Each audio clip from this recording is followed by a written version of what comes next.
Okay. Supposedly, I'm going live on YouTube right now. Let's turn the lights on. Okay, all the other lights turned off, and then these toggle on because I have them toggling out of order because I had to reset the breaker because of the. All right, let's do track toggle. There we go. Okay, those are wired into that 240-volt switch that I have for the beer brewing setup, but yeah. So it looks like I am live on Twitch, and it looks like everything is going to Twitch. My question is, sorry, the Twitch, YouTube. Where's my face light? What the heck? Hold on, lights toggle. No, that was the wrong lights toggle. Lights toggle back on. I gotta unplug that one and plug it in. I must have had a power outage. Means I gotta go all the way down here. I gotta unplug this one, plug it back in. I need IFT switches for my IFT switches because they drop their network address when they reconnect. Let's go to lights and let's do the face cam.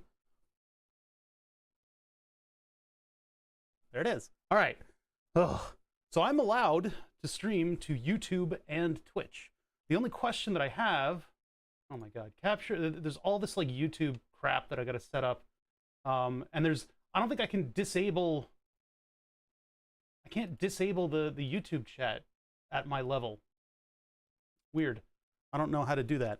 So I just have the monitor window up and oh God, I'm already sweaty. It's hot here in North America. Welcome anybody who hasn't like seen me on YouTube or anything like that. I know there's nobody there right now because the channel has absolutely no popularity at all whatsoever, which is fine. It'll just kind of marinate for a long time, and I'll see if I can upload a couple of the VODs to it and maybe give a little context to some of the projects that I'm working on.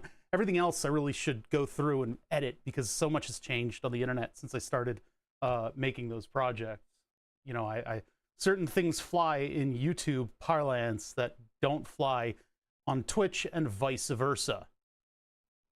Versa. I just opened a bunch of web pages. Hold on. Errors. Okay. YouTube monitor, Twitch monitor. There's Chatterino is running. Yes, Navigator Nomad. What? There's no. Well, that didn't show up. Oh no, it did show up. There it is. It's just like we're only doing Twitch chat on here. I don't have the bandwidth for both Twitch and YouTube, and you know nobody's watching, so it's fine. Nobody's watching YouTube on a Saturday. Yeah, we're basically building a speaker out of a speaker. That should be pretty fun. And I should have music going, but I'm just not sure where the music is going to end up. I don't know if it'll end up on. Well, if I turn that on, it's definitely going to be audible here. I need an viewer to verify it for me. Maybe I can open it up over here. Open it up over here on a separate set of speakers and just see if the audio comes through. Sorry, I just ate a cheeseburger. Where the hell did that window go? Did have multiple computers for this kind of shenanigans. Let's see. This thing seems to be completely unaware of the fact that I'm streaming. Oh, wait. Oh, come on, YouTube. What's going on here? Content. Live. There it is. Okay, so the question is, oh, there's no description. That's weird. So do I have to jump out of the streaming in order to give it like a title and description? This is ridiculous. I don't know how to operate this crap. Let's see here. Let's go back to. No, I don't want to exit the stream. Huh, where do I put the title in?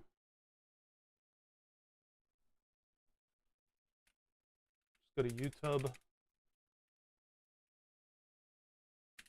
And then take a look at my home page. And then go to Studio. And then look at Content. And then look at Live. And I can click on Live. Title, Oh Bothers live stream. Yeah, this is ridiculous. Okay, now I can actually put in a title. Let's see if I can copy the one from. I can't put in a title until the stream starts. I guess you need to like plan ahead and say that you're gonna have a stream, and then you put in all the information for that, and then you can roll out of bed and into your gamer chair with your gamer drink and just start gaming and it'll have all the stuff in there from when you configured it earlier. Let's see if it hates the emoji on this. I'm putting emoji in titles. Nobody can stop me. Okay, building a skull speaker out of a skull speaker. That seems to have worked. Don't have a thumbnail. All right. All right. You know, I wanted things to be classy here for the YouTubers. Holy shit, they have a huge delay. They have a huge delay. I'm like watching myself get back in the chair right now. All right, so there we go. That's all set up for our wonderful stream with nobody watching.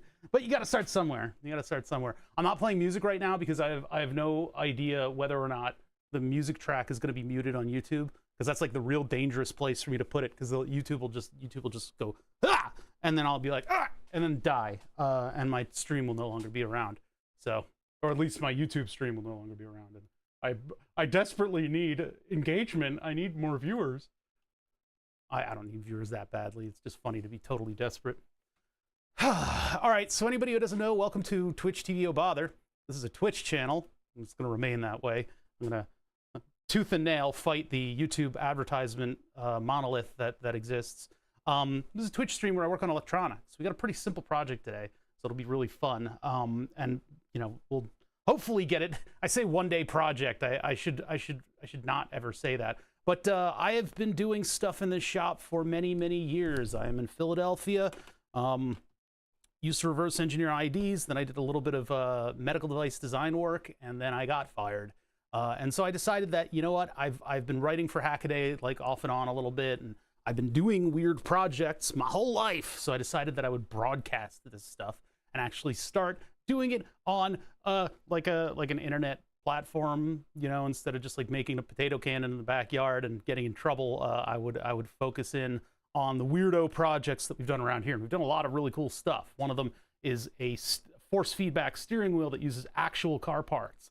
We reverse engineered what's called the LIN protocol in order to figure out how to get button presses from a Mercedes steering wheel. That's a project that I had in the works since I first played My Summer Car 10 million years ago, back when the Earth's crust was still cooling off.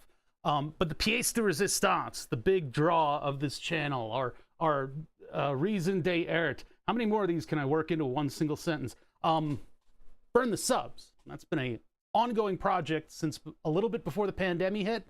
I took down the old version of the Burn the Subs. On the actual edited YouTube video channel, I have 2 videos on it, and then I said there would be a third, and there's not, for many, many years. But we've been working on upgrading it, given that I now have sort of a more than amateur knowledge of how to operate 3D prints and put them together and build stuff out of them. And then I've been procrastinating about everything else here. We've been working on modular synth projects because I have a 20-year promise to one of my music producing friends to build him a synthesizer, and that's a lot harder than it looks. It requires a little bit of institutional knowledge and a little bit of background. So, being an EE crazy person, I launched into it on the premise that you can just buy the circuit boards for these things. You just buy the circuit boards. They'll buy the circuit boards, and the philosophy behind it is good luck, asshole. And I love that, because that means that I have to source parts from 11,000 different suppliers, and then I have to use all of my creativity in order to get the values right on these boards. The one that really has been killing me is Marbles. Marbles is rough. Marbles is the top tier expert build because it involves every single kind of op amp and the smallest size of surface mount parts. So Marbles has been a particular challenge. My buddy Julian, who I've been building these things for, he just sent his Marbles that I sent him away with back. I need to troubleshoot it. Something's wrong with the way it's taking in control voltages. Always something. Marbles will never leave this table. It's unfortunate. We tried to get this VCO working, which is a nonlinear circuits design. I like nonlinear circuits. I like the circuits that he builds. They're crazy and a little bit loosey-goosey with the rules, and everything's kind of cool. But this thing, for some reason, the dynamic range between inaudible, you know, 1 wave per minute, and a billion hertz, mind-screeching, head-exploding, basically just a sonic toothbrush at that point. The difference between the two is this. So there's something wrong, and I think it's the capacitor, the timing capacitor's value. So we got to look at this at some point. But I'm putting this stuff aside because in doing the VCOs, in tuning the VCOs, it appears more and more that I need some kind of a source of audible sound. You can see I got all the test equipment out for this stuff. I have no desk space left. It's just not a thing anymore. I need a source of audible sound, and I bought this through-hole kit of parts a little while back. What I want to do is I want to turn this obnoxious Bluetooth speaker into a nice and easy computer speaker. So I got this cool skull speaker. I'm going to turn this cool skull speaker into a cool skull speaker that works a little cooler than a cool skull speaker. I'm going to work on that today. I'm going to make a little desk space before we even start. There's a very common circuit for speakers, and we're just going to use it. So anyway, hello regulars. I've got like nobody watching on Twitch. I've got less than nobody watching on the YouTube, but we'll keep going. I'm going to keep going because this is just like when I started streaming on Twitch, as I had like 4 viewers, right? This is like 3 times the number of viewers that I've ever had on when I started streaming, right? I was streaming to nobody at some points. It's good stuff. It's good stuff. I don't have that built-in audience. How you guys doing? Wayne Johnson, Navigator Nomad. We got a couple people running around making fart noises on the automated fart machine that I have. It's not just an electronic plug-in that runs off of some server somewhere. That is an actual ESP8266 that I built into a Raspberry Pi, and it's 8260 the Raspberry Pi, my ass. What the fuck? I just got Raspberry Pis on the brain because the Raspberry Pi 5 might be able to do NDI. Anyway, all right. That's rude. That's very rude. Pointing at somebody's butt and they fart at you. ESP8266 that's strapped to a dollar store fart noise maker. And then I found this Harman Kardon speaker, and I just straight up hooked it up, and it turns out to be extremely loud. So now we have premium sound fart noises, and that's just, there's like magnet feet on it, and that just mounts to the front of the file server, etc. rack. I really would play music here, but I just don't. I'm scared. I'm scared. Usually what I do, because of the Twitch copyrights, is I will play music and then I will have, I'll show it on camera, because the VOD watchers will not have access to that music. Then again, I am so unmonetized on this platform that it's ridiculous. So, yeah. I've got low latency on, and it's showing me that I'm putting away the multimeter. This is going to get way worse by the end of the stream. I don't know why there's such a huge delay. How's my internet doing? My bitrate is at 6,000. Twitch does not allow you, funnily enough, Twitch does not allow you to stream to another platform with a higher bitrate, which is, why is that, Twitch? What's going on there? I should Alt-Control-Delete and see how my internet's doing with all this stuff going on. All right, so I got the title into the video details, right? That published? Oh yeah, there's a save button in the top that I hit.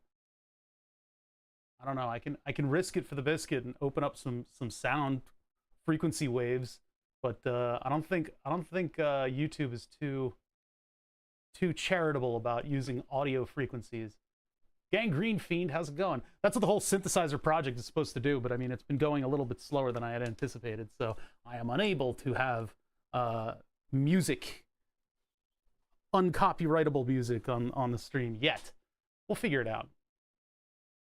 If I can just get some pleasant synth stuff going in the background, I'll be happy, but so far, each individual module has been killing me. It's literally just murdering me. We had to do like hardcore analog tuning in order to get the noisemaker on this thing to work properly. Yeah, it has been a while. How you doing? Doing good. You actually answered the question that the little automatic response that you're supposed to do when somebody says they haven't been around for a while. I just kind of went into autopilot there, and I wasn't even paying attention, but I asked the question that you literally just answered. It is a hot day here. We've got a lot of October heat going on. It's going to cool off very soon, but right now I am just I'm a mess. I'm a puddle of sweat. Let's get all this stuff out of here. I don't know what we're going to test the audio. Maybe I could just put the VCO into the speaker when we test it. And I'll have to look up the schematic. My room is very cold. Well, good for you, frickin' jerk off. I'm not going to hold back cursing during this stream. That's my guarantee to you. That was for frequency measurement. We had that BNC hooked up to the scope. I have not emailed Rygal. I was going to buy a scope last night, or the night before last, and I didn't do it. I didn't have the heart. My poor little heart. Didn't have it in me to. No, that's the wrong. No. But yeah, I was gonna get that $400 Rygal, and it's out of stock on the Rygal website. But I can probably get it through, you know, Shady Test Equipment Incorporated on their like partners page. I was hoping that I could butter them up with an email, and maybe they would be able to send me one for free. Eyebrows. But who knows? Who knows? I think I emailed them before, and they said, "Ha ha ha ha, worm," and then they stepped on me because I'm so small. All right, frequency generator, we're not really going to need that much because those VCOs generate frequency. Oh, yeah, no, I find myself peppering every single electronic message that I send with LOL with a completely straight face. I will unintentionally bookmark comments with LOL. It's like, dude, I'm joking around with you. Let me pantomime. Absolutely. Ha ha ha ha ha ha ha ha. Ha ha ha ha ha. Ha ha ha ha. Yeah, it's ridiculous. It's bad. We've all just learned these weird habits communicating on the internet. We're gonna need a lot of building tools here, aren't we? And so this stuff might all get in the way. All the test equipment is not really going to be all that necessary to build this speaker. I have to like drill holes in order to make this thing work. So I feel like I'm still missing a light. Oh yeah, where's the track light? Lights. We must have had a power surge last night. Track light. No, not track light. The stand. Yeah, it's not working. All right. I gotta unplug it and plug it back in. That's what I gotta do with all these NDI lights. They get confused. I don't know if there's like a setting that I can do that'll stop that from happening. Now that I got that done, I can go to the face cam and the light will turn off, which it already is. But then if I go to the spring arm, bada bing, and that turns on automatically. And the whole purpose of that is to keep it from blinding people when I go to the face cam, because it's not necessary. It automatically turns off. That's all done with Node-RED and Tasmota switches, which I need to do another round of all that. I need to go back through and look at all those things and like reprogram them, update their software and whatnot, because I still have some problems. I would love to reroute one of the switches to the fan button I have over here. I've got like a fume extractor, like a bathroom fume extractor in here, because I smell terrible. No, because I solder. I do a lot of soldering. It would be nice to be able to turn that on and off for the Stream Deck, and then also reroute the switch that controls it to the floor fan. It's not it's Java. It's the furthest thing from fucking. Are any AIs coded in Java? Do we have any Java AI out there? Do we have any of those? Because that's the apocalypse right there. That's what that is.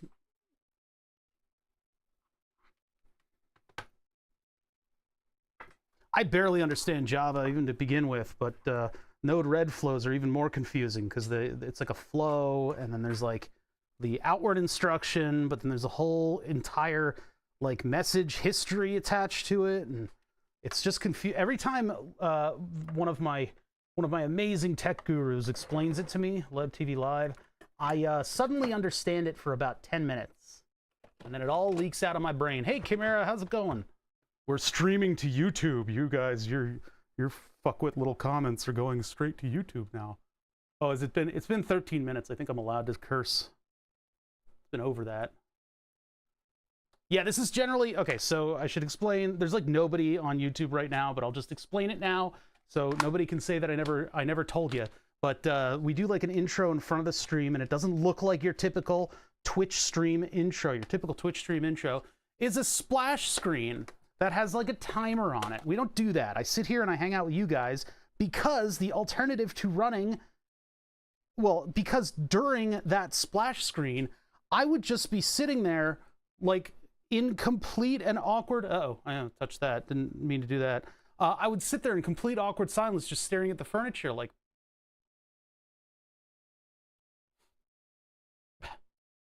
And I'd rather talk to you guys. It's more fun.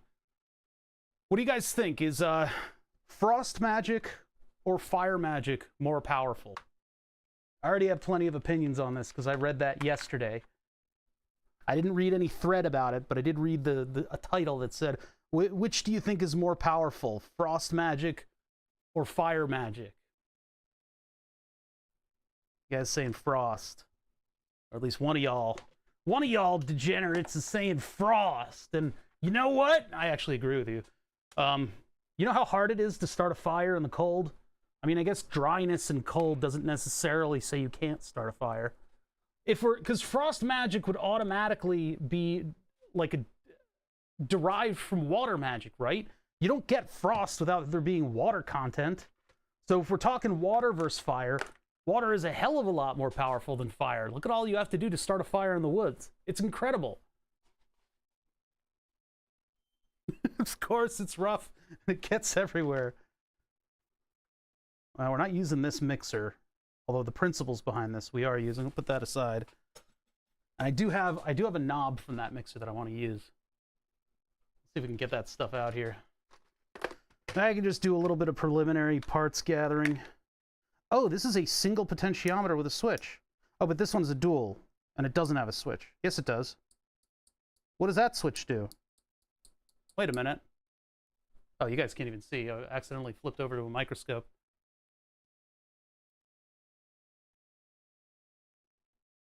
This one has a switch, and it's dual, so be able to do stereo. This one has a switch, and it's mono. It's also an Alps. I think we're going to stick with mono, because it's only one speaker. Although, I do have two speakers.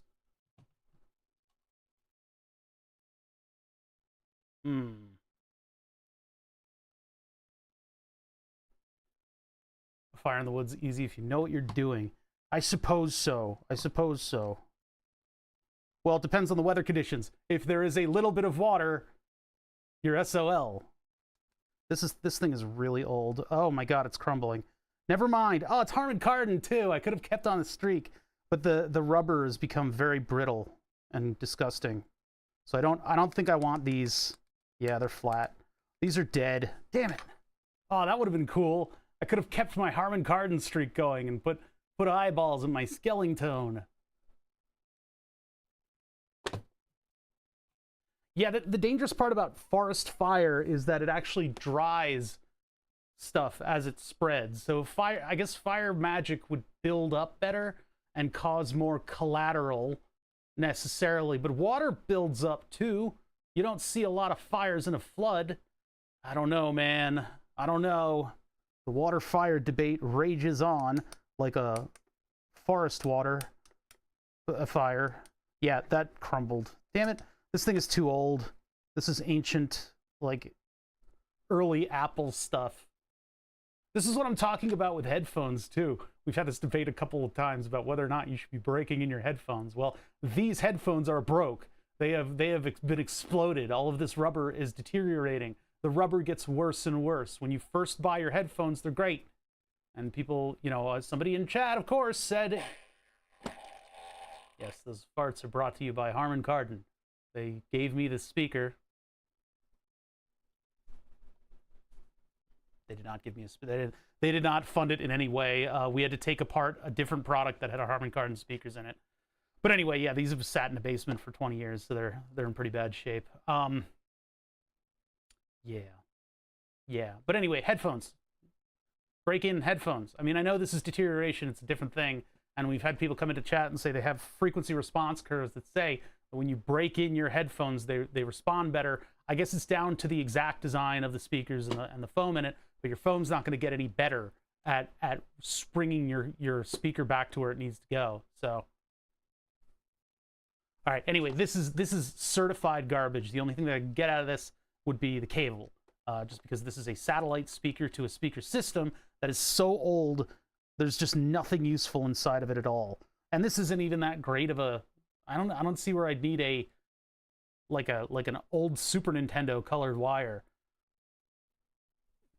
All right, let's get that somewhere else. It's a shame though, because I could have done stereo and had 2i speakers. I guess what this one does is it cuts off the audio, and we don't want that. You would use the one potential, like it's got a switch on it, but that just cuts off the output, and this whole device is output. So I'd rather have a separate switch that turns off power, so it doesn't use power. We'll have to get more stuff out. I mean, I'm gonna have the power plug just on the top, along with the 1/4-inch jack, 3mm jack. Power. Yeah, anyway, welcome. There's nobody on YouTube. there's nobody. Oh, bother live stream. Privacy public. Current viewers 0. That's okay. It'll save the VOD. That's sort of the important part. We'll see how that goes. I have a command though for VOD. Looks like I'm still ranting about something. Yeah, I need to turn on super low latency mode, don't I? I don't think I can do that while streaming. Stream settings. Yeah, I can't. Ultra low latency is an option. How's it going? Not a bag of Milky Ways? See if I can jump over there, RQ, and roast you. You could help me test to see whether or not you can hear my desktop audio when you do jump over there. I'll wait for it to say 1 viewer. Here, I could just do this. There you go. It's so weird because you can't edit anything until you start streaming on YouTube, which is strange. I can't like set up the title and stuff ahead of time. And I guess maybe if I guess that's why they do this with YouTube. They schedule the update, which is, it's a weird way to do it. With Twitch, you go in there and you enter your information and then you start streaming, and it just works. Like you set up your title ahead of time and then people can gather and see your titles there, and then when you start streaming, it does all of its outreach. So wah. Yeah, we're gonna build a speaker so I have a way to listen to stuff. Send the link. I sent the link. You have all the information you need. It's literally right in front of you.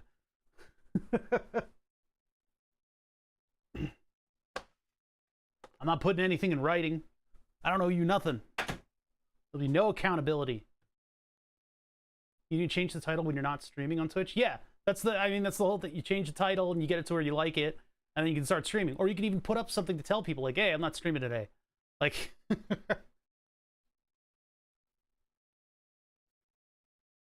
I ain't holding your hand. The link's right in front of you. I can see it. I'm looking at it.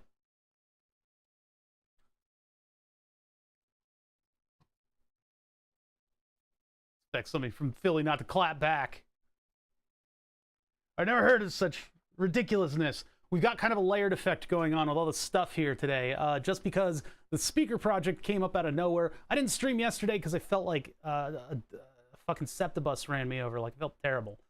So I'm streaming this Saturday. We're maybe going to go longer than usual. I don't know. It depends on how well we do. I have a skull speaker, but I need a skull speaker. So we're going to make a skull speaker out of this skull speaker.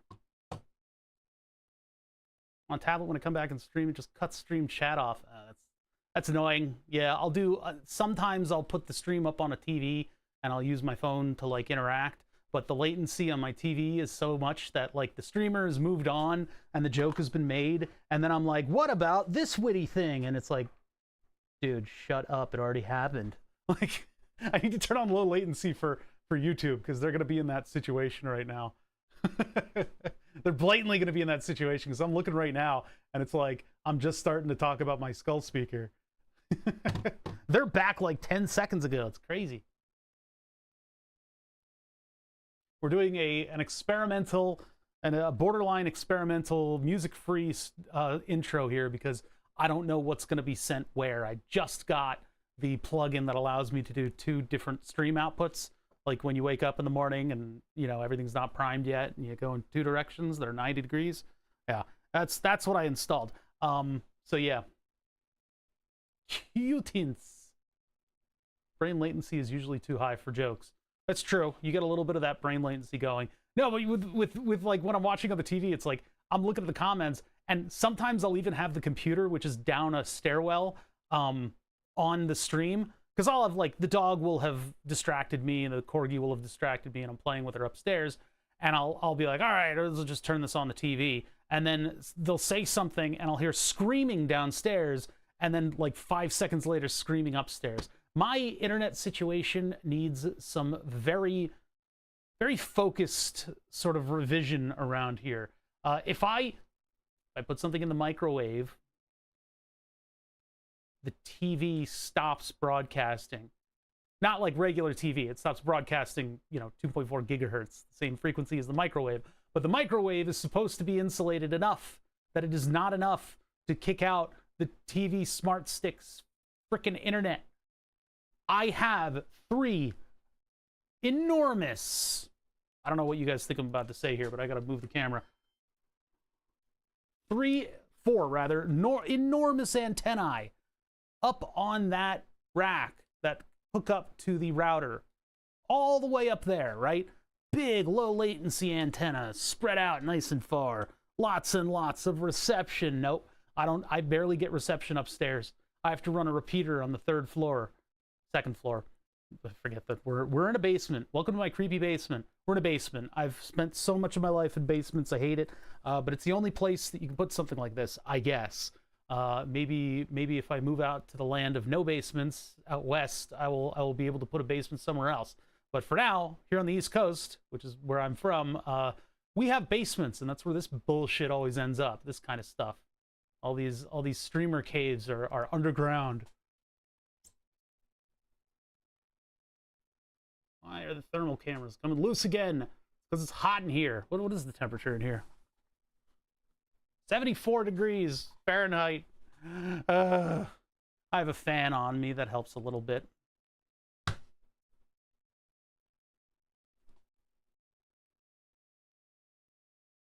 I'm in a room. Good to know. Basically a basement. How is something basically a basement? A lot of the houses here have walkout basements. That would have been nice. Then I would have been able to have like a I don't know, a big sliding door behind me, and maybe I'd get exposed to a little bit more sunlight. But as for right now, we get the basement portal windows. No, it is, unfortunately, it's not lagging behind on temperatures like it normally does. It's hot down here. Mostly probably an airflow thing. Mostly probably an airflow thing, but here we are. Here we are.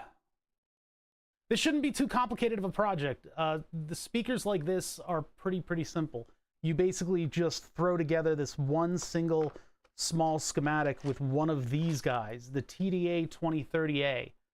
And then that can drive an 8 ohm speaker. We're asking it to drive a 4 ohm speaker. So it might be a little obnoxiously loud. We'll figure that out. We'll put it all together. And I don't think I'm going to prototype this. I don't think we're going to prototype it. Although it would be safe if we did throw it onto a prototyping board. This is our noise generator. I can't, for the life of me, I cannot find precision resistors that have thick enough leads to actually work with a perforated prototyping board. I don't want to individually order these fucking things from DigiKey. I don't want to have to do that. I want to buy a cheap kit. But all the cheap kits that, maybe DigiKey has a kit, all the cheap kits that I find use the absolutely minuscule leaded 1/8 of a watt precision resistors. Must be a big deal on them or something. I guess you use less metal to make them. I would assume that the profit margins on something like resistors is absolutely abysmally small. Bad airflow in my room. My closet is kind of taped up right now. Honestly, Dad told me to do it. Can't really tell why. Why is it taped up? I would put a fucking fan in the window. You need air to breathe. You need to breathe air. All right. What else? What am I forgetting to do? There's all kinds of stuff. I'm forgetting to do tons of things by streaming to you hacks. But I don't know. Maybe we can get one productive thing done today.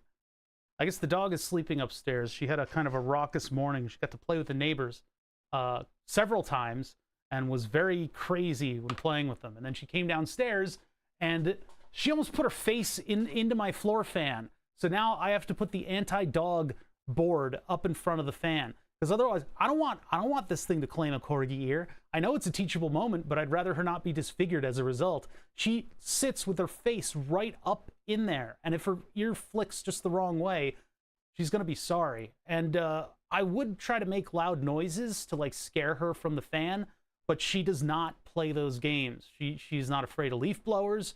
She's not afraid of thunder. She is afraid of the vacuum cleaner, and the vacuum cleaner gets its own special bark. The vacuum cleaner gets a specific vacuum cleaner bark. But the fan can't do anything to disturb her unless it makes a loud bonking noise. And the only way that's going to happen is if a corgi ear ends up inside of it, and I don't want that to happen. I don't know if the board's going to work or not. That's an old test board from Burn the Subs. Maybe that'll keep her from sitting directly in front of the fan. She can just give it an inch to breathe.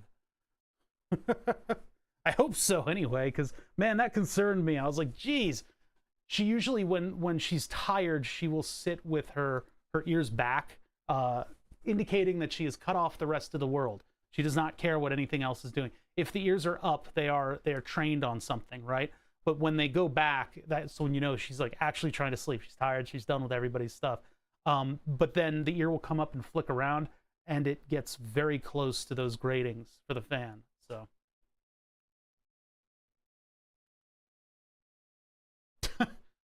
you can't. Oh, you're somewhere that doesn't have screens in every window. We have a lot of bugs in North America, so we put all the screens in every single window.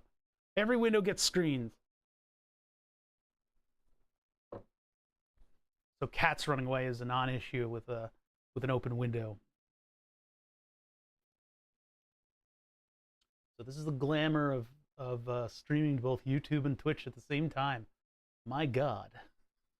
There's like nothing going on. There's nothing going on. It's all right. I want to get started on this project. I mean, we've been shooting the shit for about 30 minutes, which is a little short.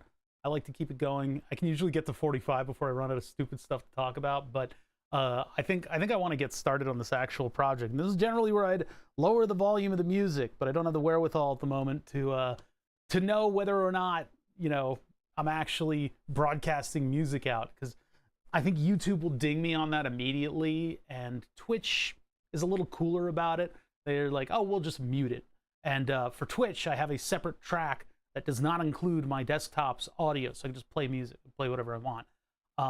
That leads to the VODs being me like suddenly breaking out an off-key, off-tempo singing, but I'm willing to risk the weirdness that brings in order to not deal with any of this bullshit that the internet makes us sort of cater to.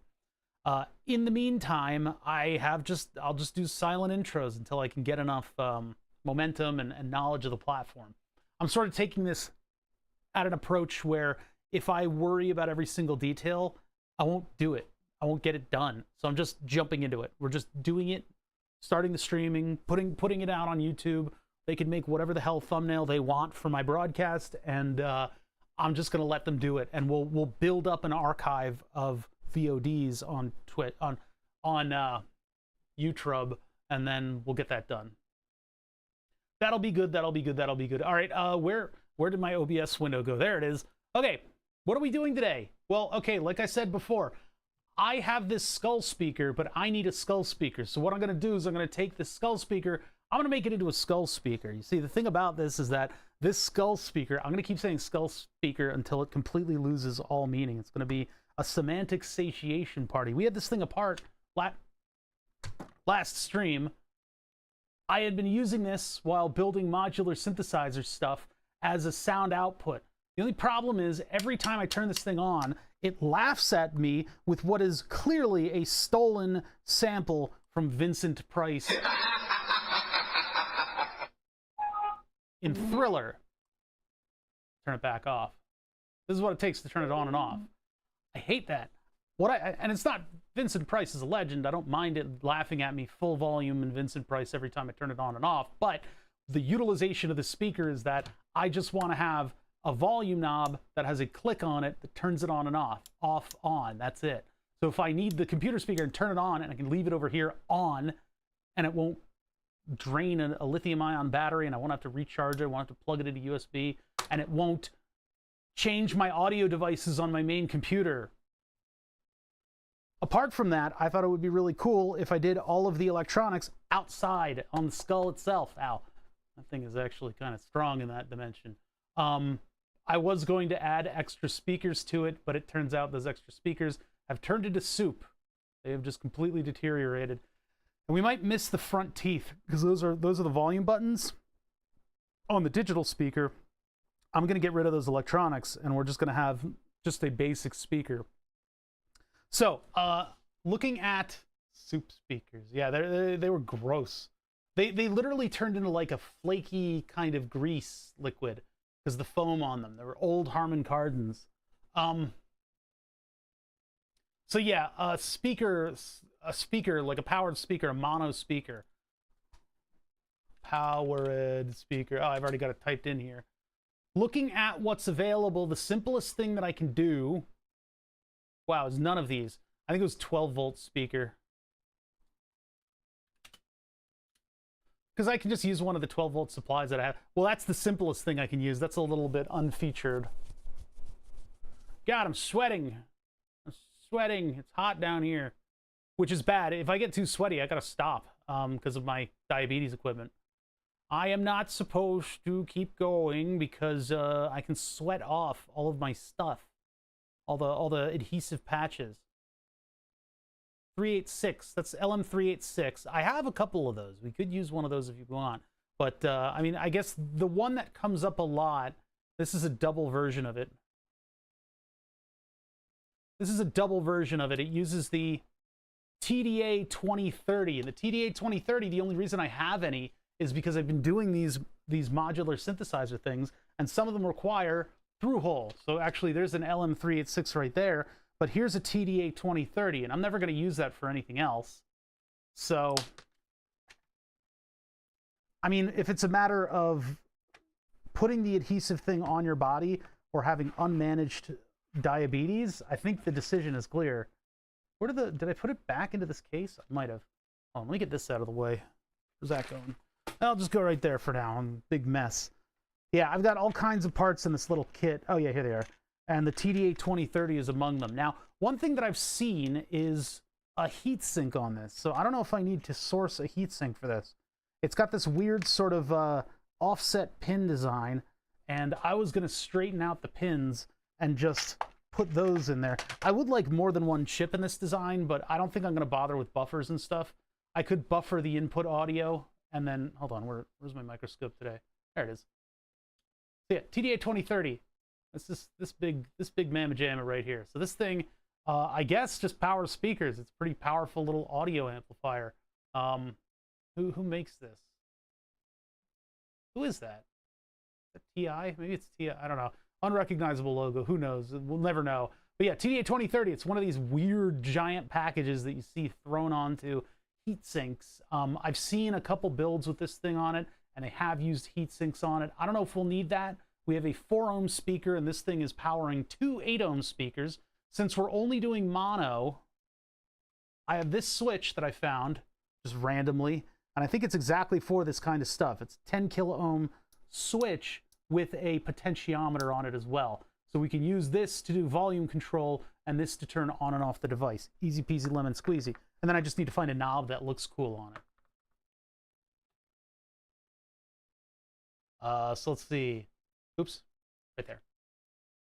Yeah, we're basically just hooking up one of these. So it'll just be one of these circuits and then the switch at the bottom. It's a weird symbol that they use for that. You generally just use dotted lines to do that. You draw a potentiometer, and then you draw another potentiometer, and you would then draw a switch, and you would put a dotted line between all 3 of them. That would be the way to draw that symbol instead of just doing a big picture like this, because it's weird how that's configured. But anyway, so that just turns on VCC, and VCC is positive 12 volts, as I understand it. Well, they just say VCC. All right, I'll just try it. And then audio input and ground, we're only going to have one, although what I think I need to do is I think I need a stereo plug-in and a mono plug-in. And the question is whether or not the mono plug-in is going to need, I guess, resistors on it, in advance. Ah, that's tough. Hold on. How do you do regular audio attenuation from a Eurorack module? Eurorack audio attenuator. I think I need schematic on that because, yeah. I would like to have a dedicated Eurorack plug on the thing. So it looks like 100 kilo ohms. Okay. That one just has pots. Nobody's buffering anything anymore. All right, so we've got a 100 kilo ohm feedback resistor on an inverting op amp. Supposedly that's attenuating it. That doesn't sound right. Because Euroracks have plus or minus buffering. For you, maybe. Yeah, it's just potentiometers. They just have 100 Ks. I mean, that's control voltage mixer. So I'm looking for like audio mixing. Oh, wow, that's a weird one. I'm not going to find answers very quickly. I should have done this research in advance. But I think I'm going to put a 100 kilo ohm resistor on like the Euro input. We'll see how that goes. Yeah, those are easy. That's a very small one. That's nice. Julian sent his marbles back to me. We have his marbles. I need to look at his marbles. I need to figure out what's going on with it. I think the one thing that I didn't test, which is the input from the CVs, isn't working great. It's the one thing I didn't test. All right, anyway, going back to mixing will be maybe a difficult subject. So I have a right and left audio input, or just simply a left audio input for the Eurorack stuff. Normal audio is very quiet. It works in like 1 volt, I think, or like 2.5 volt offset, 5 volt. I'm not totally sure about that standard. I think there's maybe more than one, but that's line audio, and the audio that gets to your headphones, right? It's usually a DC offset, and then not a whole lot of amplitude on that, compared to the kinds of audio that you will see in Eurorack modules, which can be up to plus and minus 12 volts, I think. It's crazy. It's madness. You can blow shit up with it. It's not a good idea to plug headphones into a Eurorack, even though it's audio. So I would love to have a dedicated plug on this thing in order to plug it into the Eurorack audio, so I can just have one of my mono cables coming out of the rack going into this thing, and so I can hear what's going on. There's a TDA 2030. Is that what I have here? Yeah, good. Okay. 2030A. We're only going to need one because we're doing mono. I don't have 2 speakers. It's just one big speaker on this thing. There would have been 2, but they deteriorated, being stored in the basement for 20 years. So this thing is kind of crazy. This is just like a cheapo Amazon buy. I had to buy it because it's a skull wearing sunglasses. It's awesome. Bought the speaker, took it apart. We discovered that the entire cranium is its own sealed chamber. There's a moving membrane up front, the battery in the middle of it, and then the speaker in the back. So that thing wobbles, this thing wobbles, sound goes everywhere. Pretty cool. What we're gonna do is let's just take all the electronics out of this thing. Now, we did this yesterday, so we all know exactly where everything is, except for the people on YouTube. They're left in the lurch. How's everyone else's Saturday shaping up? I had a cheeseburger, and my glucose levels are gonna be terrible. Actually, we can check that live. We can check. Let's check in on my glucose levels. That kind of sucks. 252 is not a fun place to be. I'm gonna keep hydrating. Woke up at 11. My dog was barking at all of her friends outside at 8 o'clock in the morning. So I had no choice but to get up. I had an uneventful Saturday though, so I got to bed kind of early. Yeah, she decided that everybody else in the house was going to deal with her shit. All right, so Skull speaker. We've already been through this, but just for the benefit of any new people, I'll tell you. It's a 4-ohm speaker and a lithium-ion battery hooked up to a main board. The main board, oh yeah, it's screwed in. The main board has some kind of an audio driver chip that we don't really understand. It's got Bluetooth directly to the chip. There's no separate RF chip on it. And it's got an inverted planar F antenna directly on the side of the board. Very simple, very cheap, very easy to just put in to any random old speaker. It's got an SD card interface. It plugs into USB, and it has a USB charging plug. There's a lot of good parts in here that I guess I'm going to keep around, except for the battery. I need to get rid of batteries. The batteries are going to all fucking blow up my shop soon if I'm not careful. So we got a plug for the battery, we got a plug for the speaker. It's nice of them to have JST plugs for both, because that means we can do this.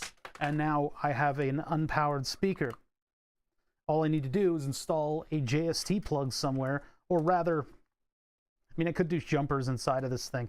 We're not going to use any of those electronics. Oh yeah, and then the front teeth fall out. There we go. So I'm going to get rid of this battery holder, because the last thing I want in this thing is battery. We got to figure out how to make the eyes glow, too. We're going to do that. I don't want to put a hole in this membrane, but I'm going to have to put a hole somewhere around the membrane.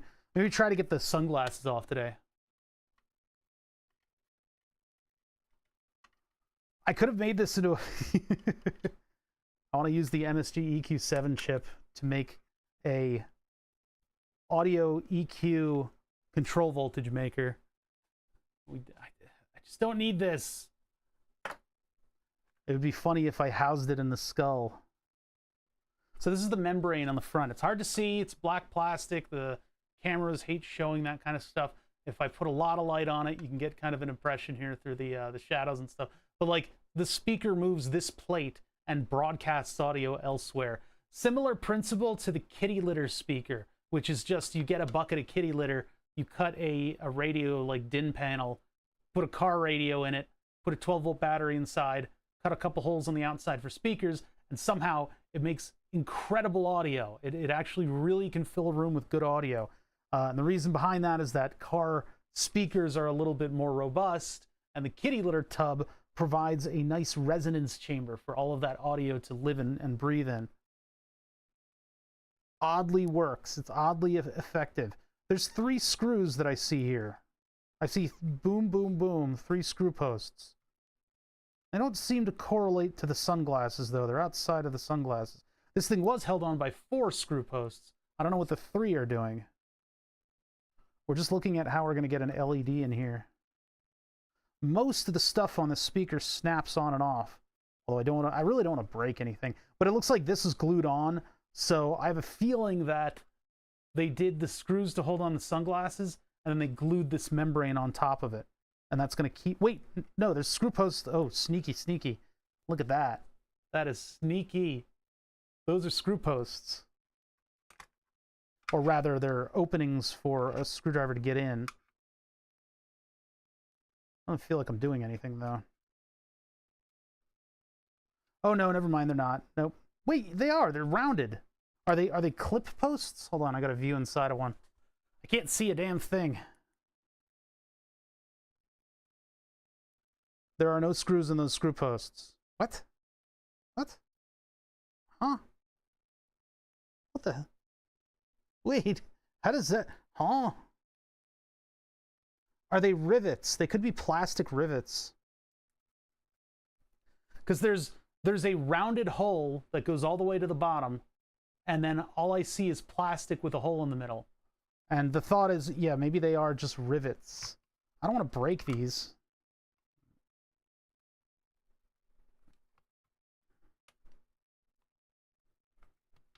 Huh. Okay, this comes out. Ah, that might be it. Okay, hold on.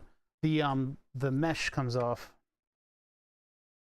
So maybe there's screw posts from the other end. I don't know why they would have rounded holes, but...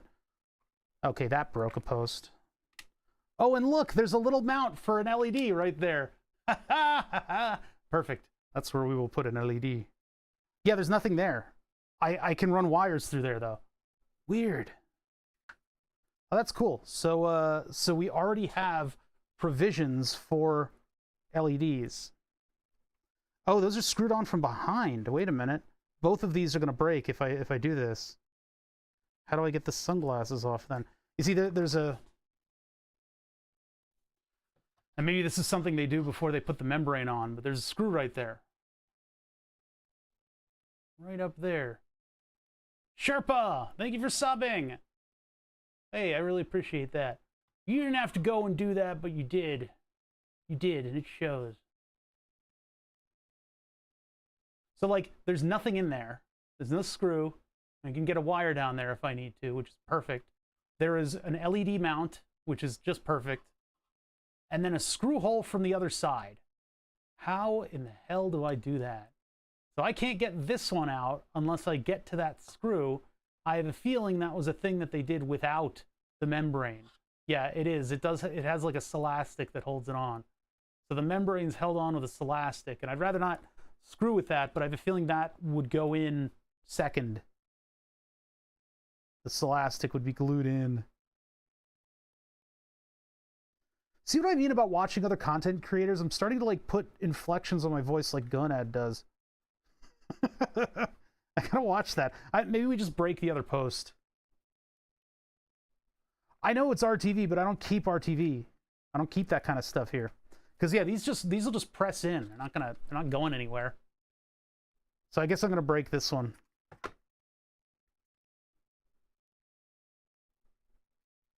I won't be able to get at the either of the screws. They're just gonna be part of it. SIL. It's a silicon sealing. Silastic is just like a rubberized caulk. But I don't feel like saying caulk that much unless I'm intentionally saying caulk in order to make sure that I'm saying caulk and not caulk. Wait. What did I say? Anyway, yeah. I wonder if this is just to pop it out. Yeah, it looks like that is just a way to pop it out. Whoa. All right, buddy. This is going to hurt you more than it hurts me. But it is going to hurt. There you go. That's 2 broken screw posts. Oh, those are what held the sunglasses on. Huh. Well, that looks kind of badass, actually. That's looking a little more badass than the skeleton wearing the sunglasses. That's looking pretty cool, actually. It's looking a little bit more metal than what we had anticipated. I could find, like, lenses to put on there. Although then I don't have the things to hold the LEDs.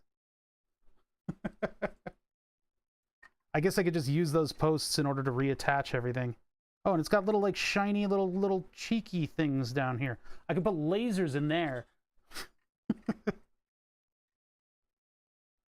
Huh. So I guess what I'll have to do is put, like, a dollop of hot glue up there, and that'll hold the sunglasses on. Weird. Yeah, so definitely the membrane was definitely put on second. I could have removed that, taken the 2 screws off, and then everything would have cooperated. We're not that smart, though. So what direction do I want the LEDs to face? Do I want them to face down into the chamber and have this light up as a big circle? Well, it'll light up as kind of a grid no matter what I do. Or I have it facing the other way, outwards, and then I think I want them facing down. Because then all the little dots of the sunglasses light up. We'll figure that out later. So this thing has been dressed down to its bones. Oh yeah, get it. Let's see, I need these posts in there, so I won't do anything to those. Back of the head. Baseline skull fracture. And then what am I going to do about the speaker circuit? Well, we need to gather the parts for the speaker circuit. And then I'm going to install them on the skull. So anything behind this area, I will drill holes into the skull in order to mount all the parts. We don't need a ton of parts for this thing. I mean, this is a pretty simple circuit. We do need those 1N 4001s, and I don't know if I have equivalents probably. I don't know if I have 1N 4001s. This would be a lot easier if I could actually just take apart a different speaker circuit. Just take apart like an actual computer speaker and take all the through-hole parts out of it and then install them into the skull. That's what I would have liked to do, but I can't do that here. I should have most of this stuff, though. I should have most of this stuff. So let's take a look at like what I have. The resistors are a non-thing. I'll just find those in the through-hole resistor kit that I've got over here. The amplifier driver I've got right here. I can try to find a heatsink for it. Let's see here. Try to find a heatsink for this thing, just in case it gets warm. So among all of this stuff, there's usually a power supply circuit, and where a power supply circuit is, we have heat sinks. These are just derelict electronics. It's just stuff that's died, that died or has been just obsolete from the start, that I'm just using as parts. These don't look very cool, these heat sinks. They're just big blocks of metal inside of a power supply, so I don't think I want to use those. What else do we have? Oh, I saw something over here. Well, there's smaller heat sinks, but I was hoping for something that has legs. This thing is just a giant block of aluminum. I don't think that's really going to work out. It's like a little smaller than that. I was hoping for one of those ones, and I used to have, I made a bad order as a kid on DigiKey, and I bought like 20 heat sinks that were, it was like 40 heat sinks that were the kind that had like the two star-shaped posts with the thing between them. I had tons of those. I don't know what happened to them. I think they got thrown out. You know, enough is enough. You don't use a part for 20 years, and it's time to let go. Alright, I don't see much else in the way of external heat sinky kind of stuff. This would be the drawer for it, though, because this is where all that stuff goes to be forgotten. There's another lithium-ion battery in this drawer. What the heck? What kind of chicken shit operation is it? Yeah, there's a heat sink. It's like this is one of the ones that I'd use for soldering if I... Anyway, I already have one, so... Don't need that! Alright, let's put everything away. Ow. Oh, heavy. Is there just through-hole chips sitting at the bottom of this? Wait a minute. I lost it. I lost it. Alright, whatever. A lot of the synthesizer odds and ends we've actually been able to sacrifice these circuits to get pieces of. You got little bits and bobs out of those. Mainly, just like a capacitor would come from that drawer.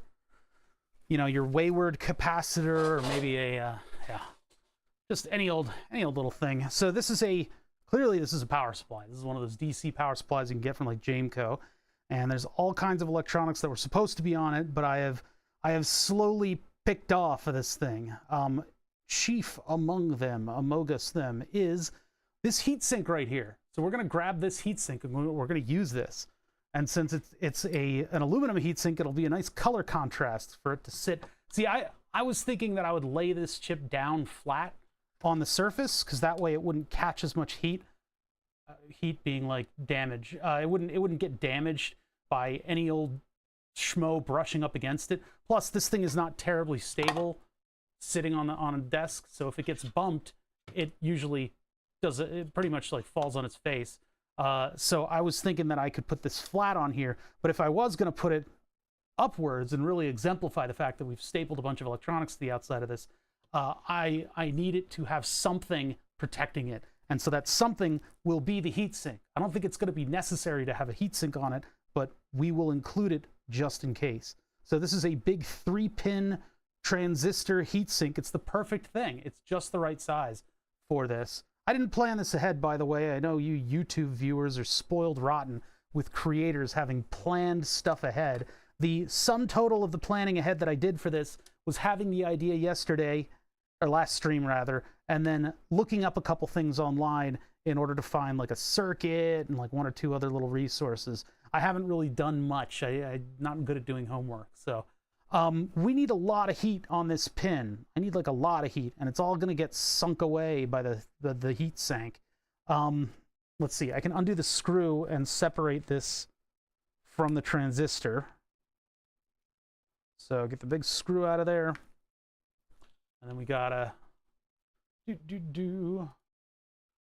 I hope this will be a one-stream project, because this is the kind of project where I'll start working on it and I won't stop until it's done. And usually these don't take that much time, but when I stream them, I explain every single little thing that I'm doing. And so that'll end up taking up a ton of time. All right, so now we want to get this heatsink off of here, but the heatsink is attached with a screw that I unscrewed, and this thing. So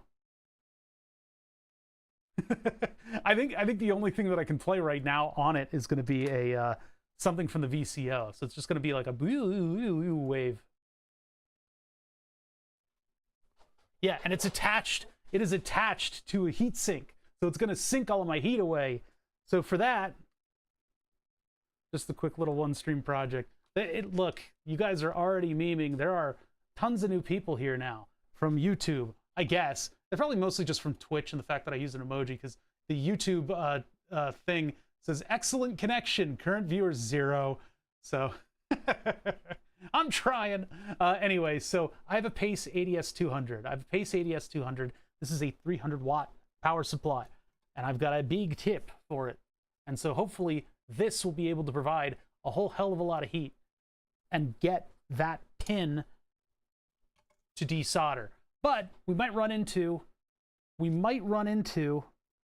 the problem where as soon as we get a thermal connection, as soon as that solder makes a nice connection between the iron and the heatsink, it'll solidify again and it'll capture the iron. So to help prevent that and to kind of hold the heat in and make sure that the solder is nice and happy with me, I'm going to put a little bit of Tachyflux. Now, I am not Louis Rossmann. I've said that 1,000 times here.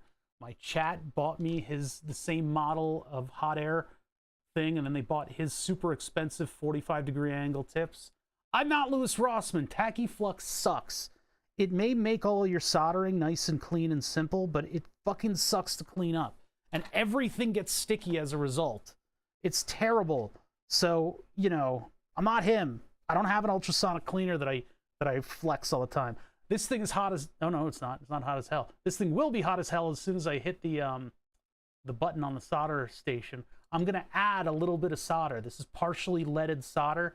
I meant to get unleaded solder so many years ago, but then I bought this partially leaded stuff. I like it a lot. If you find yourself soldering stuff daily, like me, you probably should be getting unleaded solder. It's not that bad nowadays. It's really good stuff. And it'll keep you from going mad as a hatter. I'm already there, though. I'm already mad as a hatter. So I'm going to apply a lot of heat, and that flux is going to melt, and then I'm going to put a little solder into it. Let that marinate for a minute. Probably going to melt my desk. Oh, that's a unique smell. Where are we? Where's the iron? Hold on. Gotta find it. Gotta find it. Gotta find it. There we go. All things considered, this should just drop out when it's ready to go. Yep, there it goes. And that hopefully means that it's fully detached and it's melting into my desk. Nope, don't melt the desk protector. I need to replace this with a good one that I bought. All right, so that's out. That was actually pretty drama-free. I guess it's a one-layer circuit board, so.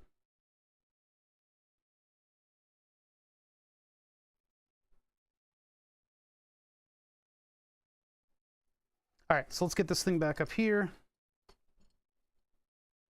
And then desolder. I'm going to use desolder braid on this to clean up that pin. Oh, which means I need to put it on the microscope. Let's focus the microscope, actually. Oh, yes, this is head injury vision. So yeah, I got all that solder sitting on that post, and I guess this post is kind of meant to be soldered. We'll use this as an indexing post and then screw it in with a screw hole. So it'll be indexed, so if somebody bumps it, it won't twist, and then that screw should hold it in place, and then we'll have to figure out where we put the other holes. But in order to make this into an indexing post, I need to get the solder off of there, and I could use a solder sucker, or I could use desoldering braid. Desoldering braid is much more visual. It's cooler looking for Twitch and YouTube. Now, keep in mind, I have an eye on YouTube chat, but I don't use YouTube, so generally we do stuff here on Twitch. If I have the option to disable chat, which for some reason wasn't an option for my very first YouTube live stream, I will disable chat. We will not have YouTube chat. You can just view it on YouTube, which is a better player after all. Ah, this thing is not, it's not cold. Okay, let me get my other heatsink to work on my heatsink. We have multiple heat sinks in play. Well, there's the whoop noise, there's the whoop sucker, and then there's the one that goes mrrr. But I don't think either of those were really useful because I did that in the span of the time it would have taken me to deploy either of those tools. Yeah, so I got to get rid of that solder on the side because the width of this part is going to be kind of important. Yeah, you're going to get a lot of that around here. Sometimes I will keep holding on to the thing that's hurting me. All right, clip the solder braid. Some gurus will tell you that you need to spread out the solder braid in order to use it. I don't have time for those kinds of shenanigans, and I don't want to get whatever flux is impregnated into this solder braid on my hands. I just don't want to. So I don't mess around with it. But with the price of copper nowadays, it might behoove you to spread out the braid a little bit so that it picks up more stuff. Then again, you're supposed to be pulling through. You're supposed to pull the braid through as you desolder, and you can't really do that if you've spread it out. It's just gonna collapse back down. I like going over a lot of these solder things. I think a lot of people learn things from it because a lot of this kind of institutional soldering knowledge isn't really covered anywhere, and it takes a weirdo to kind of teach it to people. I know a few colleagues of mine had like a CIA soldering course that they went to, and I was like, "Hey, am I using desolder braid right?" They're like, "Yeah, that's what they taught us." Like, ah, sweet.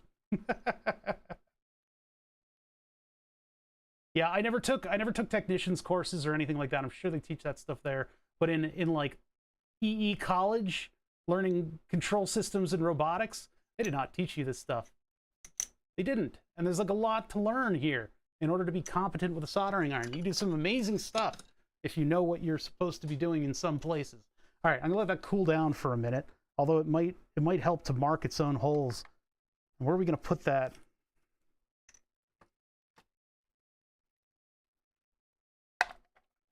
Man, you're looking pretty rough, Skull.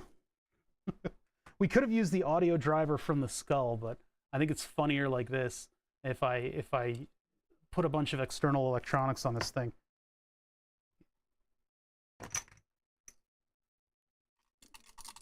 It's still rattling around. Oh, the power button. No more power button for you. We're gonna drill that sucker out and put a 12-volt plug in there. Too cool for cool. Wait a minute. I can make this look better. Ignore that farting noise. I just remembered where those things were. Oh God, if I can even get to them. There's all this crap in the way. Hold on. There we go.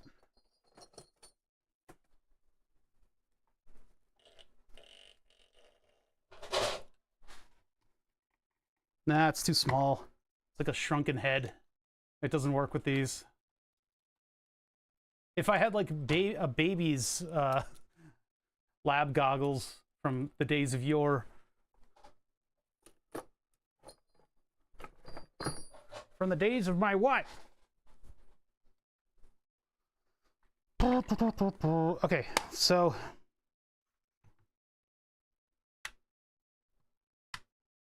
we'll do the thing on this side, and then we'll do the plugs and stuff over here. Didn't learn how to work a soldering iron in school. Yeah, they didn't really have, I mean, we had wood shop back when I was in school 1,000 fucking years ago. I don't know. I think this is supposed to be a power button. I know that upon leaving my high school, they spent millions of dollars, literally millions of dollars, on having engineering courses, which, boy, that would have been cool, seeing as I went into engineering and the high school was mostly concerned with teaching grammar and stuff. It's like, what the hell, man? As soon as you leave, they put millions of dollars into their facilities. Let's get the drill over here. Literal $15 million building a new facility that went up as soon as I fucking left. We had mold in the classrooms, and there was like peeling carpets everywhere. As soon as I got my shit together and got out of there, they're like, look at our new facility. Oh my God. Oh well. Oh, this is a giant like Dremel. I don't need that. Why is there a Furby here? I didn't even buy, I don't know where this came from. Hold on. Move the Furby, and hopefully I don't elicit some kind of a curse from it. There we go. We got to turn that into the fart box. I want the Furby to kick its little feet when it farts. That's the size. Yeah, they did something with the money that I spent. And it wasn't just a pizza party. And, you know, I wrote this big... They sent this, like, anonymous survey. Oh, I need a battery. Hold on. they sent this anonymous survey that was like, what did the education at XYZ school help you with in college, and what did it assist you with? And I'm like, I wrote a lot. I wrote much for the paragraphs that I put in there. And then I hear a couple of years later that they went all in on building like engineering education as their, because I went to a college prep school, right? And while they prepped me on how to write a letter, write like an essay, it doesn't really come up all that much when 90% of your curriculum is math and programming and stuff. I remember the science teacher telling me about one of the meetings that they had there, and all of the hoity-toity English teachers were like, we need to incorporate technology, but I don't want it to take over. And he slammed both of his fists down on the table and just read them the riot act, basically, about technology and its place in school. All right, I actually do have to avoid some of the internal stuff here. Make sure that I can get a screwdriver in on it, so we'll try this. Now it's brain surgery.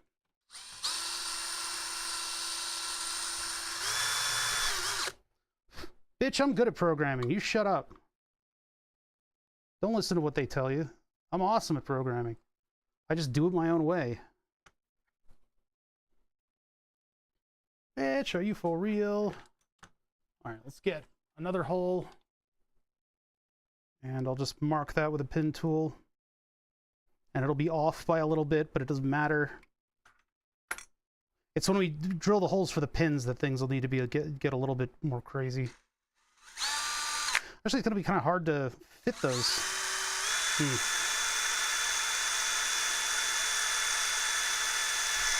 Once again, I'm biting off more than I can chew with this thing.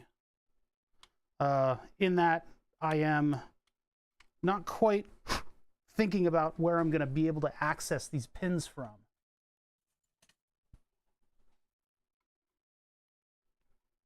That doesn't really work. The ream does nothing. We can use a knife for that. Just a knife. By the way, if you're sitting out here buying X-Acto knives, just stop. Don't buy an X-Acto knife. They're the worst. They're unsafe. They're very unsafe, actually. And I don't know how people have been convinced. Oh, Wayne Johnson in the other chat. How people have been convinced that these things are totally... How the X-Acto knife is an amazing knife platform. They think they've got like a monopoly on sharp hobby knives. I can tell you right now, what is this one? 10A scalpel blade is exactly the same thing as an X-Acto knife. Much cheaper. You buy non-sterile ones, and then you have a scalpel blade holder, which is just a sheet of stainless steel with a particular lock on it. This thing will work better than your X-Acto knife will its entire life. What it'll never do is loosen on you, so you don't need to grab it up near the blade and twist. Chester, I need you to tell me whether or not you hear any music. One sec, hold on. I need you to tell me if you hear.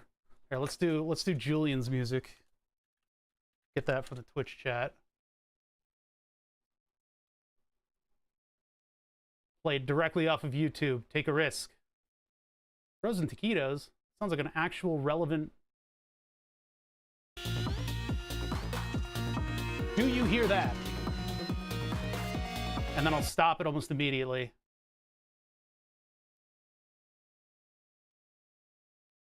Yeah, they're great. It's the way to go. I bought a giant pack of the blades, and I'm still going through them. You guys can hear it. You guys can hear it live. I already know that you can hear it. It's, oh god, if I knock over this, the drill bit's gonna get exploded. Hold on. I've blown up so many drill bits by knocking the drill forward when it's on the desk like that. I know Twitch chat can hear it. I didn't ask Twitch chat for shit. You guys shut the hell up. No, I know you guys can hear it because I'm sending it to a special track. You can hear it? Okay, so I gotta figure out how to configure that. I have to figure out how to configure that. Audio frequencies are banned on Twitch because everything is copywritten now. Every single audio frequency known to man has been copywritten by some shady company. So what I need to do is send it to a track that doesn't get published, and that's what I do on Twitch. YouTube doesn't have that. So I was right to do a quiet intro. I have permission Zelkovich himself, from Julian. I have direct permission to use his music as an intro. But that doesn't matter. It'll still get copyright struck. Okay, so let's see here.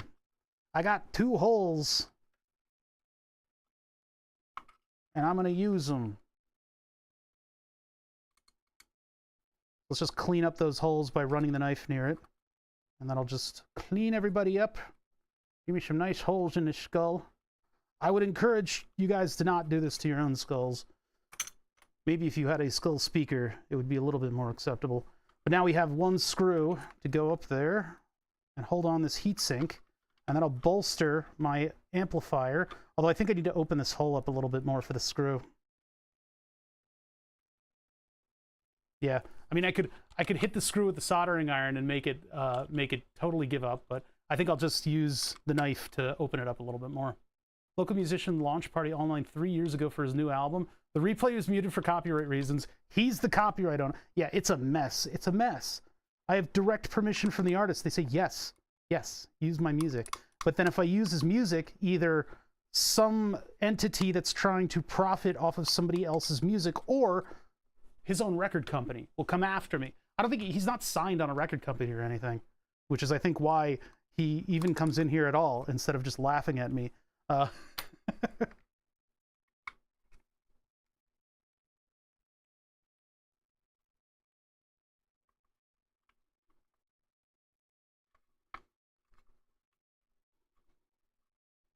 need to widen it out more. And I probably need a new screw. Let's find a different screw, I guess. Well, let me open this up first, because I think if I open it up just a little bit more, it'll be all good. Now, having one of these holes much wider than the other means this is always going to be facing this direction. This direction is going to be the hard to work with direction, and I probably shouldn't have done this to myself.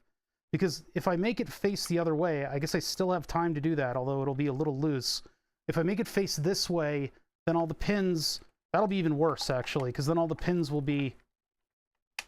This is dumb. I did this in a dumb direction. All right, well, anyway, we're going to live with the choices we make. It's like my summer car. We gotta live with the choices we've made. All the pins are going to be here, so I'm probably going to need to open up some of these internal features so that I can get to them. They did some stuff to, like, strengthen this plastic. So we can just come in here with the flush cutters and open that up a little bit. Yeah, they may be dumb directions, but they're my directions. I do what I want. I don't know why the Corgi hasn't been joining me down here lately. She doesn't like it down here. I don't know. After our big walk today, she actually did sleep. Yeah, I need a longer screw. She did sleep right by the fan, which made me a little nervous. But all right, let's get a different fastener on this thing. It needs to be just barely longer than what was there. So let's see here.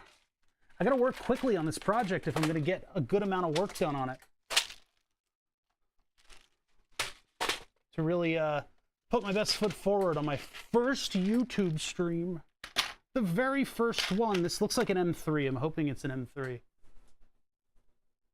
Because we'll just throw an M3 screw on it. I don't really plan stuff out ahead of time, and I don't do cuts. I can't. On Twitch, this is live. Difference between it being live and not is that whatever happens, happens, and if I screw up, that's that. This is not the same size screw. Yeah, wait a minute. No, those are the same size. This is M3. Sucker M3. And I don't have a lot of threads in there either. I mean, it has to be metric, right? Everything's metric, even in America. Yeah, so I need a much smaller screw. Shorter. Well, maybe we can find an old M3 in the random screw bin, which is where we're going to spend the next 20 minutes. Just because it takes forever to find stuff in here. Get the knife blade out of there before I hurt myself. So I need to find a slightly longer than that screw. It needs to be M3, which is going to be even harder for me to pinpoint. I guess tweezers will help me with this.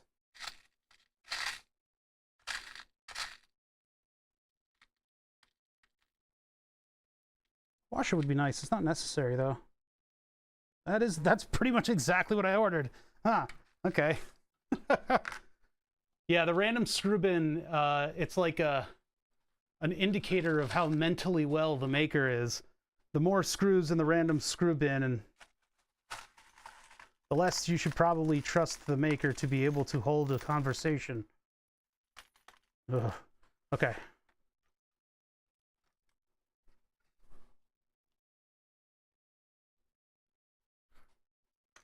I lost my marbles and had to get it sent back to me via the mail.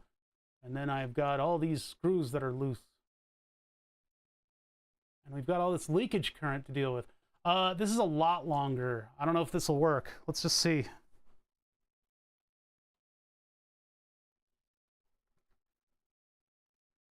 I could always shave it down with a file, but I want to kind of avoid filing today just because we want to get this done.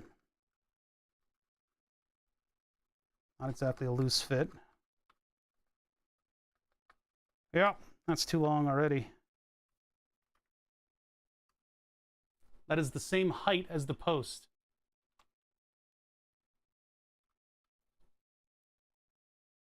Bunch of clothes, not a bunch of screws. I can put washers on it, I guess. I hate to do that. It's kind of a crutch, but actually, wait, I got nuts. I got so many nuts. I have so many nuts that I'm not going to use for these kits. So I'll just throw a nut on that, and then that'll make it a... It totally negates the washers that are on the end of this thing. Oh, well. Just going to drive that thing into the plastic. I guess it's not like it's in a high vibration environment.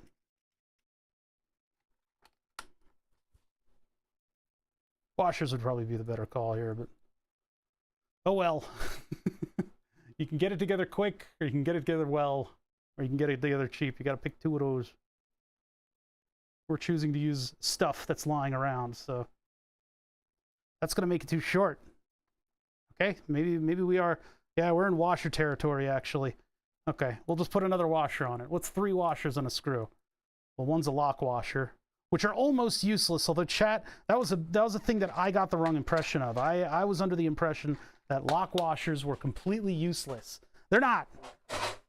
When something gives up and it loosens up, the lock washer can tend to back it out faster. But if you have even just a normal washer on the fastener, it will keep it from backing out until it reaches a much higher torque under a vibration-y environment. That's what we learned. That's what chat made me learn. I was sitting here arguing with them. Where did that... Oh, they're over here. Okay. I was like, I swear I just had a thing of washers because I reordered this kit because I ran out of stuff.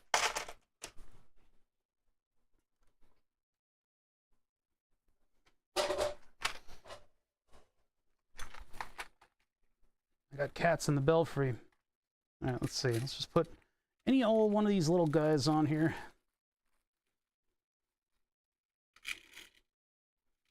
One or two? I think one. Actually, it might do 2. Ah! No, it's what is it? Has that been named yet? The tendency of the internet to correct you better when you're wrong than when you just ask a question. Put 2 washers on it. Hate to use these up, but little plastic bags that the dog is going to find.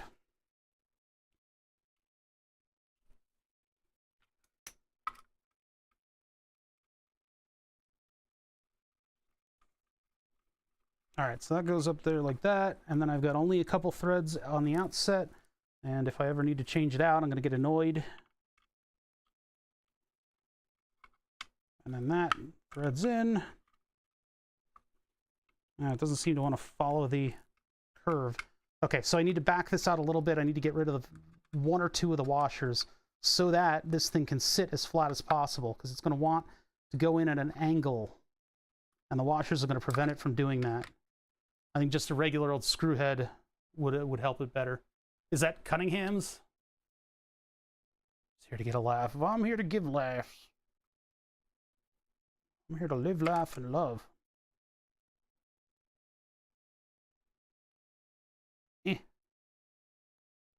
And maybe I should put the drill bit through and just yank it over to the side.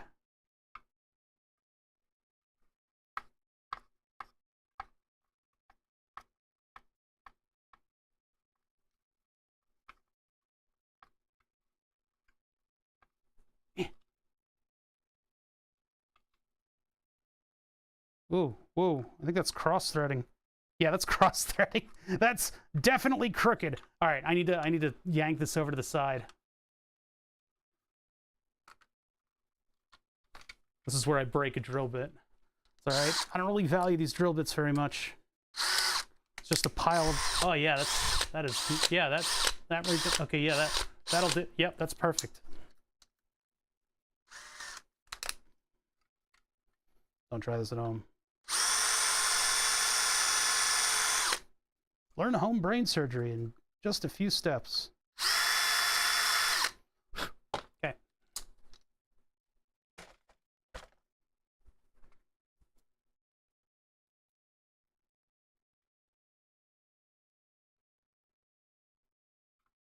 I mean, everything about this is going to look like, you know, an electronics project. All the holes are going to be hastily drilled or melted through the enclosure. That's the whole point of it. It's good to lean into that stuff every now and then.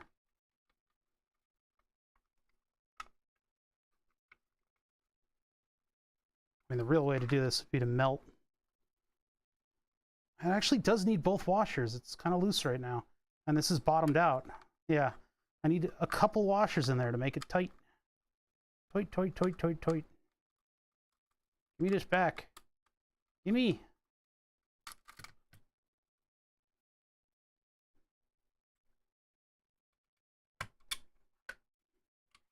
At least we're not on the speaker side. The speaker side makes everything go to the magnet. Everything that's ferromagnetic. Ah!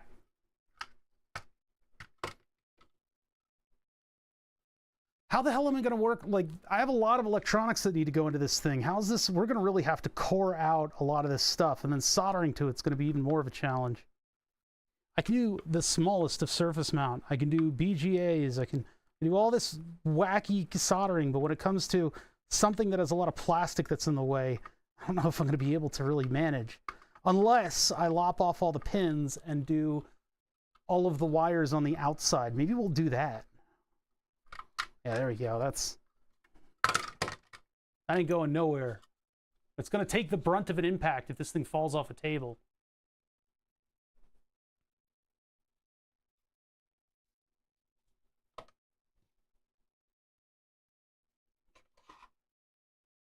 So yeah, that's pretty solid. I don't think it's twisting anytime soon. Although that pin's out there a little bit. I would have liked that to sit flatter, but I can't do that without shaping the internal over there. I would need to like melt this down or take an end mill and a drill and put a little diagonal. I could do that. No, that'll make it weak. This is fine. This is fine. Can't be a perfectionist. So this is the chip, the amplifier that we're going to use. That goes on here. And I can clip these pins and have them all go flat and forward. And then we can put wire down on the surface to go across to the circuit elements, maybe. I was thinking that everything would drop to the inside and I have a big bird's nest inside. But I think it's probably better if we keep some of the stuff on the surface and then I can... It'll just be an easier thing to solder at that point. So let's bend some of these leads.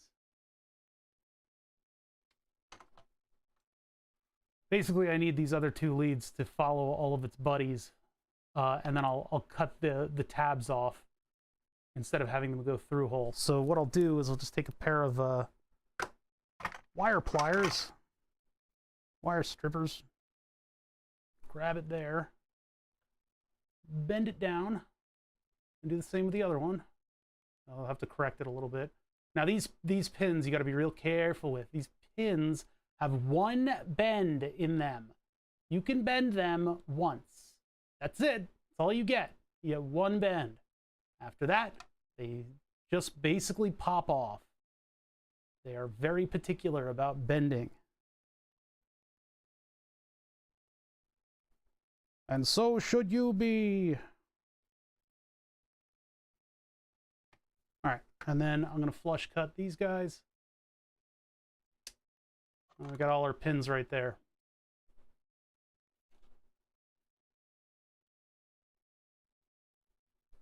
No, well, you're not supposed to ever bend those. So if you're working with the electronics, sometimes you need to bend stuff, but typically you do not. Then come back here with its screw. Well, now we have a heat sink, and I don't really know if we need it, but it definitely keeps this thing from breaking. Although, maybe it would have been cool to have this sit flat on the surface, but we'll just deal with this the way it is. It's got a little tiny heat sink on it, just in case it gets warm.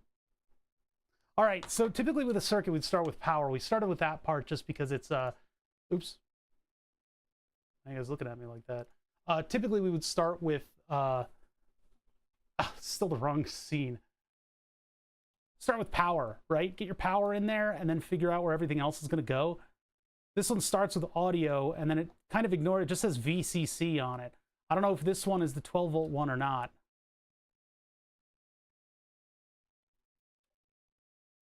Oops.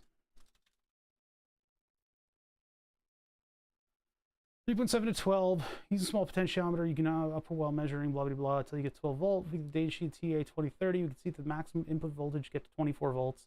3.7 LiPo. Oh, this is for a totally different. Let's find a 12 volt circuit because that's going to influence some of the values of this thing. I would like to run this thing off of 12 volts. So 12 volt speaker schematic is still all right. We're just looking for the TDA 2030. So TDA 2030. That's pretty close. 8 ohms though. We have a 4 ohm 5 watt. I don't know whether or not that's what we're going to find. And then the input will get the potentiometer in there.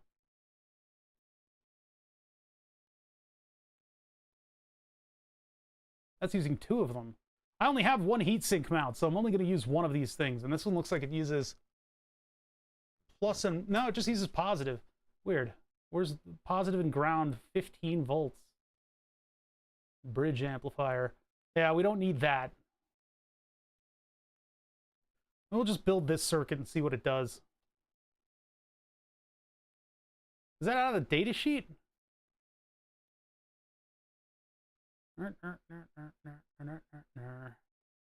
Yeah, we'll just build this one. Oh my god. It's like baby's first circuit. 2 1N4007s, 0.1 off, 100 off, 22 kilo ohm to ground, 22 off. We've got, that's a DC blocking so that we have plus minus signal going in. I mean, it's referencing off of negative VS. We want a plus minus power supply. So we don't want a, sorry, we want a positive and ground power supply. What's up, Complex Sweet? How you doing? We're simulcasting to YouTube, who's going to be like several seconds, up to 10 seconds behind. There's nobody watching over there. That or their analytics just doesn't like update. Because I see a couple people chatting over there. It's just not weird. All right, anyway. Yeah, apparently you're nobody, Chester. I don't know why it's not updating anything over there. Whatever, it doesn't matter. Who cares about YouTube? Stop talking about YouTube. Plus minus 15 volts. I want plus minus 12 volts. Or maybe a 6 volt system. 28 volts. What do we have here? There we go. DC, 12 volts. This is a simpler circuit, too. Now, where are we going to find a 1N4007? That's a pretty common diode. We might be able to find it in a power supply. It's not being used as a power diode here. It's basically just limiting your plus and minus. Let me get that power supply circuit board, and we can see if we can find... Because I want it to be through hole so that we can actually like plunk it down into this thing. Yeah, Twitch analytics. I don't know. Well, Twitch's analytics are okay. They're telling me that I've got 49 viewers right now, which is pretty nice. Okay, where's my? Oh yeah, the YouTube thing is way behind. Listen, YouTube viewers, know that your comments are being made to a stream that's moved on already. You're like 10 seconds behind it. It's crazy. That tells you. It says. Let's see. All right, power supply. There. Ow. Through-hole stuff hurts. You got any 1N4007s? No, you're all through-hole, or you're all surface mount actually. I could easily find surface mounts, but we're trying to keep it low tech here. Well, relatively low tech. I mean, whatever. What are you rectifying with? Tell me. 4007. All right, we found them. 10 years of reverse engineering IEDs so that I can more easily identify a 1N4007 by looking at the sides of the diodes on the circuit board. All right. I get a lot of exercise working with this stuff. Okay, we've got a couple 1N4007s that are being used as a bridge rectifier over here. Very common diode for that sort of thing. What's the big one, that big comedy diode that we've got in here? There's a big comedy-sized diode over here.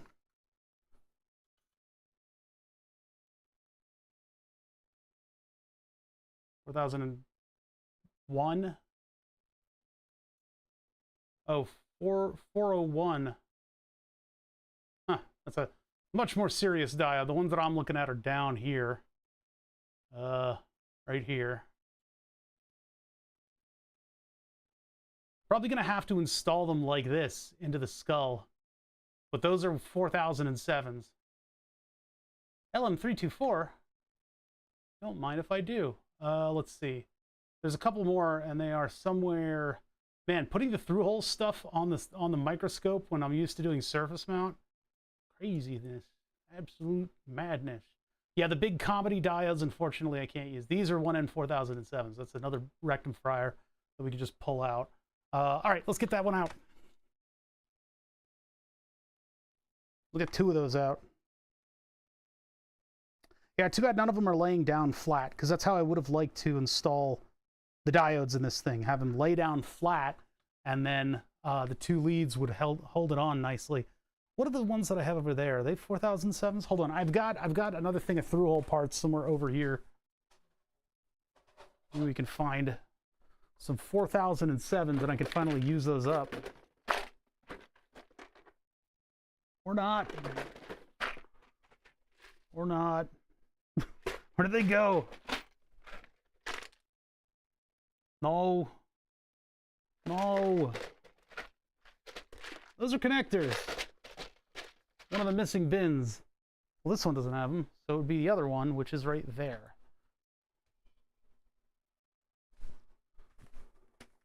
Yeah.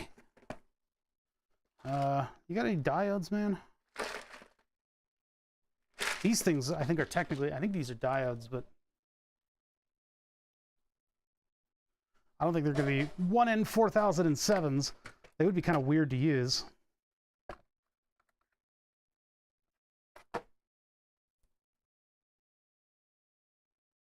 Can't even read it.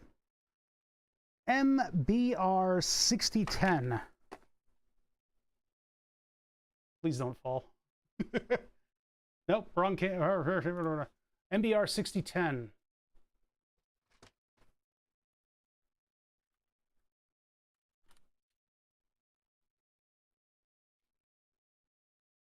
think this came with one of the power supplies. Schottky diode. It's 60 amp Schottky diode. I don't think that's quite equivalent. What the heck is that? Twin tower package. What the fuck? All right, bye. Okay, anyway.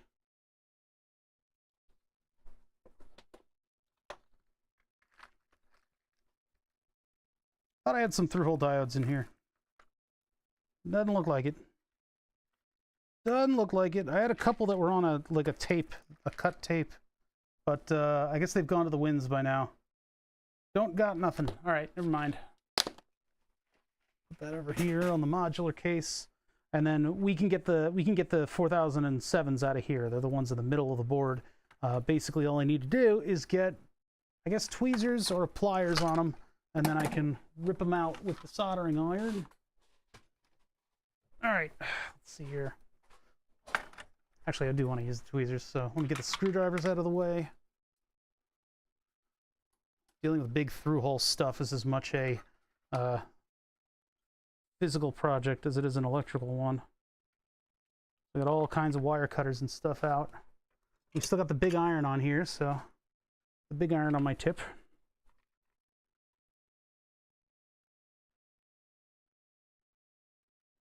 This is one of these one-layer power supply boards, so there's just very easy to desolder.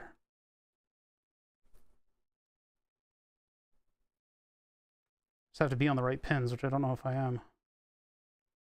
What the heck are these? Which ones did I just heat up? Well, that doesn't really answer it. That's that whole area. Oh, well, my tweezers are hot, so I guess that helps. Pinpoint it. I guess I could use the desolder braid. It would actually work really well here, because they only go through one layer. And also, this stupid fucking thing. Nobody wants your output anymore. This is a backup power supply, is what this used to be. The batteries went bad on it, and so I just ordered a new backup power supply. Oh god, that's gonna kill my flush cutters. Spent a lot of money on these flush cutters. At $30. All right, there. Now I can move it around. I've already removed some stuff from this board, so it's not like I can get it up and running again. All right, so we're dealing with these right here, and if I use desolder braid, not only would it look cool, I think it'll be much more effective. So we're right here. That's probably an equivalent one in 4007. Let's see, where was I? I can see it on the thermals, but we're looking to be here. There we are. And there's already a little stuff done. Okay, so where's desolder braid? Let me get this out of the way. Speaker out of the way. I'm in a constant struggle here to retain desk space, and I lost our place, but I was looking for my desoldering braid. What did I do with it? Where have you gone? Where is... It's like fucking Blue's Clues over here. Have you seen my desoldering braid? It's over there. Huh? Next to this? No! There it is. Under the speaker grill.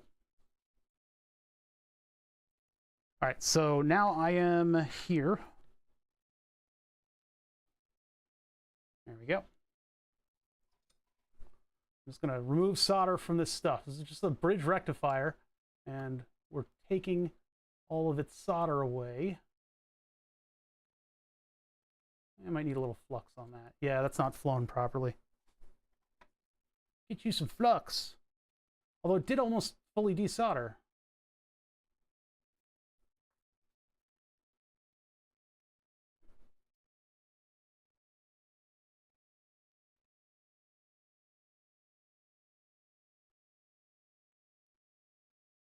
Got an eye on you YouTube commenters, weirdos. You just allow that to cool without touching the edges.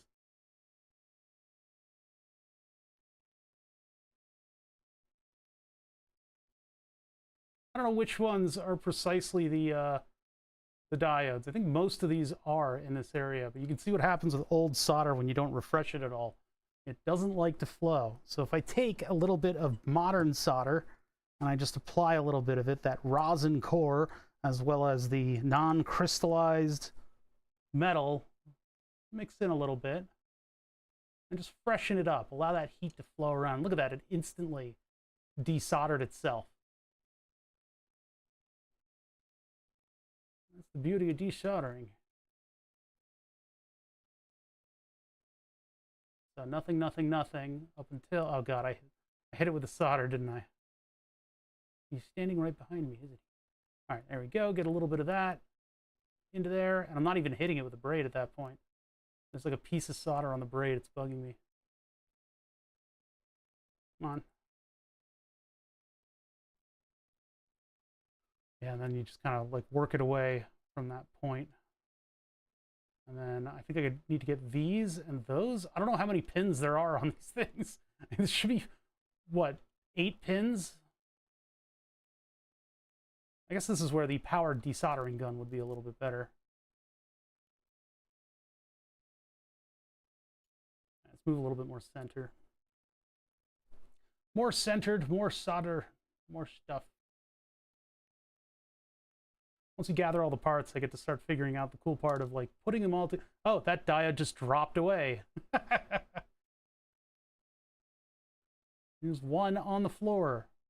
Get the other one down there.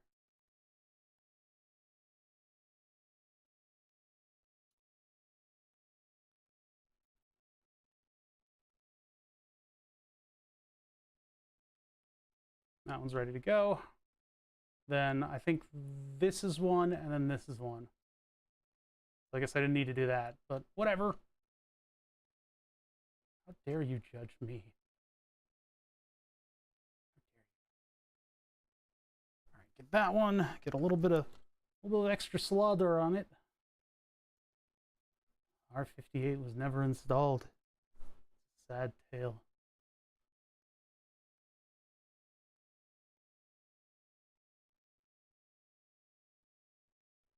My braid might be a little bit spent. There we go. All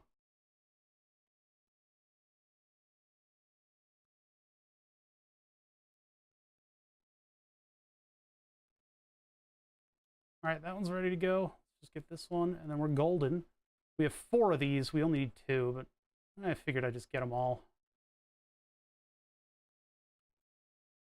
I gotta be the very best. One ever was.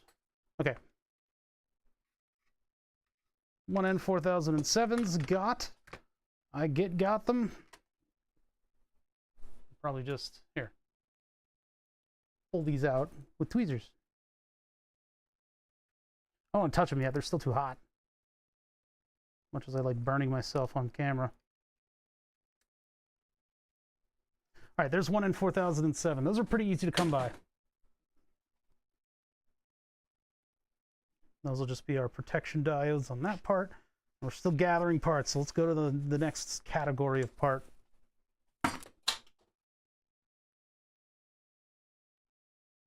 What else do we need? What the? Hey, Chrome.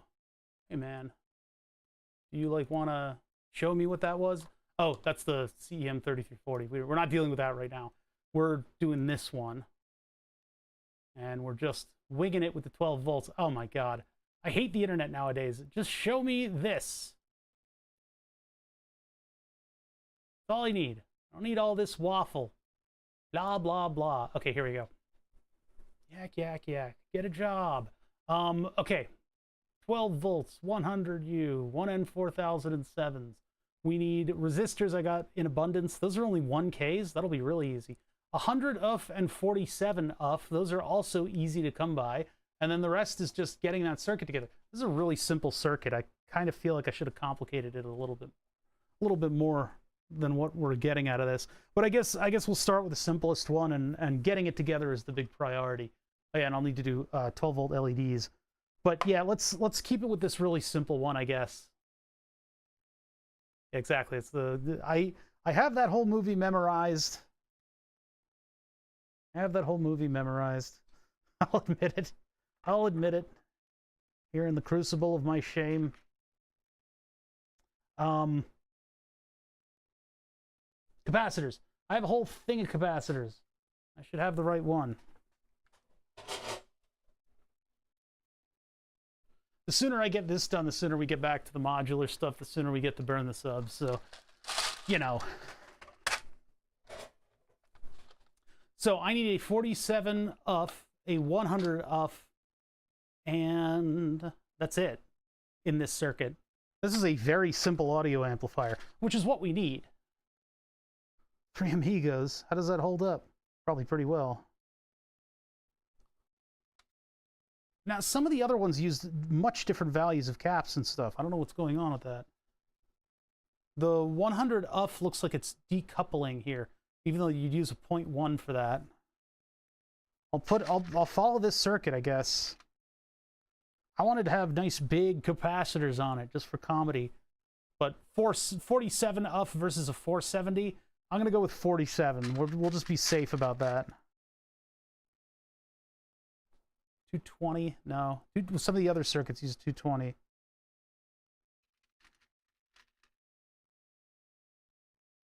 You are 220 still.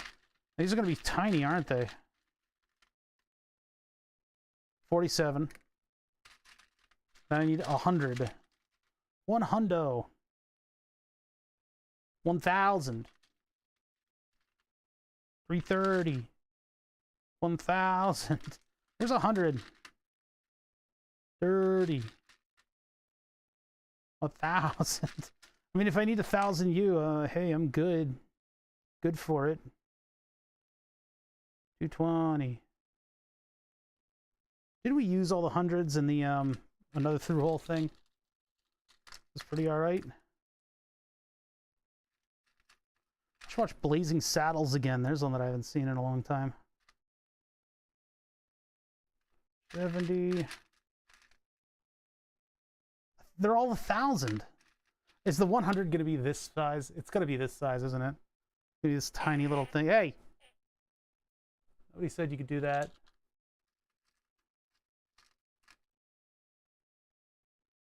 $47. I think the problem is I'm looking for too large of it. There we go, 100. Although this is 16 volts. And 100 is going on the 12 volt line. No, I want 50 volts at least out of this. I don't want a 12 and a 16 volt cap.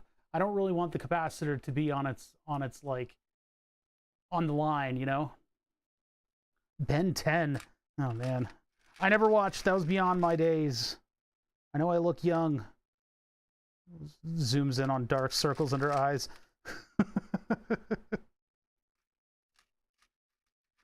No, I came home to school watching the original Batman animated series.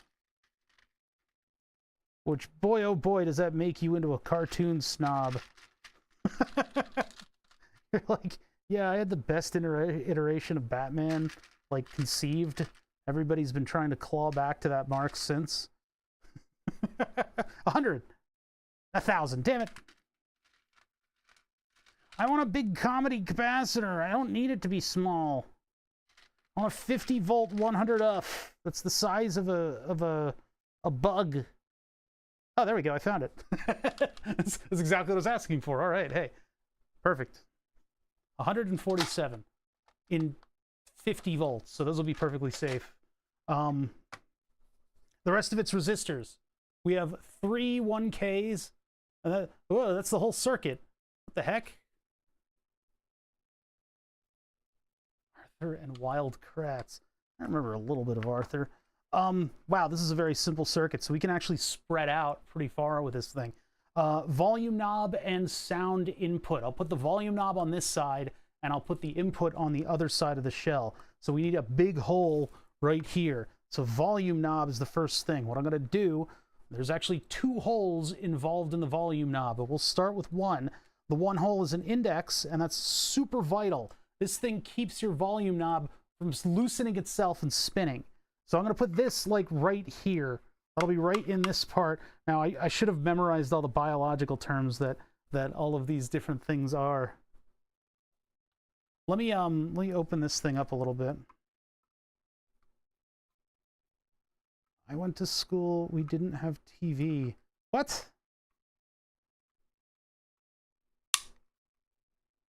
Well, North America in the 80s, everybody had TVs. Around these parts. Quick and dirty.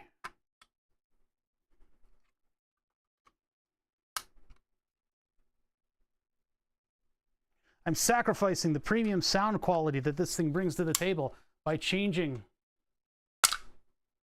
Yeah, the AV cart. I was always the one that had to operate the AV cart, though. I had keys to the AV room in middle school because I was the only one that knew how to operate all that equipment.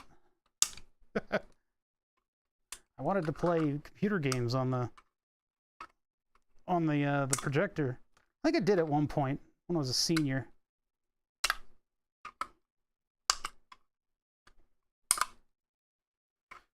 Oh, good. I'm going to replace all the nice soft plastic with rigid, spiky plastic.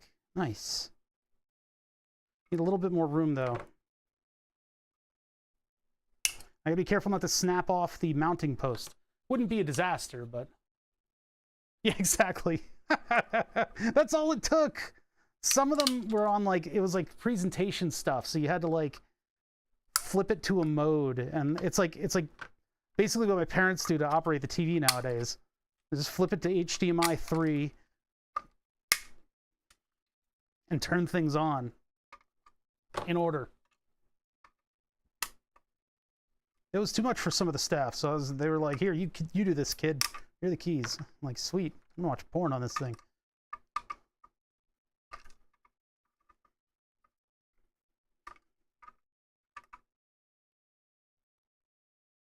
Gotta be careful of my Knipex. I won't have to order another set of these things.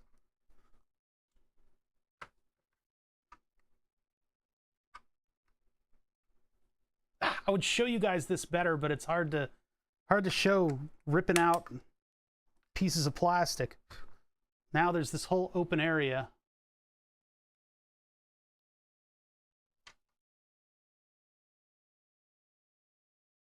So I got rid of this like bolstering on the frontal lobe, and now I've got a little bit more space to occupy over here. These are like slash me fiends. This part of the circuit isn't going to go down into this. It'll be probably a couple components that'll sit on top, but I'll still nip away this plastic just to make a little bit of room here. When you're working on something like this, if you start nipping away these internal bolsters, you can risk breaking the plastic all the way to the front surface. But this is already pretty thick plastic. I don't know why they did all this stuff to the cranial lobe. I don't know why they added all that up there. Maybe to make the chamber a little smaller. Who knows? It doesn't look like it's entirely necessary, but you know, at some point they had a power button housed up there, I guess. Okay, so moving on. Let's see. Thing through the side, yeah. Just like, boom, right there, volume knob. So let's find this drill bit.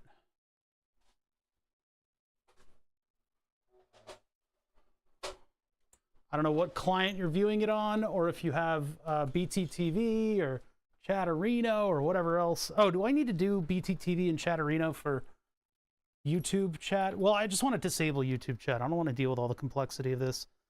I was wondering if I needed to do like Franker Face or whatever for YouTube. Is that even a thing?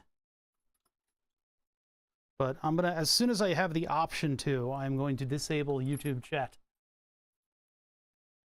with wanton abandon.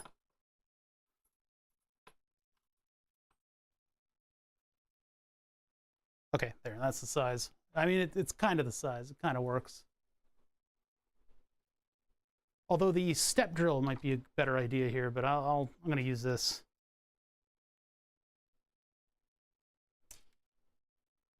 I don't know, is it just slash me? What is it? I don't know what you guys are doing. You guys are an affront to the morality of mankind. Just somewhere around here.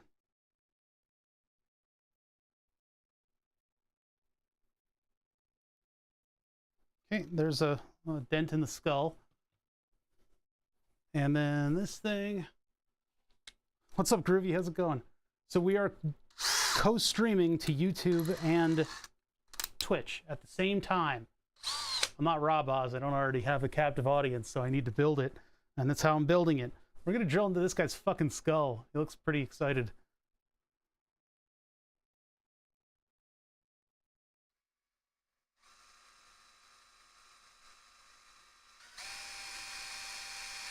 This is how I do it with humans. There we go. Just like with humans.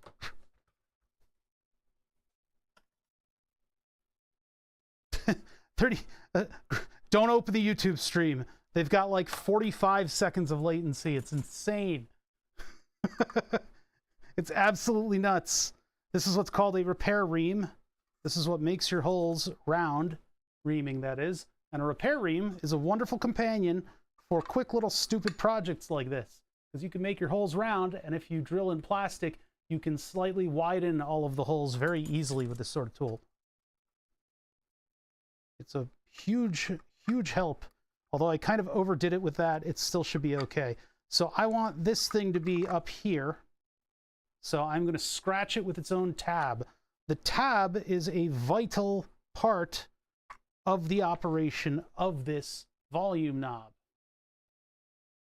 That tab will keep your whole operation from spinning.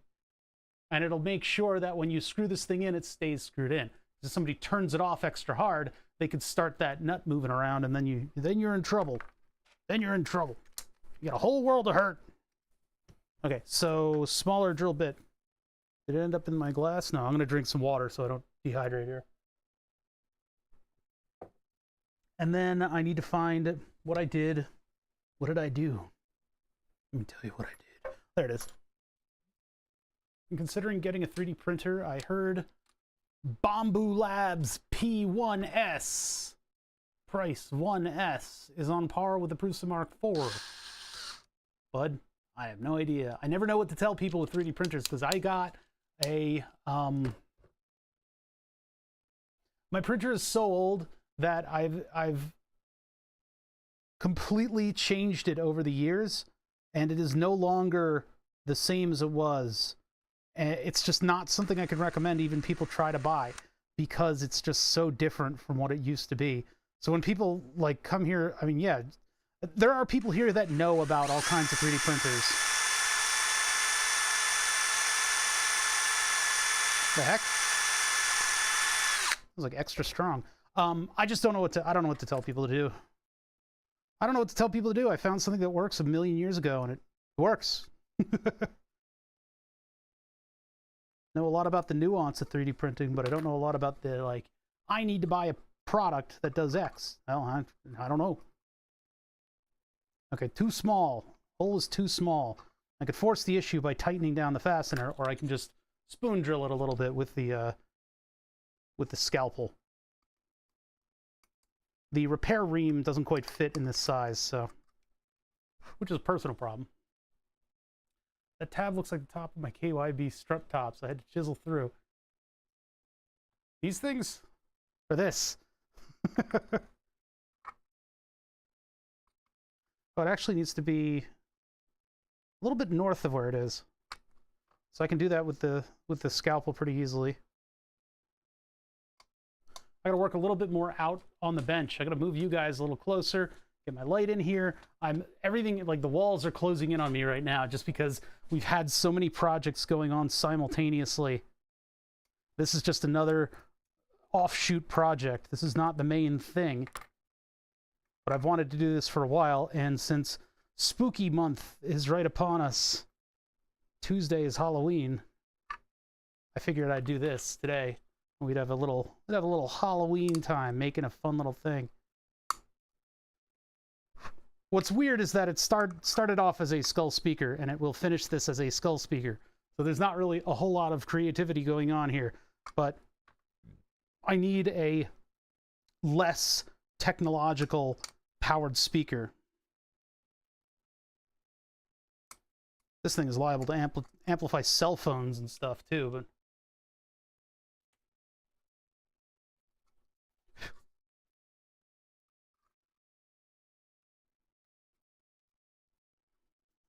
pretty good. Although it probably could fit in there a little bit more. No, that's up to the line. Over the line. Okay, so that one's right there. Put a washer on it. Now hopefully the knob I have in mind works here. I got a couple different ones though if I need.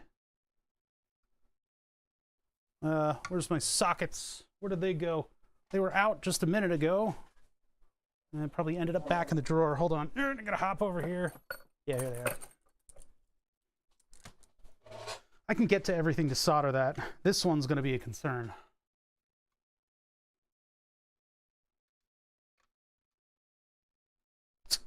We don't get any trick-or-treaters here. I don't know what it is about this place. We're like haunted the wrong way.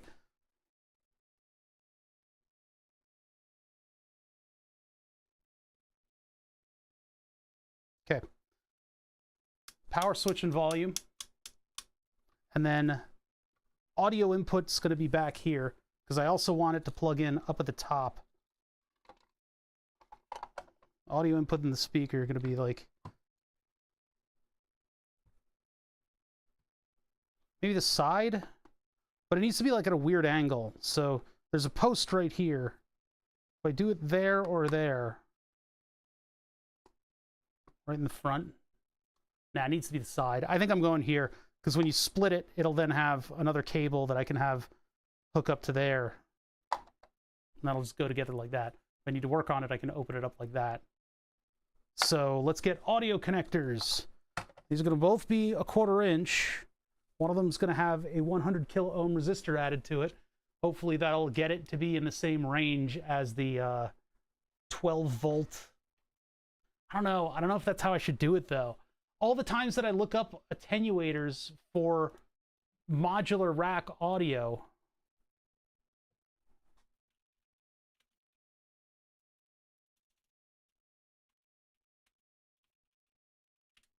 attenuator. So what that's supposed to do is lower the volume level so that it can be put out to something that is, you know, like the line in on your computer and stuff like that. What is this? Lead modular multifunctional Eurorack module. I guess you program it to be what you want it to be. That's kind of cool. Really looking for an audio attenuator. Let me put a attenuator circuit. I don't want this. I want to know what this thing is supposed to be doing. Yeah, and again, they just put a 100. What is there's no TL074. You put a 1-off on the input and 100K potentiometer. This is 0 and 100K. That's a like weird. You go from unity gain to 1 to 100 on that. Huh. 100 NF plus minus 12 volts. It's already, everything is all different voltages too, so it's already getting all of this screwed up. Skull and circuits. Well, that seems a little bit on the nose.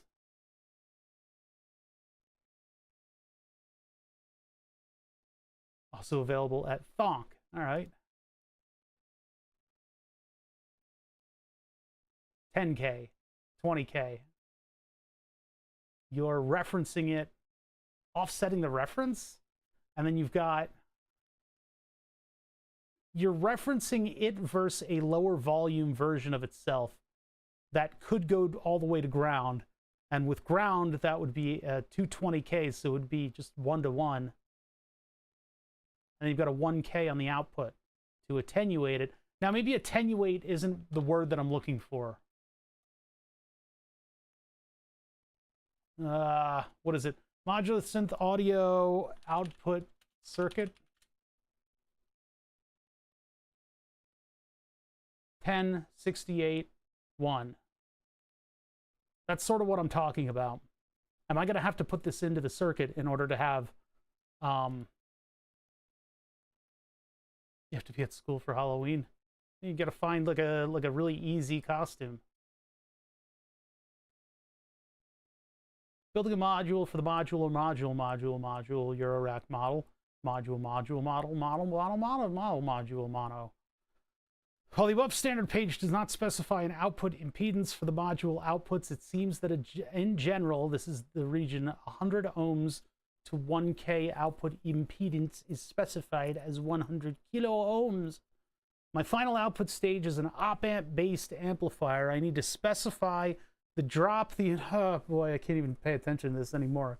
The lowest output, blah, blah, blah, voltage in the range -12 to 12. Online, I can find two different ways to do this. The obvious op-amp circuits followed by a resistor, or putting the resistor in the feedback loop. Where's that? Bop, bop, bop. Oh, okay. Mutable does this. R3 is setting the output impedance. Okay, this is good to know, actually. The rationale for ladder is, since the feedback is taken from the actual output node, the output is effectively very low impedance under normal conditions. But the resistor nonetheless protects too much current from being drawn. If the power rails are plus minus 12 volts, then 24 volt over R3 equals 24 milliamps. For R3 is equal to 1 kilo ohm, it can be drawn before the op amp saturates. Okay. I'm going to need to read up on this. This is actually useful information. But we're not plus minus 12 volts, though. We are plus 12 volts in ground.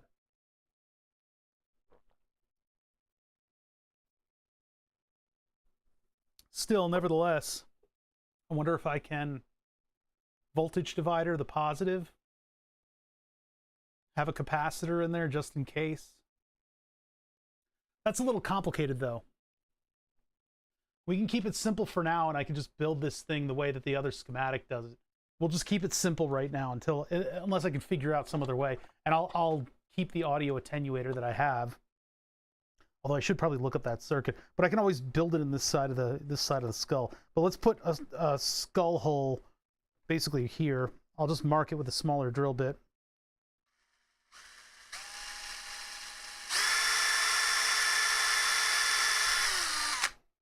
And then we got to find an appropriate drill bit size, which I don't think the larger drill bit is, but we'll check.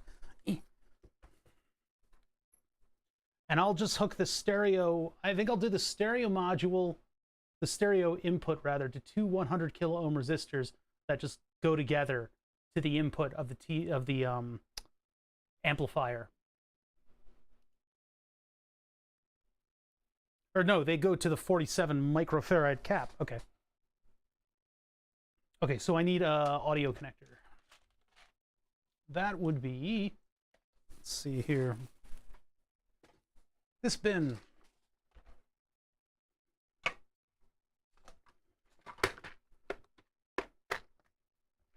This bin. Oh, I'm running out of these. I gotta buy more. Although using thonkies would probably be pretty good. But these are strictly mono. If I have one of each, yeah, I guess I don't need two of the stereos. We'll just do one of the stereos and then one of the Thonky Kongs. And I'll figure out the Thonky Kong later, but I'll install it now. That's all I need from this, right? Yeah. Close that. Oh, my head was in the way. Sorry. My big head. Move that gigantic cotton candy. Oh, I need a nut for this too. I got portable nut.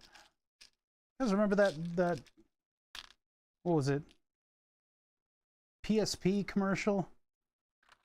The squirrels talking about nut.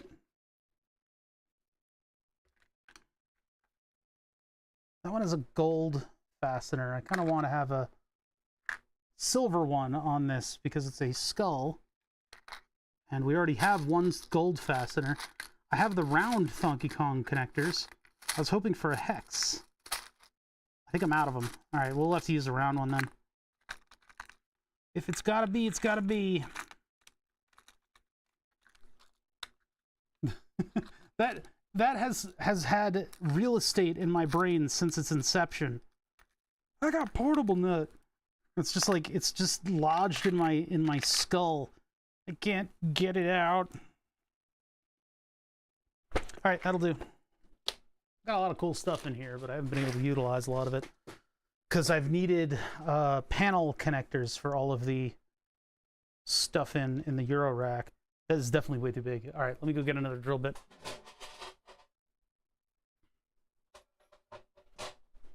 I'll put two holes in the skull, but we're only going to use one of the connectors right now until I can figure out what the circuit is supposed to look like for the Euro rack input. That's going to be a little tight, but I'll do it.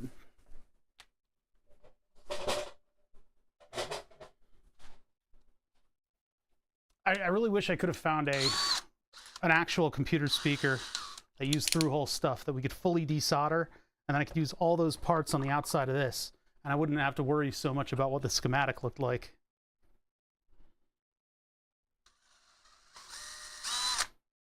Such is life.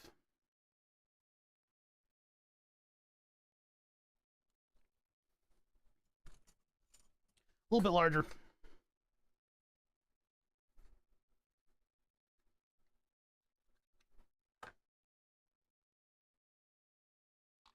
Ah, okay. At least it's not magnetic. Let's get this kind of out of the way.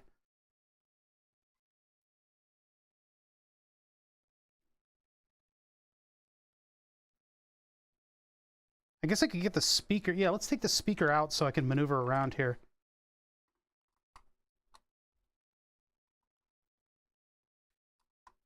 That'll just help me.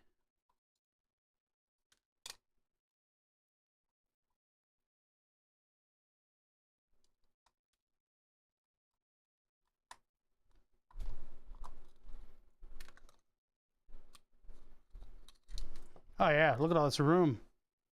I can get everywhere.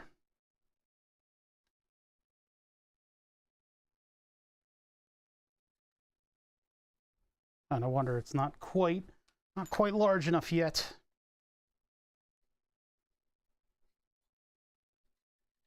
I don't know if we're gonna have to bust out the micro drill bits. There we go, it's perfect. The micro drill bits that I can do the component holes. It would be a crying shame if all of my components were internal to the skull. I mean, we're purposely making this look like some kind of a cyber horror thing. Long sockets just give me a slightly better grip to tighten those down. Alrighty, that's good. That's our stereo input. So where are things on this? On, off, stereo input, put mono input just above it. We'll put it up here.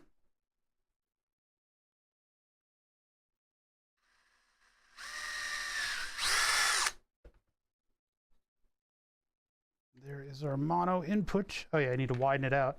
Forgot, don't have quite the right drill bit.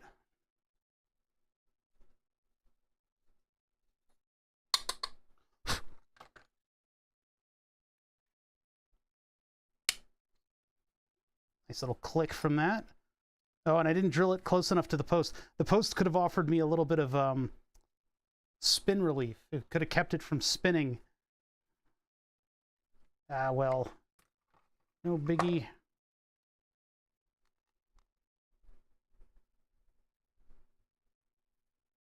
Because, wow, all that thing wants to do is spin. It's not even stable. It's just spinning. Oh, my God. Well, a little hot glue could probably help keep that in place, at least for the scope of this project. Because yeah, that's not cooperating, and a couple plugins is all it'll probably take for this thing to loosen up. So like a dollop of hot glue between the post and the connector might keep it from spin. It'll make basically a little rubber bumper that'll keep the thing from spinning. This one was tightened with a hex wrench, and that's nice and tight. I don't have a hex nut to go on this thing, so. Getting there.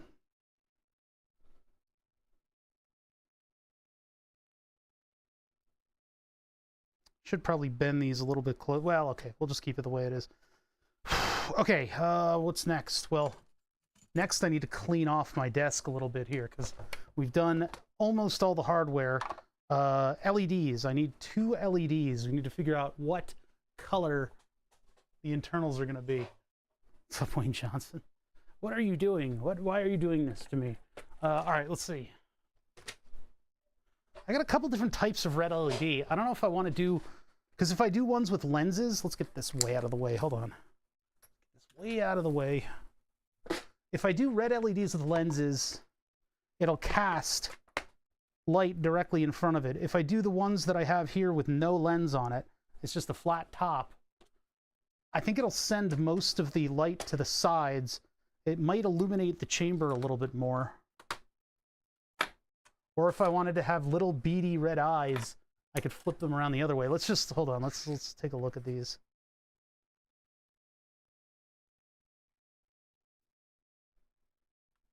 Try not to sweep any important parts away.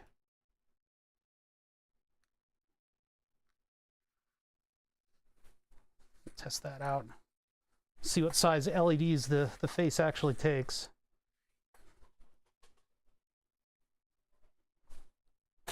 Nice and clean. All right, what's she here? I think it's a. Oh no, it is 3mm, but it looks like it's gonna have to be glued in place because it's not a press fit by any means. So these can face either way. If I hook it up, let's see. Let's get a. I guess I'll have to do a breadboard test of this thing. Where's my other breadboard? It has potentiometers already on it for testing LEDs because I tried to get the mutable instruments resistors correct. Everything else about them doesn't work. The resistors are real good. Here it is. Oh, the potentiometers fell off. Well, never mind. Well, we can still use the breadboard. Can still use the breadboard. What happened to the pots that I had? All right. Just get 2 more.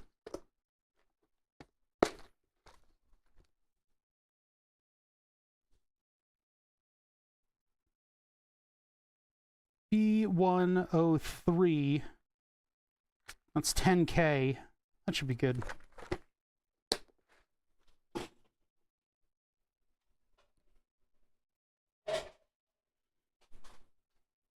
Panel mount LEDs. I had some really crazy panel mounty kind of LED things, but they've gone into projects. The PJs. Because where I come from. All right, let's see. So we've got LEDs. We got positive and negative. I have 10K ohm right there. And then I have an LED. Boxes are. I've got so many boxes on top of boxes. Things are falling over. I gotta clean up a little bit more before streaming. Where's my cutters? Cut that. And then I guess positive coming in through here.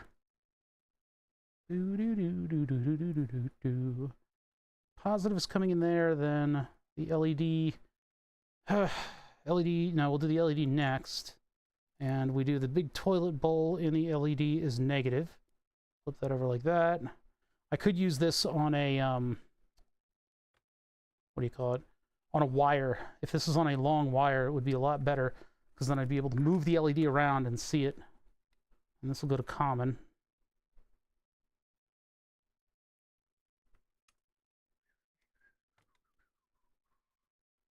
There, I can just dial in what the value should be. Quick and dirty. And we'll get, let's see, what, my power supply leads are being used in Eurorack stuff right now. What am I going to use? I could find some leads. This is ridiculous. All my stuff is just being conscripted towards other. Usually I'm all ready to do DC and LEDs and stuff like that. I have all the stuff for it. It's just ready to go. But I've had to reconfigure all the lines here so that I've got the ability to do plus minus 12 volts for Eurorack. Let's see if I can find some off-brand leads, some dollar store leads. Like that. And then where's the negative one? Where's the other one? Where is it? Up here. There's a set. There we go. We'll use these. I don't like these clip leads as much. They come off really easily. Should have distanced these properly. Oh, and I don't know which one's positive and negative. There's a mark on this, but it's like a lump of plastic. What does that mean? GND. Okay, there we go. A little tab has GND written on it. Oh, I didn't put these. Oh no, they're barely close enough. All right, so I can turn that on. That's second power supply. And we can make this one 12 volts for speaker testing.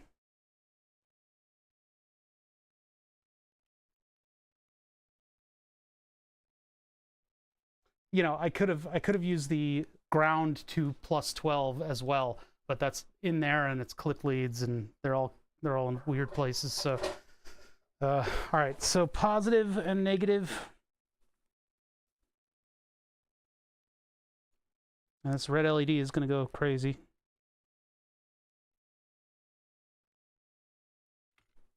Oops, keep slipping. So I don't like these leads. Oh, I just broke it.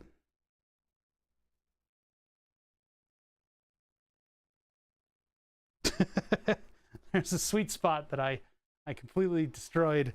Okay, next red LED. It's not like I don't have plenty of these to play with. Yeah, these are 3mm LEDs, but they don't have a lens on them, so they spread out very wide.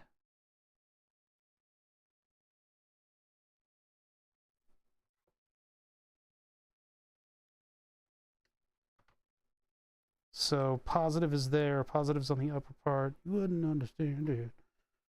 PJ's like another planet. It's outlandish.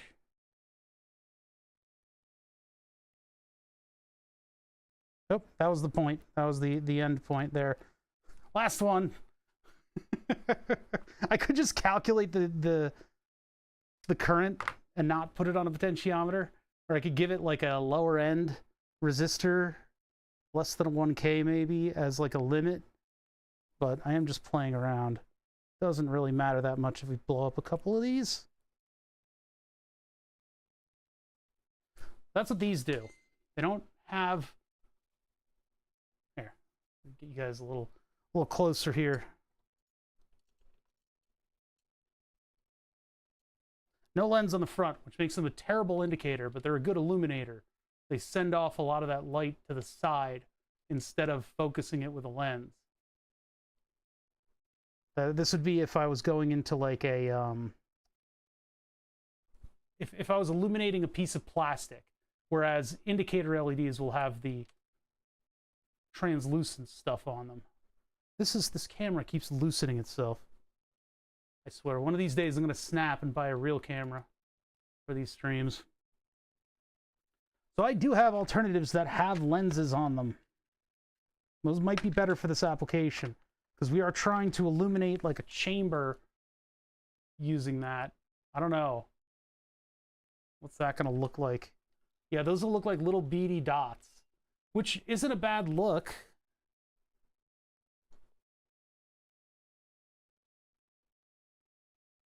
If it was illuminating something else, that would be good. Or if I flip it in the other direction.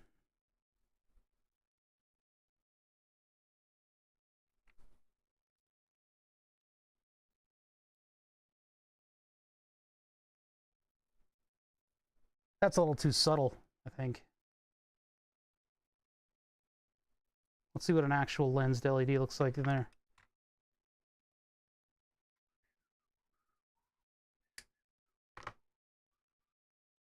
Man, it's all stuck in my head now. Doot. Doot. Oh, that's blue. All right, well, what does blue look like? It's going to be much, much brighter. H for sure.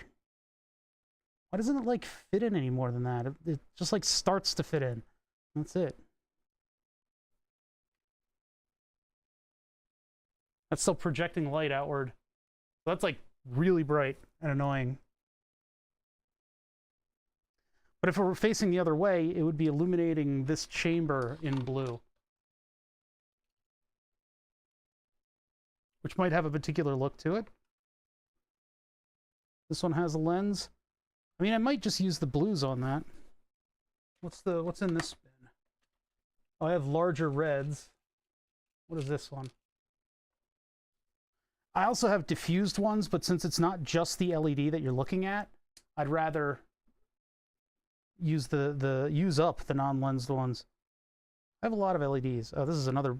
Oh, this one's purple. It's UV. I don't know what purpose I would have with UV. That seems like a little bit much. Oh no, and then it's dead. It immediately died. Let's see. I have bidirectionals. No. Those are the reds. Then we have UV, blue, and then I've got a kit of LEDs. So I could basically do yellow or orange, but I think like blue or red and have it facing inwards is the way to go.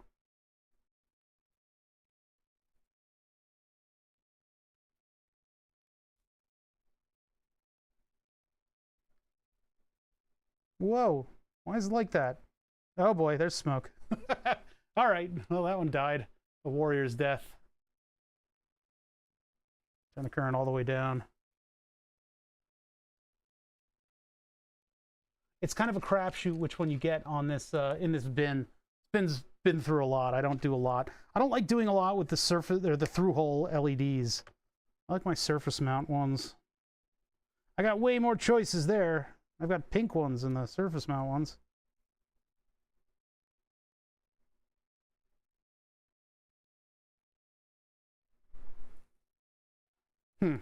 Yeah, and that's not what I'm looking for. Beat drop, I'm going to ban that emote.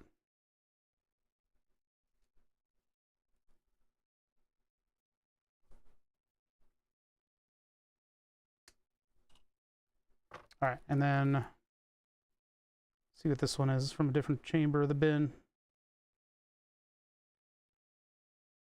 That's blue. Okay, so I can use two of those. We just go with blue.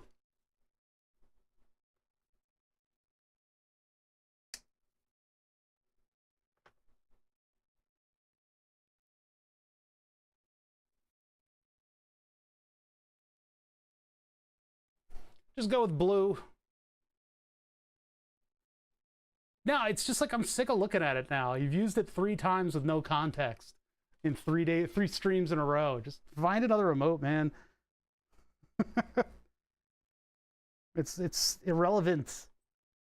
Nobody's dancing, nobody's moving their head. I don't mind when they're relevant. All right, so there we go. We're gonna use blue LEDs. I'm just gonna freaking throw these things in there with 1 kilo ohm resistors, and then they will sort of subtly illuminate the chamber. Now, the other question that I have is how am I going to get the wires into the main chamber? I can't use these posts. I guess I can go, actually on this frame, I can use those posts. Yeah, actually, it looks like I can. I can go back in through these. So that's where the wires will be going. Those will go back and connect to 12 volts. Is 1 kilo ohm okay for 12 volts?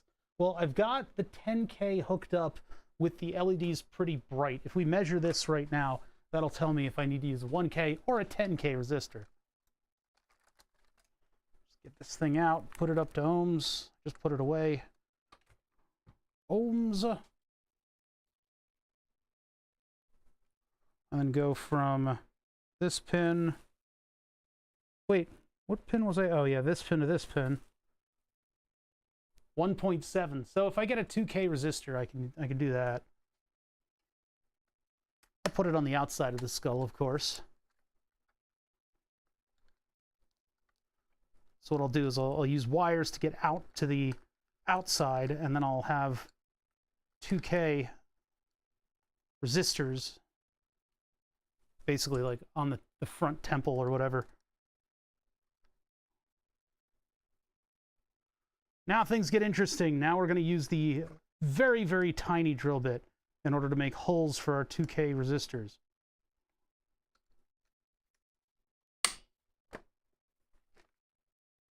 Which ones are the blues? I don't remember. I'm going to throw all these out. I could figure out which they are for the multimeter, but I'm not going to do that. I'm just... Oh, there they are. Okay, good. Keep those. Everybody else goes. They're all dead anyway. They're all just spirits. Now, I could just melt the leads. I could put the soldering iron up to the leads and melt holes in the thing. I'm going to be soldering to them anyway. I think I'll be nice and use the drill bits, though.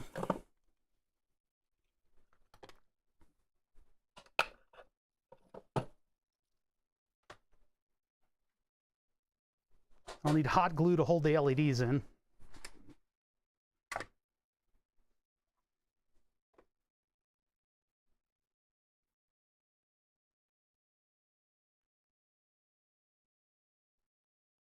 Just do it like that. is, wait a minute, how does this fit in? Oh no, this uses that hole. Okay, that's what I was afraid of. That's what I was afraid of. That uses the hole that's already there. But then there's a thing behind it. I can't really get through that. How now? Got 2 posts at the bottom there. Are those holes? Vomiting emoji. Yeah, there's all kinds of emoji. You're just learning this? If I do a hole through these, it'll pop out here. So that's where I can get the leads down through. Okay, so we'll do that. There goes that LED. Okay, yeah, so small drill bit is currently where?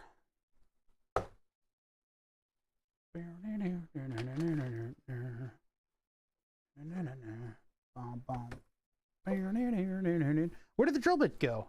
What the? Back you guys out a little bit as I...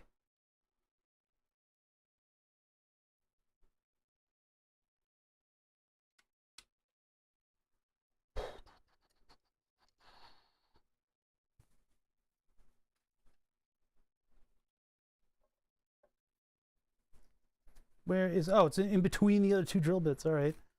All right, so this is a sizable hole for 2 small wires, so I can just use this. I'll punch a hole through the post that's already here. It's a little bit wide.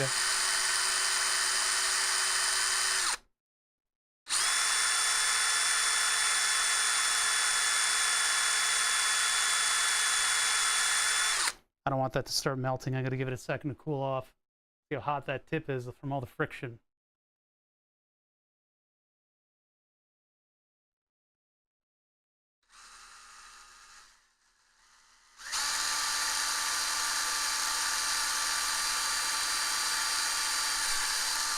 There we go. That's right on the edge, too. Oh, that's going to be visible. Darn it! I thought that would have dropped in a little bit more, but that's going to be right on the edge of the sunglass. Where can I find the other lens? Where'd it go? I can't find anything because there's too much stuff. There we go. Yeah, that'll be visible, but since when are we hiding wires at this point of the project?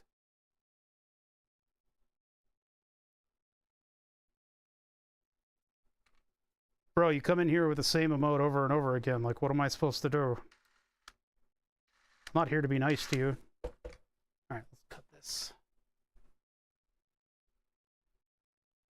I'll just cut a little access door in it, and then it'll sit on top of the wires. I guess I could have done a hole beneath this, but it looks like there's like every single facet of this design is in contact with some other piece of plastic, so... If we're lucky, we can sneak a couple wires down this hole. That'll lead back into the main chamber. I guess I'm stuck. I'm going to have to do the same thing to the other side. Of course, that'll probably need... Oh, no, there's a little bit of room. There's a little bit of room under this where we can sneak the wire through. So strange. I guess the front panel is taken by this post, and then I couldn't get something down there. I could try to drill into like the top of that and maybe get a wire through there. That would do it cleanly too, but I've already made my mark, so I'm going to do it on the same side. I've already made my mark. I'm going to just even it out.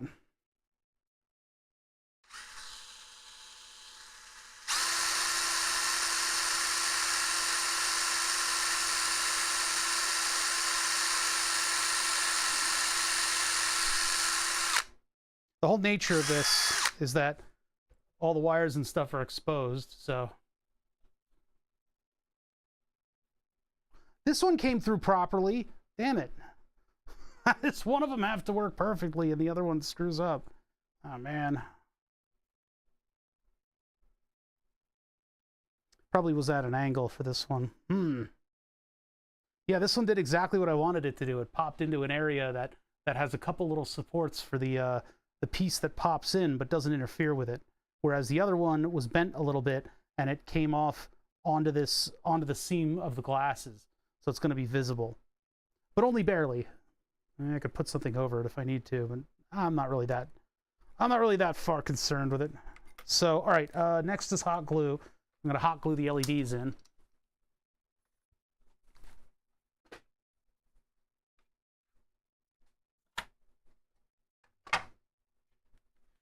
We've already lost an LED. I'm just going to get new ones. They're probably going to be pretty annoying if they're blue. I don't know. Maybe I think I should probably get red LEDs for this. Red or orange. I think red is probably the way to go.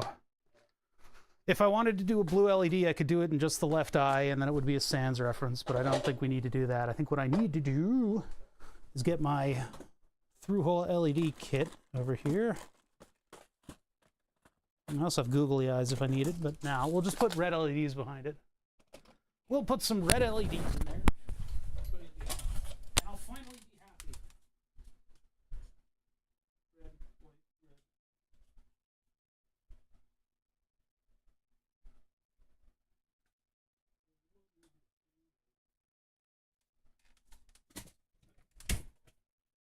I mean, having a big obnoxious blue LED is not a selling point. Having a nice, easy to look at red LED is great. And then it's a little bit more evil skull instead of a cyber skull. So ground's going to be on the left. Unless it swims around in that socket that they gave me. I mean, this thing is clearly supposed to mount an LED going forward. That's how they fit in completely. But I'm going to do them in reverse so that it illuminates the entire socket. Am I dead? Are you sure? It's very quiet.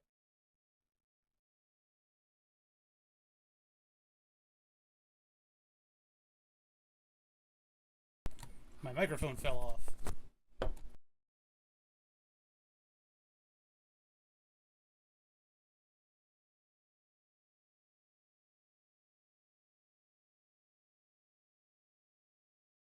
All right, that's good enough for now. I'll fix that later. The mic just got pulled off and dropped down to my feet. You had Foot-O audio vision wire. Can I fit 2 of these down there? Yeah, so we can do 4 wires down there, and we'll just install all of this stuff right here. Okay, let's see here. No, that wasn't explicitly onto the floor is what the drop is for. Otherwise, that counter would be at like 10, 100 billion, million, zillion. It would be an embarrassing number instead of the honorable number that we have. I'm going to bend them to the thickness of these pliers. Where's the other one? There it is. I'm going to put ground on the right.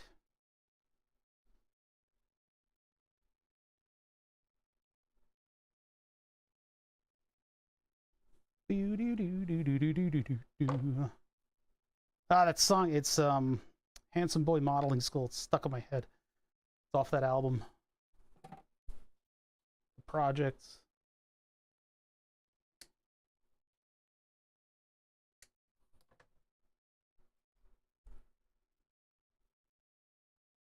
Yeah, we'll just have it like that. The wires that just sneak up from below, and then I'll keep a little dangly doogly dongly little wiry piece at the bottom. All right, plug this thing into the wall and heat up the hot glue. Uh-oh, I need another stick. It's a $1 hot glue gun. I trust it with my life. Probably shouldn't. Bought this a while ago for $1. One singular dollar. I only have a couple glue sticks left. I very seldom use hot glue.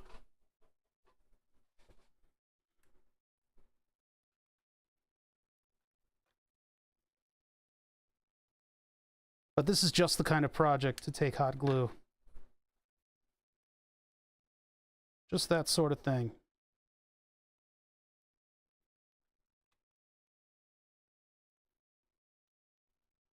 We gotta wait for this thing to heat up. It isn't the greatest hot glue gun in the world. I think I have a better one. I have a gas-powered one.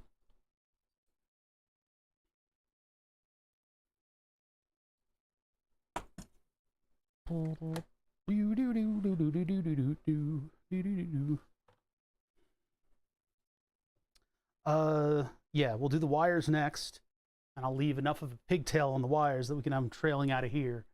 We need to do the power plug, which is going in the lower chamber. It probably is going to need it, like, well, it doesn't really need a disconnect. I just need these to be able to sit next to each other so that I can sandwich them back together.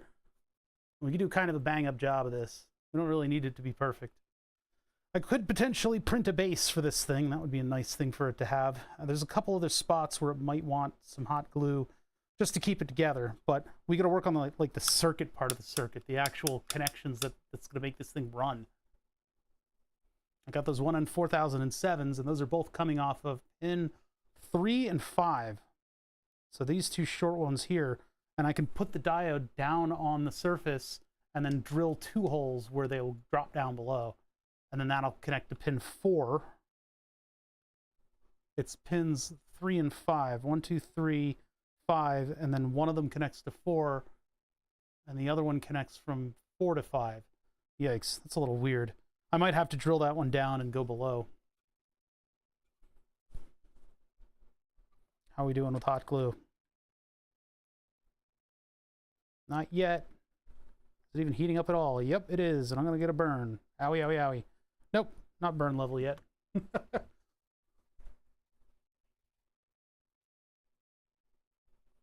Waiting on heat. Waiting on heat. Yeah, the YouTube stuff is like, this is what it's telling me right now. And look at how far behind this is. 1, 2, 3, 4, 5, 6, 7, 8, 9, 10, 11, overflow, 12. It's like, all right. And then I start counting. Nope, not yet. I'm not even there yet. Oh my God. Okay. Anyway. Wow, past me is cringe. All right. We're just waiting on this stuff to heat up. But like, it's not giving me like how many viewers do I have? None. Chat rate 0. Views 0. Current viewers 0. I don't know how they're counting it either. It's probably like 3 people, so it doesn't even care. I hate YouTube. At least it just means that my VOD will go up and it'll stay up. So as soon as I can turn off that chat, I can fully ignore. But there's no gear button. They say there's like a gear button where you can turn off that chat. Went to your YouTube channel, didn't show you being live. You may be looking at the wrong one. It's here. Specifically a VOD channel. Why do I hear like a dog whimpering upstairs? Hold on. I'm gonna have to go check. Wait, did I get Blue AU subscribing? I think I did. These are all just the regular emotes. Hold on, let me check on the puppy dog. Any of you watching on YouTube should jump over to Twitch. There's less latency, and I'll pop up the latency on YouTube in the future.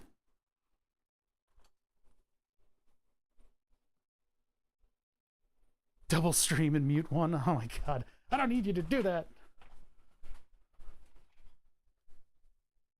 Okay, there's no puppy down here. Okay. Just making sure. I thought I heard whining upstairs. Okay, let's see. Hang the mic cable up so it doesn't get under the stool. I think now we should have enough heat in the glue gun to do this. So I'm gonna face these downwards and put a dollop of hot glue just right on the surface. And that's that. That's all I need. All that for just that.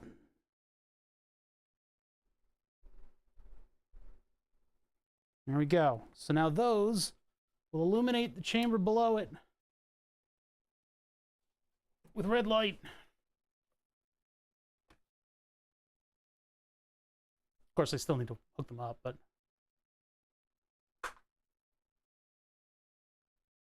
Oh, God damn it, it immediately came off of that. Wait, is that not going to stick? I'm going to have to heat the glue up again. What the heck? Maybe I'll use ultraviolet glue on it. That might actually hold it. Look at that, that didn't stick at all. Not your best joke ever,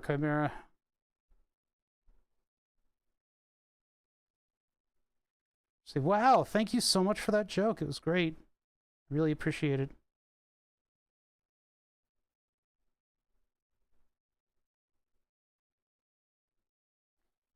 All right, now I got to let it cool. Maybe it'll stick if it gets time to cool. Yeah, that one came up immediately too. All right, these aren't sticking. We got a problem. This plastic is like a little bit rubbery, and I guess the hot glue does not like it. We can try ultraviolet glue on it. Maybe that'll do the trick. I'll do better in the future. Leave the comedy to the professionals, sir. Ah, stringy hot glue. Ah. Okay, so I tried to throw that into the garbage and it just stayed. It just stayed. I hate hot glue. I hate it. Get out of here. I'm going to let these cool fully and then see whether or not they are actually stuck on or if they just immediately fall out. I got to let them cool, though. I have to give them the opportunity that I was never given. Yeah, it's too smooth. I could rough the surface up or I could use ultraviolet glue. That might be better. We are dual streaming, by the way, OctoJ. There's a VOD command to show the channel. I have that VOD channel where I'm going to be streaming.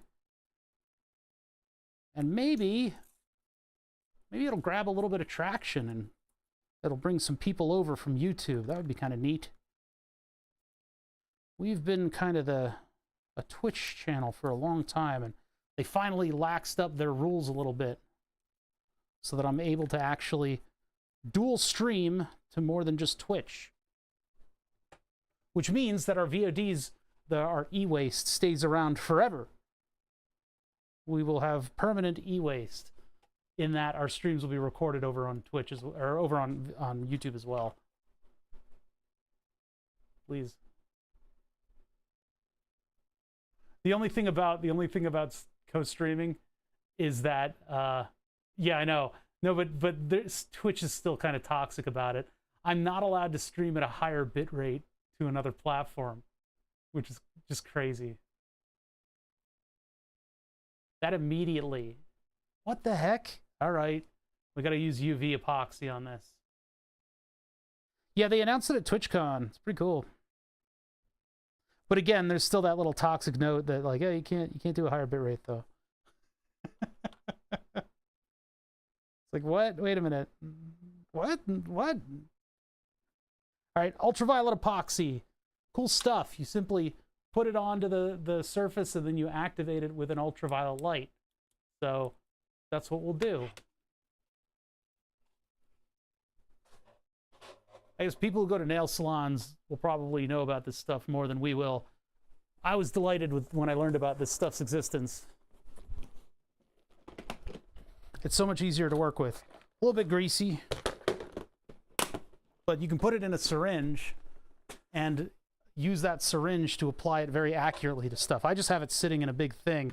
I do have syringes that I could use, but I'm not going to do that right now. A little greasy at the bottom there. Greasy. Okay. I'm going to do it directly from this, which makes it so much sloppier.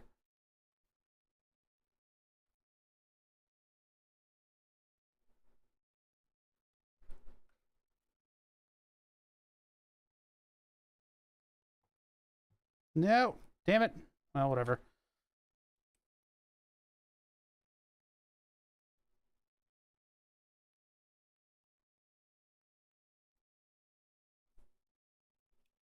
That'll set off an exothermic reaction.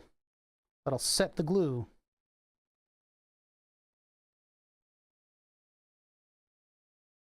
Should say epoxy.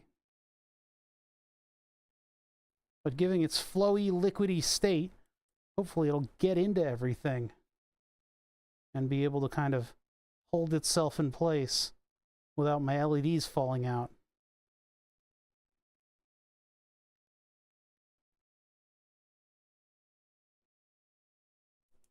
All right, and close that up almost immediately because I don't want this stuff to set. Get that back in the glue bin. Glue bin. I don't know, maybe they finally realized that, like, there is some competition out there. Because they let you stream to, like, TikTok for a little while under its own special rules. And I guess they just decided to actually not be completely toxic to their streamers. After, of course, getting rid of the higher cut, and they turned it into, like, a higher cut program that you have to get into, and it's like, I'm never going to do that. I can't get into the higher cut program. I'm like a dumb streamer. What the heck? That's a lot of Windows logos. Yeah, people like Djibouti and all them, it's no problem for them. They're going to just get into that program and stay in there. But for me, I'm not situated to do that. And if we pushed to do that, it still wouldn't stick because my numbers would drop again. These have to like set fully for me to pluck them off of the desk.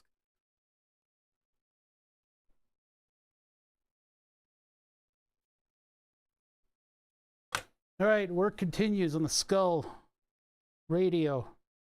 I need 2 sets of wires for the LEDs to come back through. I can't believe we drilled that one off. I'm so annoyed. Kick is trying a program where they pay hourly. That sounds very exploitable and would be hilarious for me to get into, because I could just have a 24-hour shop feed. I wouldn't even be here. I'd be out doing my shopping. Like, where's Bother? Oh, this is just a background stream of the shop. I'd have the Twitch TVO Bother thing going, and maybe I'd get the Torbjorn mechanism to just like do a stupid little spinny. I could exploit the shit out of that. I bet there's more stipulations to it. There always are. Now, ground is to the right.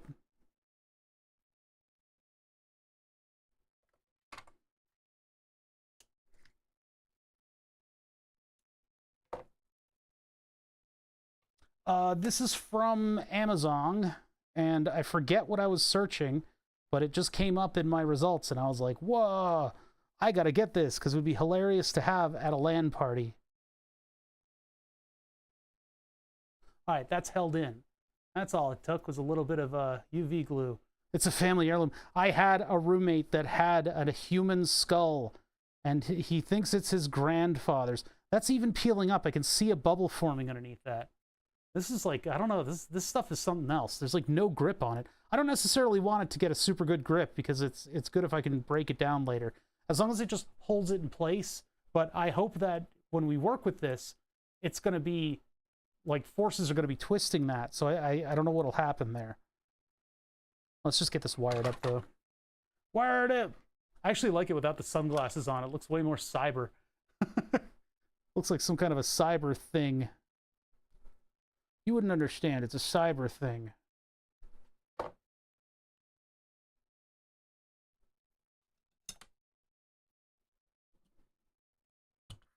All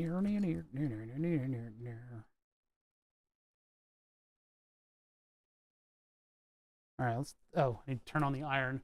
Iron turns itself off to try to save me from burning down the house. It thinks that I treat my soldering iron like I do cigarettes in bed. But I neither smoke nor solder in bed.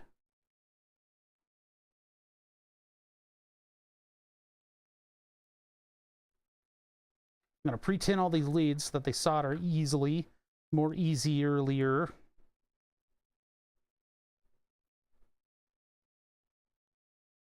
I'm using this thin solder that I bought specifically for surface mount stuff, and it turns out that a pound of thin solder is not good to have on a reel because it breaks itself. So I kind of want to use it up, so I'm not switching to the big solder, which is the stuff I would normally have, would normally use in these circumstances. I don't think I need to do strain relief here. These aren't really going to move around, although they are in an audio scenario. Well, if something breaks, the house burns down. That'll be fun.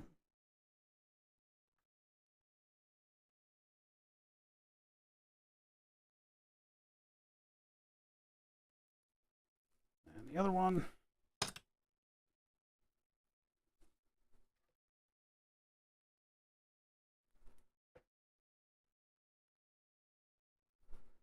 Yeah, I got to figure out how to mute audio to YouTube. Music audio to YouTube. Because I thought, and it may be zeroing in on a track that has the music on it.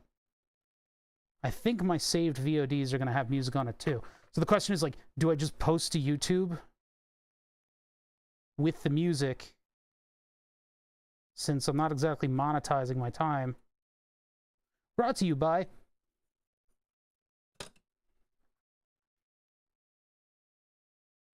And don't forget to check out our sponsor, Nothing. Nothing.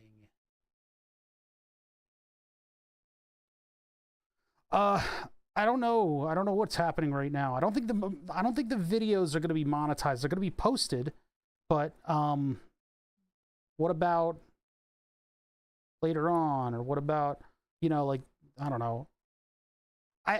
Like the live stream itself, I don't think that's monetized, but I don't know how that's handled for the whole business of YouTube.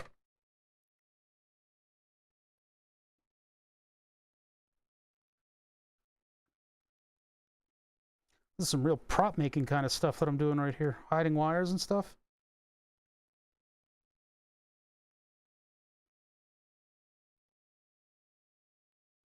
Of course, if this were going into a Halloween costume, I would definitely want to use hot glue on all these wire ends.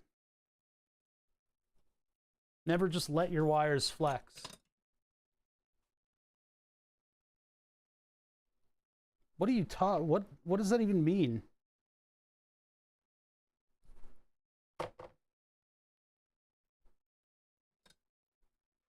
I don't do anything of that sort.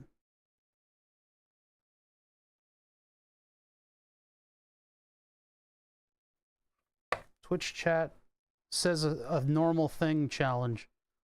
Parentheses, impossible.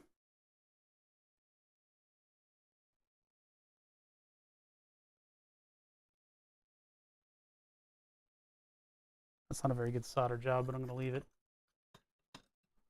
I already did make Daft Punk. I made a Daft Punk style helmet. I made an LED sphere headset. And I had it out at one point many, many years ago, working on stream. I think it was a stream when Julian stopped by. No, it wasn't. No, it was, I think, before a stream where he was gonna stop by and then he canceled on me. Where are my tweezers? I have institutional, generational layers of garbage on the table right now, and my tweezers have somehow made their way into the pages of history. There they are. They're way over here.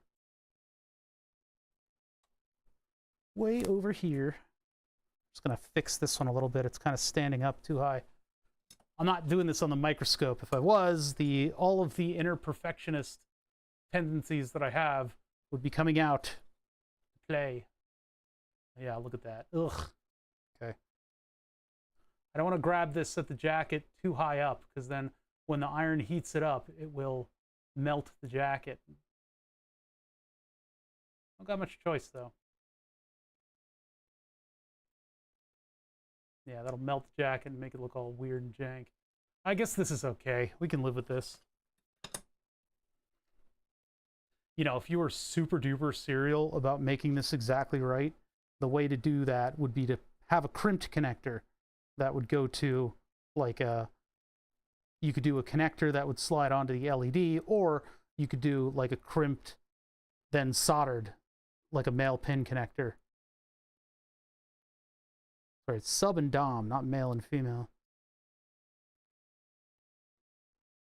Pointy thing connector, there you go. No, it's the, what is it, master slave in terms of electronics. We don't use that here. We use sub and dom.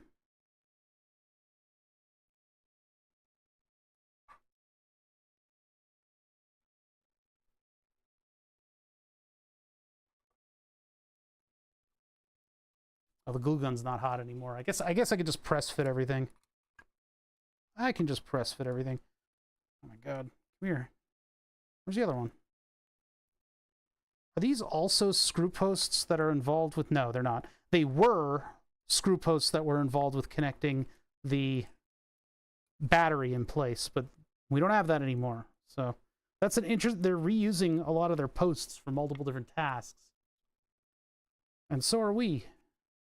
Because now their posts are being used to usher LEDs into the middle of the sunglasses.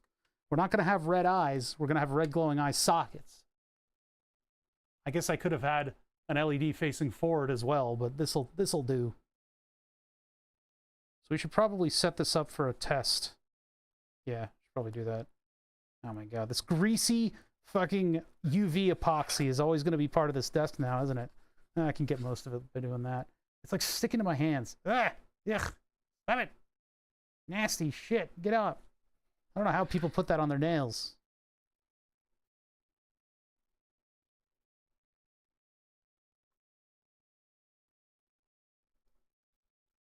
It's funny, there's a screw hole in there. It seems like if I drop these, they'll completely disassemble. So I may want to put some hot glue in some key places in order to hold them together.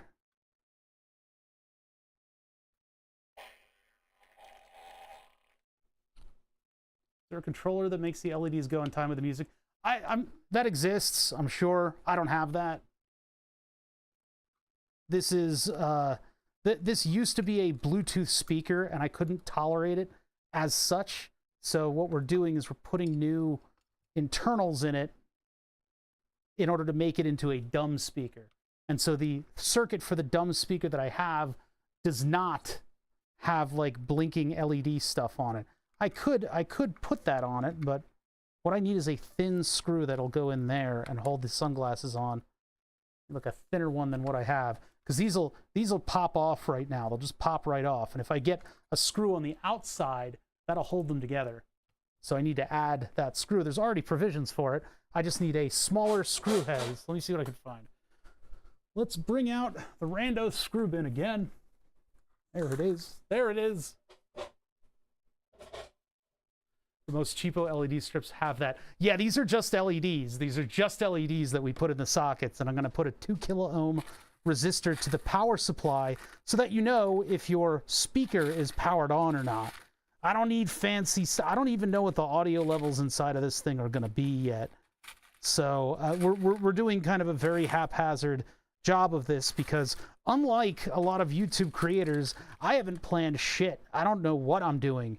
I have no idea where this is going to go next. We do have kind of an idea. I need a screw that's going to fit in there. Something like this little one. I need tweezers to navigate this bin.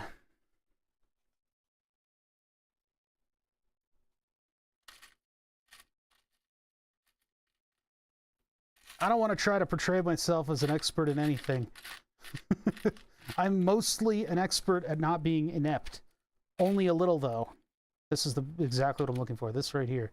Need 2 of those. See if I can find another one. Got to dig deep.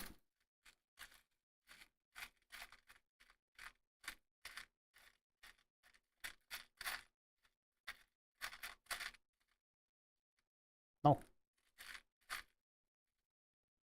Like, how hard is it to find another one of these? This one is such a milquetoast screw that I don't think I can. I don't know if I'll be able to find another one. 3-watt 4 ohm. Yeah, that's exactly what it is actually. Yeah, little 3-watt 4 ohm speaker. It's pretty loud though. And then they have this like plug here that flexes back and forth to cast audio out in the other direction.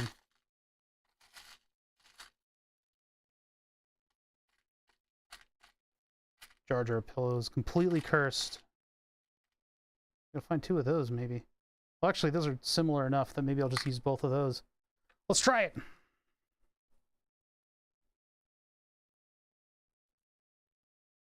Nope, these have a smaller head. They need to be really, really small, actually. Well, this one has a slightly smaller head. Even smaller. Okay, we're looking at a totally different scale. I gotta have a screw that'll work in there. Well, not that one.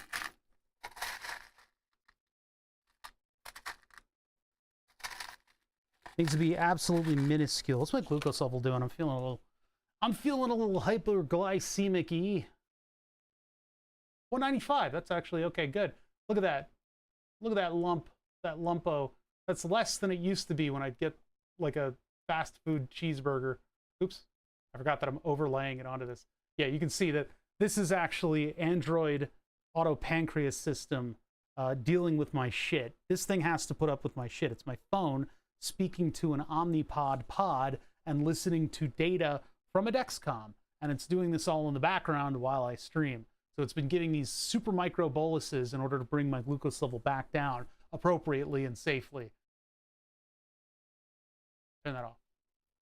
And it also uploads it to the internet, where I can open up a web page that has all of the glucose level data on it. And so to have fun with that, once we set it up, I put it into my Twitch overlays, so I can have it displayed on my face in case I am doing really badly, and then I can just do the sad face. But yeah, it's a pretty curve. Yeah, they're usually not like that. Usually they're these guys over here.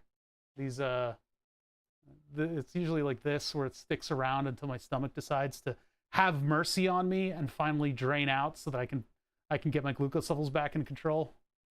Yeah, activity has a lot to do with it. I've had a lot of activity already today. I've gone for 2 walks with the doggy.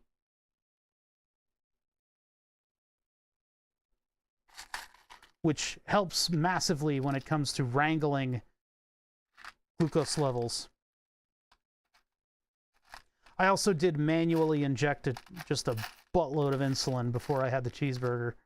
So I was like, this is greasy as shit. I am going to go ahead and give myself a little bit of help. Because the pods only hold 200 units, which is criminal. They really should be holding 300 units. They don't last very long. So in order to prolong them, I will manually inject insulin and then tell Android APS what I'm doing.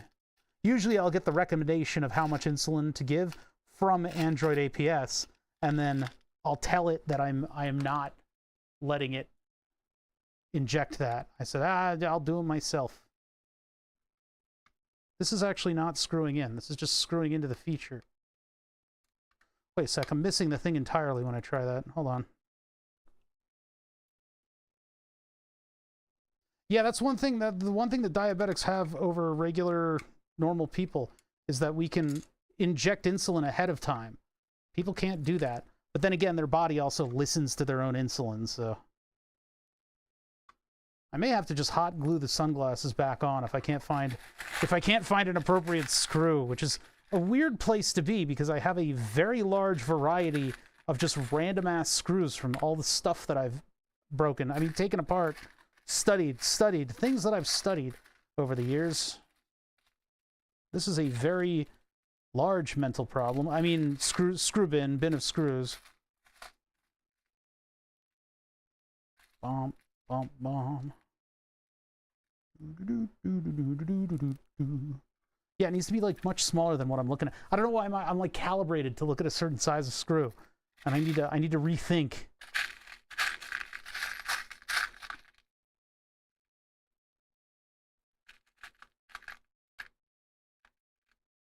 I think the problem is I'm not saving plastic screws that are a certain size. They've wound up just getting tossed with everything else. That's like, okay, that's way too small, and I've got nothing in between? Nothing in between? Are you kidding me?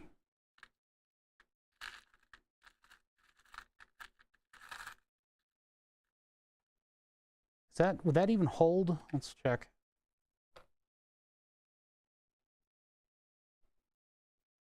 You can totally do that. That's what vitamin B12 helps you with hangovers. You take vitamin B12 ahead of a heavy party day. There's like, what was that stuff called? I forget. There's a name for that stuff that you take. I think this screw doesn't hold. I think it doesn't hold.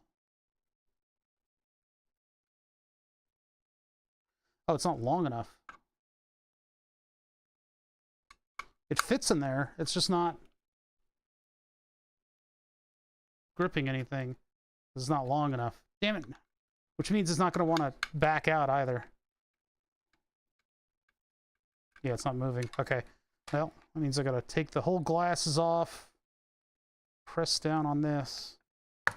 There you go. If I can find a longer version of that screw, which actually might be in here. Hold on.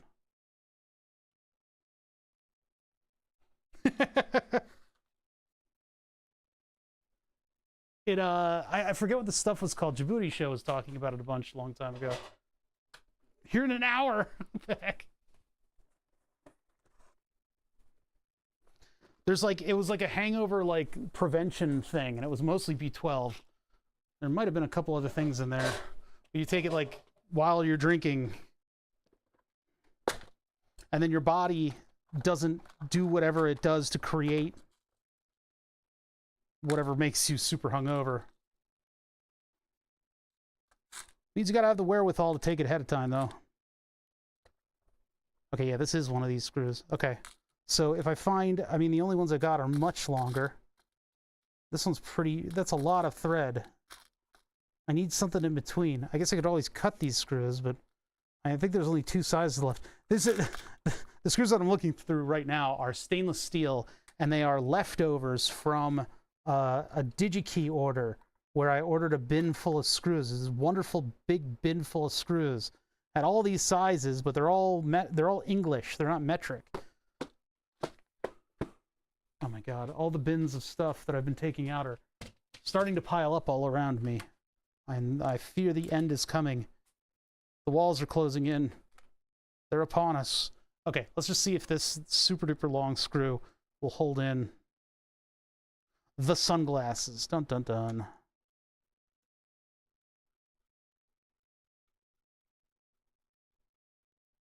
It's not really doing. Oh, wait. There it goes. I think it might be perfect. Oh, yeah. Oh, that's perfect. Oh, look at that there. That's very well done. Sorry. It's just, I got nothing. All right, let's keep going. Keep moving.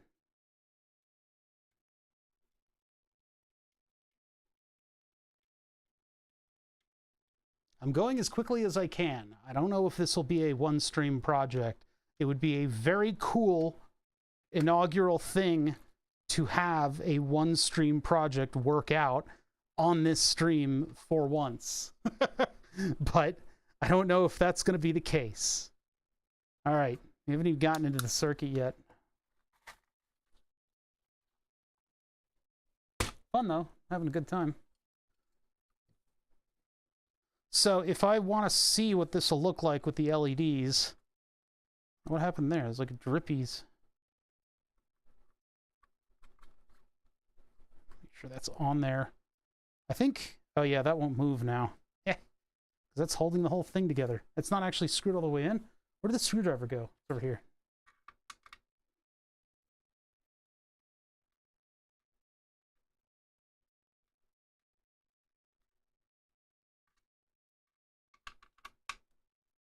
These have machine threads, so it takes like an hour and a half to screw them in. But once they're in there, they're pretty well in there. Should use the auto screwdriver for this. The thing Mahalo sent in, that thing's pretty cool. I haven't had a lot of opportunity to use it, but the times that I have had to use it, it does a really nice job because it just like, it does it. It just does what it needs to do. What I needed to do. It's a little weird, but you know, you turn the thing on and it kind of just vibrates. But you can do, this becomes very natural. I haven't had a lot of stuff to take apart that has a ton of screws. The modular synthesizer modules have tons of screws on the front face, and this helps whip them off. Like just shoop, shoop, shoop, shoop, shoop, and then I'm in.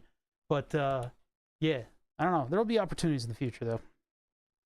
All right, so that's gonna go somewhere around here, I guess, and we'll just put.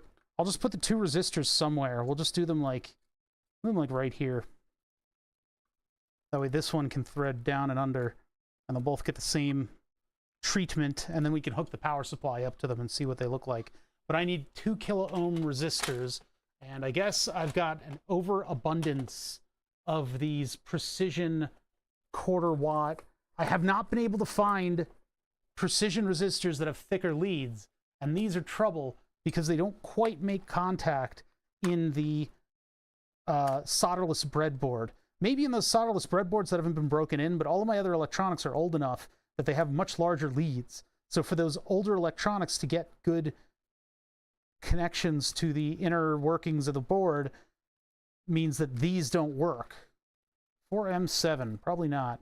I gotta organize these. These need organization pretty bad. They've gone kind of to the wayside as we've been feverishly breadboarding things. If you do a stream where you're trying to breadboard something, it will blow up your shop. You will detonate your entire fucking layout. All your stuff will go everywhere, and there's nothing you can do about it except block in a whole bunch of time afterwards in order to clean up. Those go to 15K, 75K. I thought I saw 2K2 in there. That's 22 ohms. 470. We go up to 510. I want 2.2, or 2 more like it, but 1.5. We had 1.7. Let's do 1.5. It's going to cook it a little bit. Red LED, actually, they're red LEDs, so we'll go 2.2. The red LEDs do not need that much current. So 2.2K. Resistors only come in so many different delineations. You can sometimes special order ones that are exactly the values you need.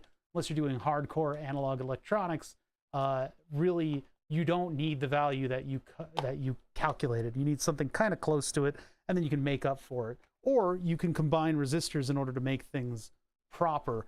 But with LEDs, you should not be using the full current that is available to you to go through that LED, especially if it is a lens that faces the person looking at the device. Even if it is an LED that goes into something to illuminate it, you really need to play around with the value in order to get it right. We're not really doing that here. I'm giving it almost its full current because these LEDs are facing away from you and they're supposed to illuminate a chamber inside. So what am I doing to the speaker? What do you mean? I'm making a speaker. I'm not taking apart a perfectly functioning speaker and then making it into a speaker. I'm taking a perfectly functioning speaker and making it into... Uh-oh. I've run into a loop. Okay, so let's put 2 resistors just right here. It'll be like a little side of the head tattoo. And then we're gonna do the leads nice and tight because I don't really want my electronics to like fall off. That puts us at that distance. Let's see. And then I need a very small drill bit. So I'm going to go with probably the largest size that I've got available to me here. I don't have anything that will, and I could put that in a Dremel. I guess that would be pretty good. But I don't think the drill likes these. These are circuit board sized drill bits. And it's not good to have this much equipment on them. Because if I bump the table, yeah, it's not going to fit. Nope. So I have to use the hand drill for this. Which is a really rudimentary piece of equipment. It's not that good. I guess I could try to use the Dremel if I really feel so compelled, but I think we can make good work with this.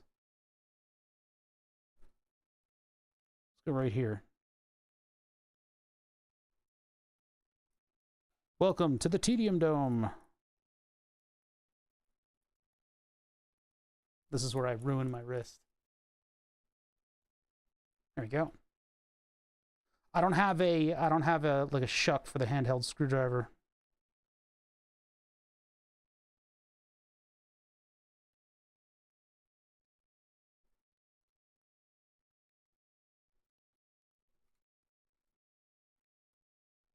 It's plastic, so it is giving up pretty easily. It's not that hard.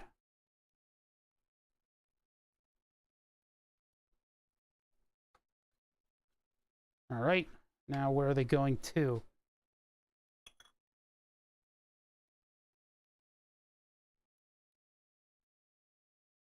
Right about there. Oop, I slipped.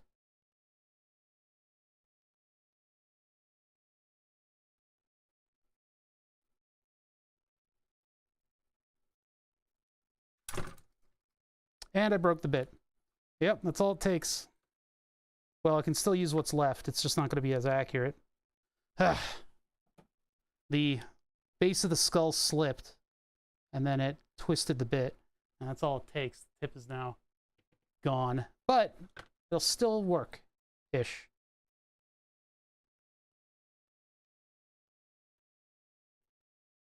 Yeah, all it takes is a slip like that. I wanted to get my finger out of there so I didn't perforate myself. Remember, you're the only thing in the shop that is capable of healing. That's really important.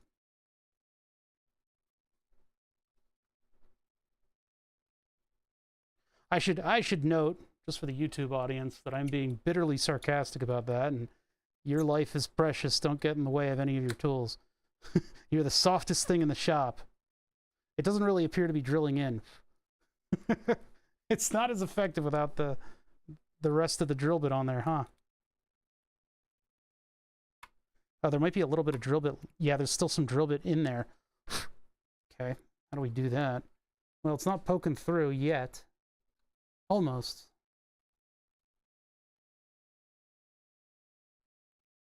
It's also unscrewing the shuck when I do that.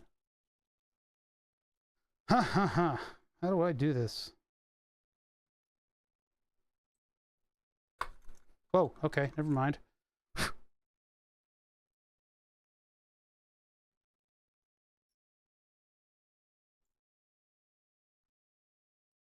Let's see if this does it. Now, two of these are connected to the same thing, so... this chat on screen, yes, does show up on YouTube. I'm not censoring that. Because I would like to turn off the YouTube chat entirely. It doesn't let me do that yet. I guess I'm still too small time for that. There was a thing online, somebody was like, yeah, you just, all you gotta do is hit the little gear button next to it and then turn it off. And I'm like, that, I don't have that. Like, I'm gonna try using a spoon drill here, because all that other drill bit is doing is spinning its wheels. So I need to give it like a cavity to begin with. I could, I guess, use a smaller, this is just gonna break the blade. Let's use the slightly smaller drill bit. Man, I have not broken one of these yet. I guess there's a time for everything, but these are extremely fragile drill bits, and I should be more careful with them. I should be more careful with them.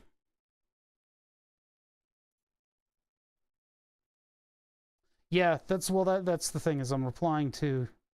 I mean, I've had that in other streams, though, already, where they were co-streaming to YouTube, and they would reply to, like, a YouTube comment, and I'm like, what? What did they just say? I don't really want to do that. Well, that went right through the plastic. Yeah, that drill bit is dead. Ugh. I gotta buy another precision drill bit kit. There's a lot more resistors to go, too. Yeah, now that I've got those little puncture holes. And pop these resistors just right down into that.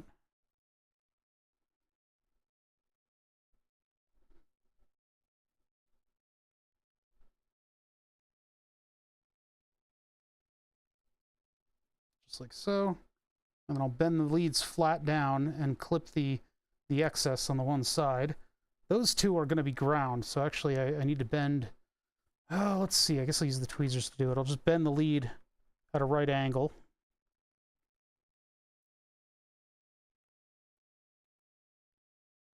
Yeah, really, I should be doing all this work on the outside, and that way it would look cooler. Or if I could make it over to the negative lead from here. Well, common... Be like... No, because negative is coming in from the power connector, which we haven't done yet. Okay, clip those two leads.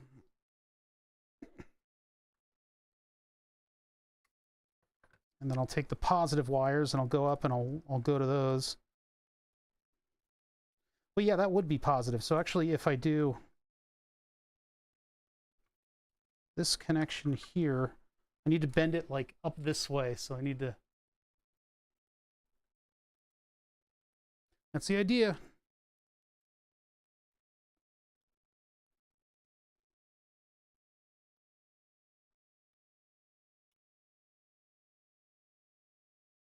I don't know if it'll be the common lead that goes to positive and then the other one is switched, or the other way around.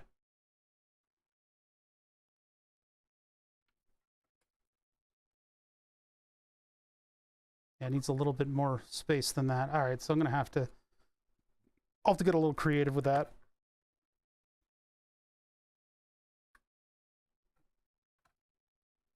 And then I need a smaller tip on the iron.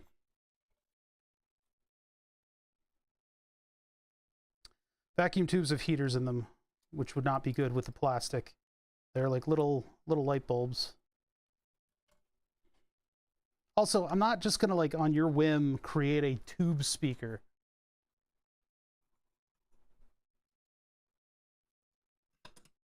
But yeah, those run too hot for plastic. Got a real skull, but it would smell. Ceramic? I don't have an abundance of ceramic skulls sitting around. I don't know about you. I don't know how you're living your life. This might melt the plastic a little bit when I solder it. Move the micro precision, mostly functioning drill bits off to the side. They're going to be coming back later, but I'm going to have to be careful about which one I use, damn it. Very fragile kit of drill bits right there. Need something like hold this up.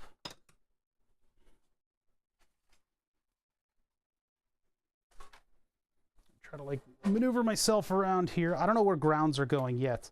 Let's see, we've got volume right here. Power, I guess, is going in the back, so the grounds are probably going to go to their own circuit juncture up here. But then the positives are going to those two leads. I'll just do them like this, just going out this way. But once I get the positives wired up, then I can use clip leads in order to get power into them, and we can see what they look like. Solder? Oh, it's right here. Right by my hand. It's such a simple circuit, but it's going to end up being multiple streams, isn't it? You know, we've always got Tuesday. All right, that's nice and soldered. And then I need this to be a particular length. I'm going to try to keep the bird's nest inside to a bare minimum. There's always a necessary amount of bird's nesting that's going to go on, but the less bird's nest I have, the less rattle that I'll have out of this thing. We're not building the most fancy speaker in the world. We're just getting it done.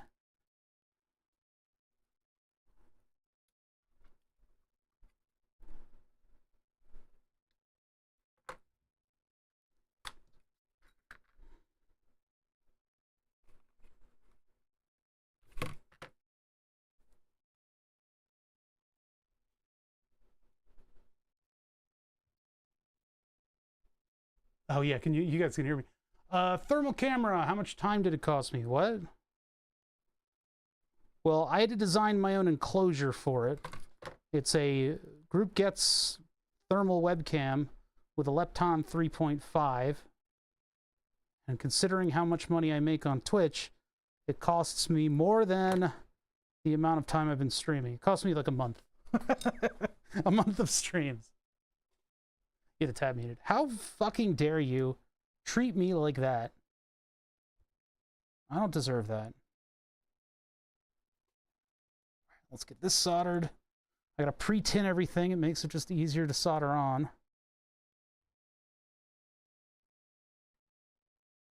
I didn't ask for this.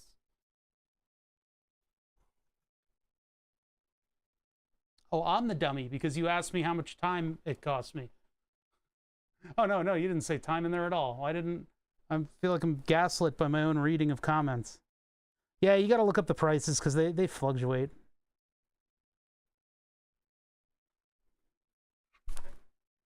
Ooh, wow, I really got the plastic on those. Be careful about that kind of soldering.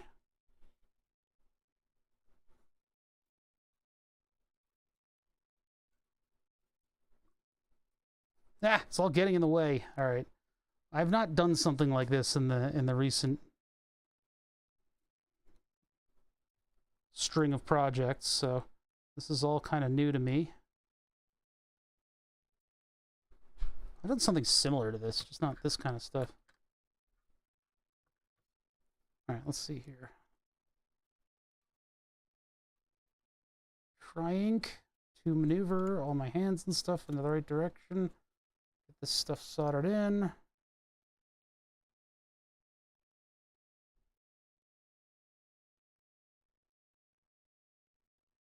That's one of them. You guys can't even see what I did. Well, it's a little out of focus if you ask me. Dum-dum.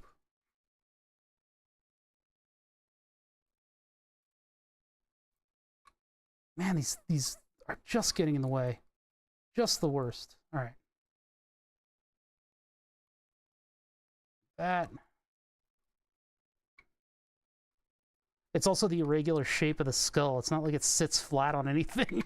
It's all over the place.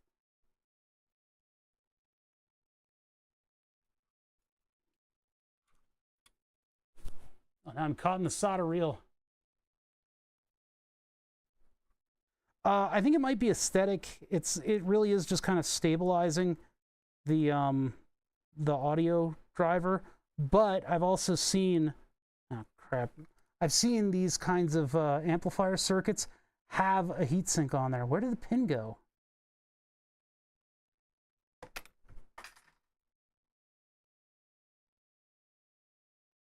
Where's the pin?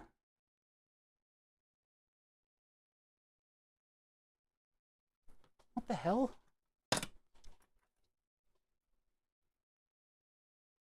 No, it's an actual heatsink. It's out of a power supply. We got it just a minute ago. Well, earlier today, we got it out of a power supply. All right. Dropped my tweezers. In my anger, you dropped them.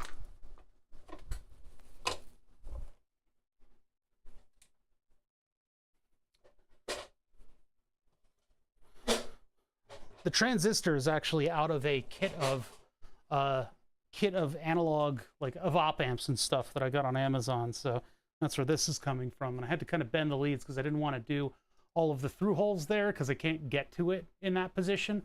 So there's going to be a couple components that will hang off of this, and then I guess I'll drill holes down here to get to other places. 1024 drops. Jeez. Ah, so much dog hair down there. I'm gonna vacuum this weekend. That corgi does nothing but shed.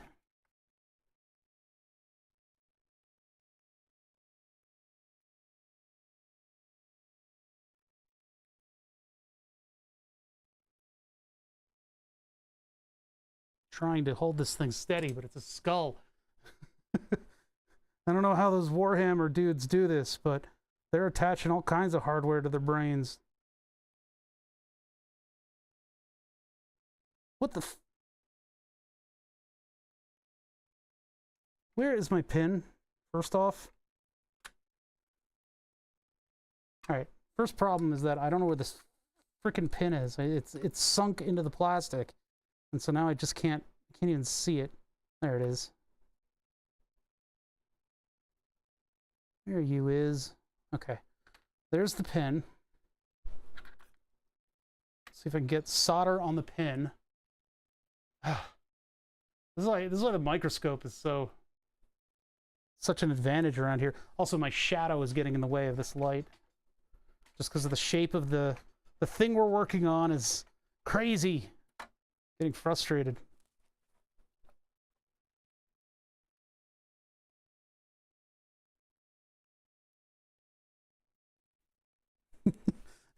Here's why I didn't become a surgeon, because circuit boards are flat. People have all kinds of weird shapes on them.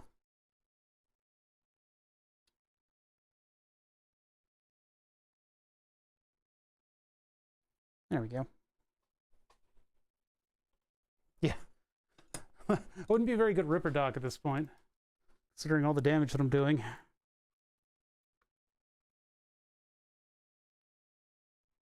Doc, I need new cyber implants. Like, all right, well, hope you like shaky hands. Why do you not listen to me, Wire? Stay in there. I'll have to glue that down later. Look at that. It's just like... freaking hates me. Get down in there. Stay like that, please.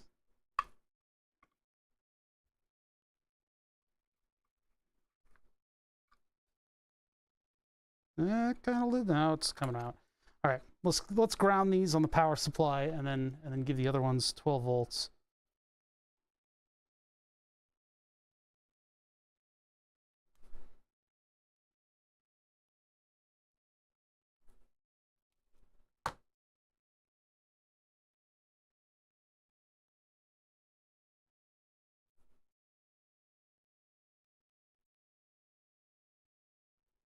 Remember to guard your privacy and abide by our community standards. I think the amount of curses that I've uttered so far have already put me outside of community standards for YouTube.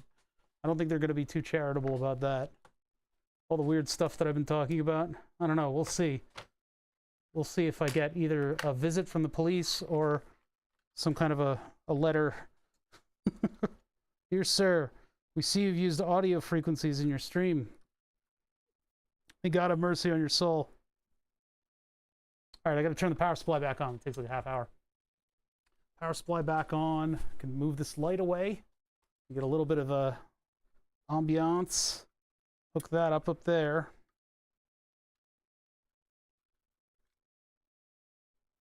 You may never have front teeth.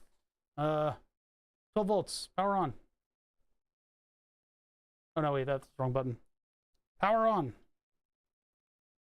Okay, one of them lit up, the other did not. What? Oh, because the solder connection. Okay, turn that back off. Not as soldered as I thought they were. Let's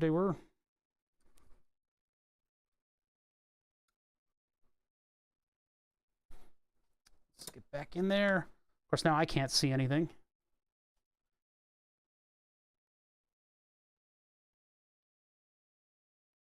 This should be up against one another. They kind of look like they're not. There is corgi hair absolutely everywhere today. There we go. Now that's a connection.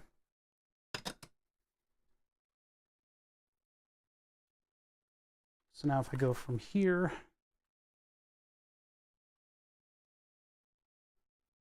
Skull Speaker, part 7. Stream number 7. 75 hours into this project. We're on 12 volts. I hook this thing up. We draw, oh wait, 12 volts, this up. We draw almost no amps. That's very low power. Although it is very visible that there's light behind there. That's kind of cool. So it just kind of makes like a grid pattern of light. And it's very sort of ghostly, sort of very much behind there. You guys may not be able to get the full effect, but I like that better than having just 2 LED eyes. Instead, the whole lens is lit. And it only cost us this. Which I guess I could fill with a little UV epoxy and then that would kind of disappear. I'm so annoyed that that happened though, because this one is like perfect. You can't see a thing. And I could have gone down and under and over to the other one in order to put the wires in there if I needed to, but this had been done. The damage was done. Shame. Well, anyway, yeah, we're getting there. We're getting there. Let's find a power plug, because I gotta have power go all the way over to this from the other half, and I guess that's gonna finally attach our 2 halves of the speaker. There aren't many components in this thing. There's a couple capacitors and a couple resistors, 3 resistors, and then the 2 1N4007 diodes. Those will need holes like in front of the pins here, because I'll mount the 2 diodes right next door to this, and then all the other lines for this thing will go sort of like down and over to where they need to go, and I'll pop into the other level. So we need power input, and this is a great place to do it, although it's already got all this crap right here. There's a whole bunch of crap that I don't need. We need a combo power supply and power plug. I have these over here. I got a heavy drill that needs to go somewhere so it doesn't break stuff. What is all this stuff that's plugged into my plug strip? I guess the battery charger's like pushing me up over the edge here.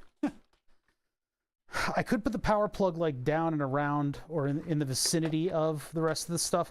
I don't want it to be up top like the other connections because it's sort of like, I don't know, it doesn't garner that sort of an input. I have this. This is a pretty good one. Let's see if we can match this up. And then that, I don't know if it would be good for that to go here. I could bust that hole out a little bit. Oh, there's a post right there. You jerks. No, I guess I can fit it. Yeah, that'd be a good spot for it. Let's just see if I can actually get that to fit, though. Yeah, I need a matching power supply. So that's this stuff over here. It's way down there. My 2 Eurorack cases here in the way.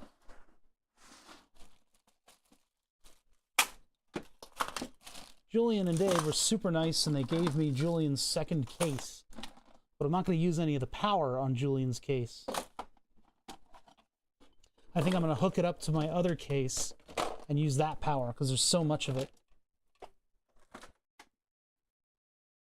E-Flight charger. 12 volts, 1.25 amps. Way more than the speaker needs. See if that fits.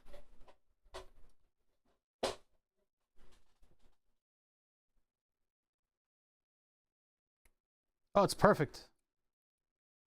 Ish.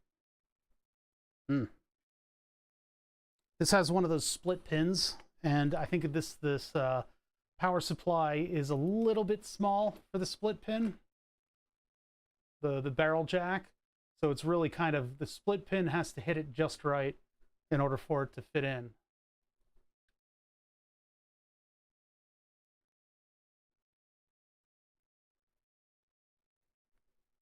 Okay, that fit in once, and that was it.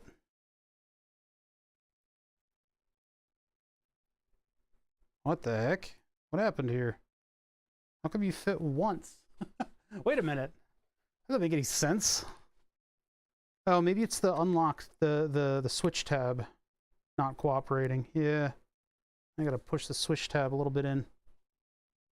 These have, in order to run battery operated devices on an external power supply, these also have a little switch, and that's what that little tab in the way is down there near my, which finger is that? That's my middle finger.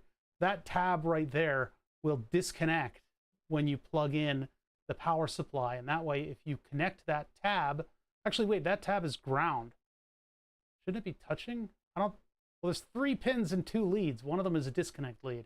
The disconnect lead allows you to have things like battery power operating this thing, and then when you plug the external power supply in, it'll disconnect your like D-cell batteries, because these things are old. Or it'll tell the microcontroller that it needs to charge something. So I just need to get that out of the way. It's just way too aggressively in the way.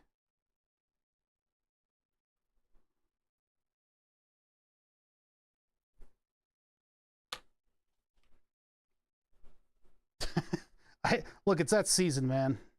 I need to buy some Cutamol, which is the stuff they use in the Arctic Circle. All right, so I guess that'll work. It's just a little, the tab is a little bit aggressive. Makes it kind of hard to plug in. Jeez. For real, though. This tab is all up in my... All right, hold on.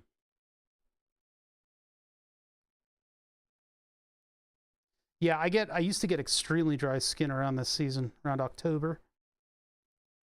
I had to like wear cotton gloves with moisturizer in it.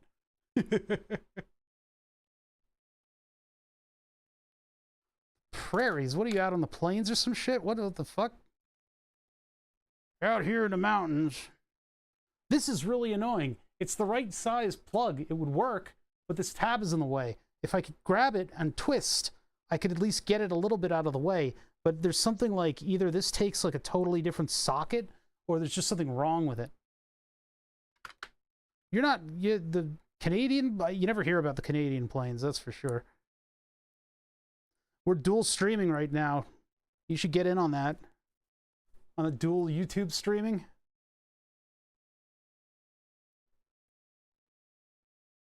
I got a VOD channel now. I'm like moving up in the world. I'm like famous. I got Snoop Dogg on hold till I'm done my stream. I had to clean the filter, yeah. Oh, that's right. You have to dry stuff out or else you're not going to be able to ship art. This works. It sucks to plug in. I'm still going to use it because it's a big, meaty plug. It's this big, meaty plug, and I want big, meaty plugs on this project. This needs to be like a Radio Shack project. This isn't like a nice surface mount thing anymore. I'm not doing that. So we have an ingress right here in this hole. If I can move that aux hole out and over a little bit, and I could try to use the tapered ream for that, but I don't know if that'll work because I don't know about walking the tapered ream over. But just press down, I can use it like an end mill maybe. Yeah, when painting, you don't want super high humidity. That's what you're doing, right? You're just painting. Legit rain for a month. Holy shit. My chat, if you guys haven't heard of him, he pops in here every now and then to kind of ape viewers off of me. He tries to steal all of my viewers. This is ADHD Generate, and he actually does real pyrography. It's actual pyrography. So allow him to pilfer you over to his stream. He also has completely different hours from me, so it's totally cool. But yeah, it's really cool to watch him do actual art. We burn names with a little robot. He actually burns them with his hands, with his mitts. I don't know if this is going to work out. These the hardware here is going to get in the way of this thing actually screwing in there. If I can get the bolt on, because I don't think I'm going to be able to get the washer on. I just come in here to talk shit. Yeah, pretty much. I just burned my hands. It's a form of pyrography. It's just a non-conventional canvas. This is ridiculous. I don't know if I'm going to be able to do that. I may have to walk the hole over a little bit more. Yeah, we got to go out a little bit, like further in this direction. Here, you can take a closer look. Oh my God, I'm like out of space on my desk. Everything is in my way. You see, where the original aux hole was, there wasn't enough room around it. So I need to move it over in this direction, which will mean it'll be an oblong, strange, crazy hole, but it'll work. And hopefully the hardware around it will cover it up. And I got my eye on you, YouTube chat. I see what you guys are doing over there. Freaking weirdos. Trying to ruin me. No, there's literally no activity in that direction. Which is how we like it.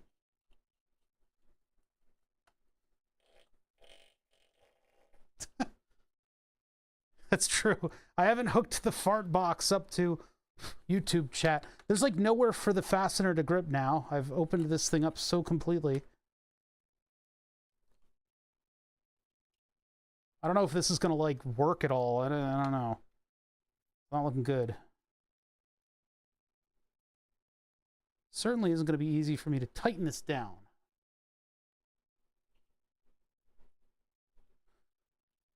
The reason that I'm doing it is because if I don't do it, I won't do it. It'll become part of that little ADHD part of my brain that doesn't quite keep up with stuff like that when it's been too long. Same thing goes for my edited videos that I'm totally producing. I just need to do it or it's never going to get done. So I've decided to spool up the YouTube stuff and just get it going. Because the sooner I do it, the sooner I'll have a full back catalog. And I need to do like little videos for all the other projects that we've done around here in the past couple of years. That's nice. No, I would like to find an editor, but I really want to compensate them quite well for their efforts. So I need more popularity. Then I can be like, hey, help me edit videos and I'll pay you. I need the money to do it, you know? Yeah, doing it, finding somebody to do it just to learn is all well and good. It's just, I don't know. I want to hire an editor because when I do it myself, I'm a perfectionist. I don't know about this plug. I don't know if this is going to work out. I need to get it much tighter than it is so it doesn't move. Pay them in 3D printed money. I cannot think of something that would be less toxic than that. You've peaked in toxicity. You're like one of those poison dart frogs.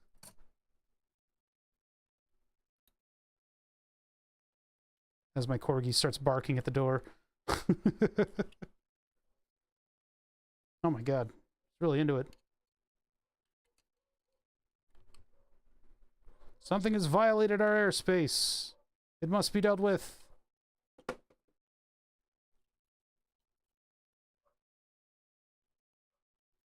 Yeah, well, for mine, I don't even need to get rid of the alerts. I'm just concerned about my intro music's ruining my entire career as a streamer. Hey, did you use audio frequencies? Well, we've copyrighted all of them.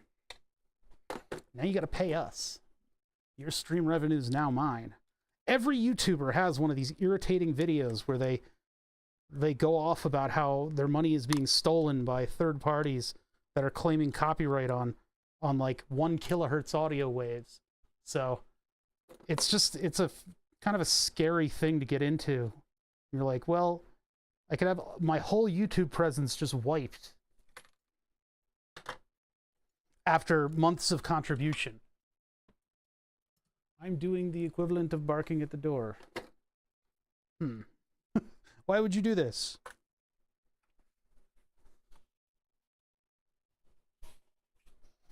I got plastic chips everywhere. I got to clean all this stuff up. We got to figure out what plugs into where. We got a 12-volt power supply right here with a nice big ferrule on it. It was meant for some kind of a charger that it's not getting. All right, that is too literary of a reference for me to get. You're going to like the Iliad and shit like that.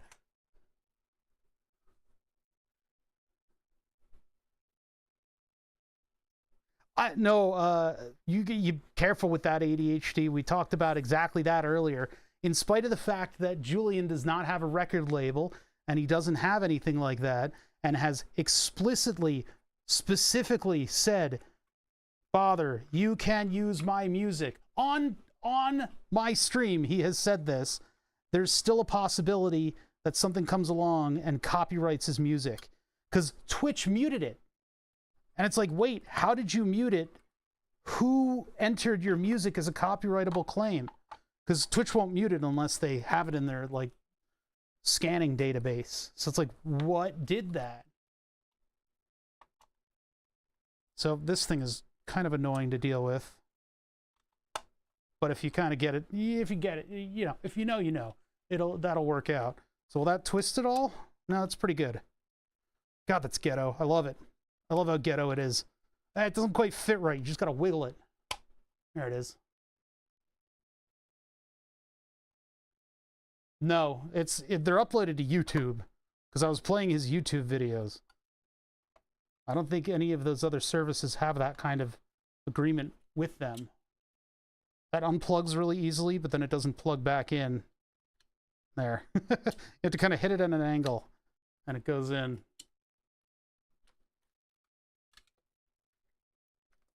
Everybody make your little comments. Y'all make your little comments. Your little comments, see if I care. Okay, other circuitry that we need, because those are just the LED resistors there. Got to press those in so they're nice and tight. YouTube's just looking out for the little guy. That's the kind of thing you say if you've got like a gun in your back pocket. Kind of want to flatten these leads out a little bit, but I don't think I can accomplish that.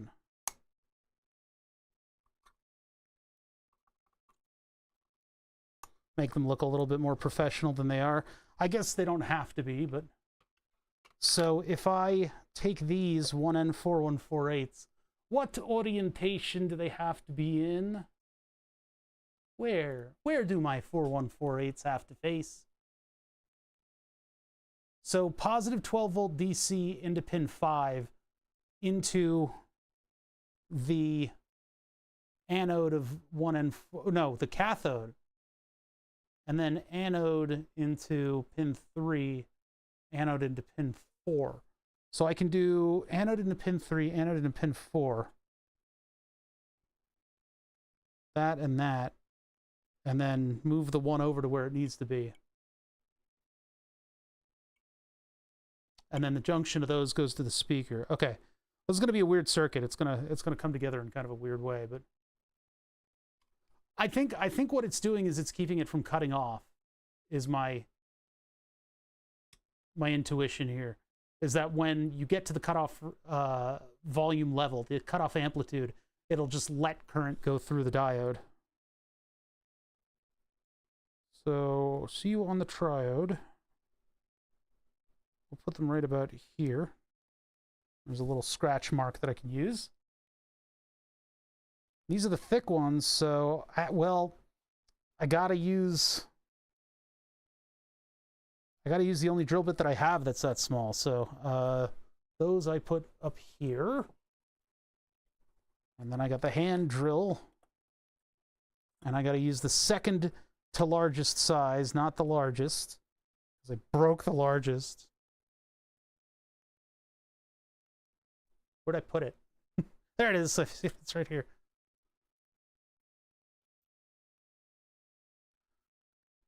Yeah, that's weird, right? I mean, 0.7, but it's a 1N4007, which, yeah, I guess it's just a 1 amp rectifier.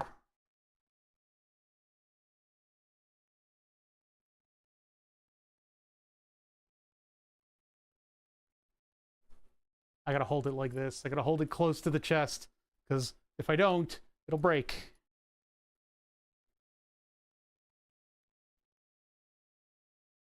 One little slip up.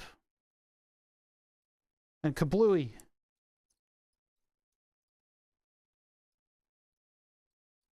Putting light pressure on it. I may have stolen this from the FBI. I don't know where I got this. Amazon, like everything else. It's just one of these two size shuck little hand screwies. Probably got it. You know what? I probably got it from a closing down machine shop. This might have been from the UPenn labs, where we did the brain imager project. We're not using 4148s. We got 4007s. Kind of want one. So the only problem is these drill bits, these miniature circuit board size drill bits, they're supposed to be used in like a press at high speed, because earlier I was drilling into the thing, and since this is not exactly a square, it slipped, and it takes almost no force to break these things. Almost nothing. So whenever these are out, I'm like nervous. I have to be real careful with them. I don't think these are an Ace Hardware item, but they are of that quality. Okay, 2 holes for diodes, 6 feet apart.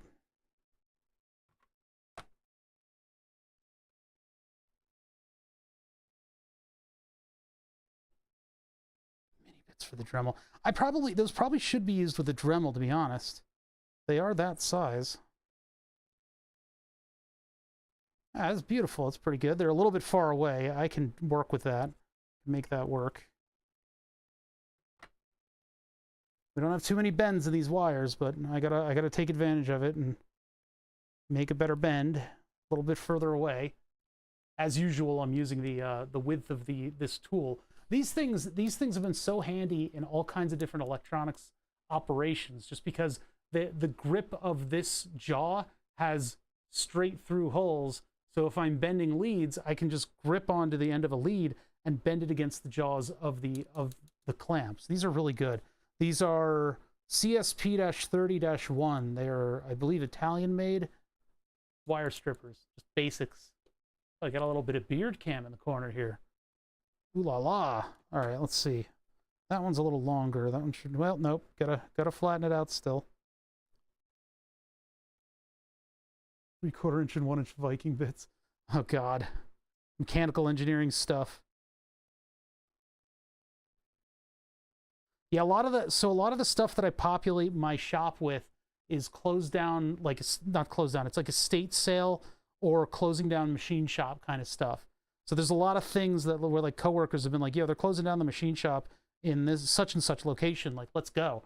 And so we go there, and they're just like giving weird, expensive stuff away by the time we get there. That's where a lot of this stuff comes. A lot of the weirder stuff that I have comes from.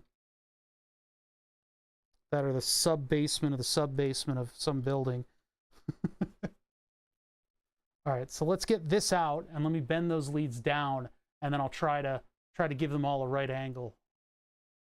Yeah, you can get some genuinely, like, slightly broken stuff that is, like, worth that. The Palmgren, this is a Palmgren vise.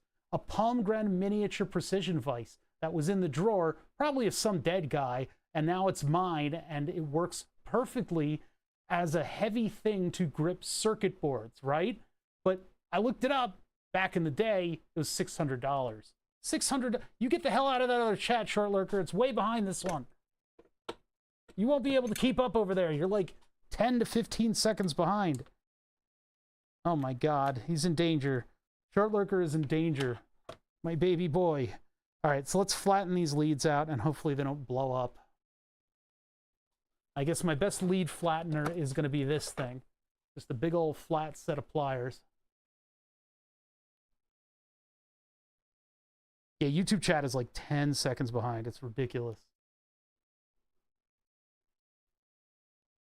Message retracted. I saw what it was. I saw what it was. I'm not blind.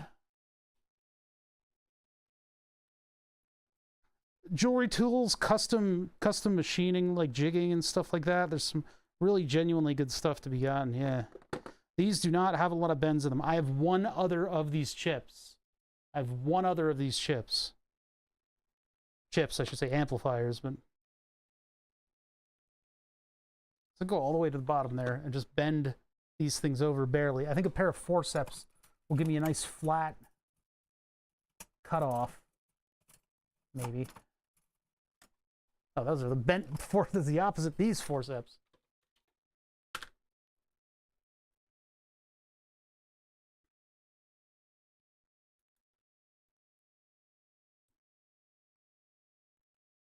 Just like that. And then bend them forward. Using my thumb because it hurts.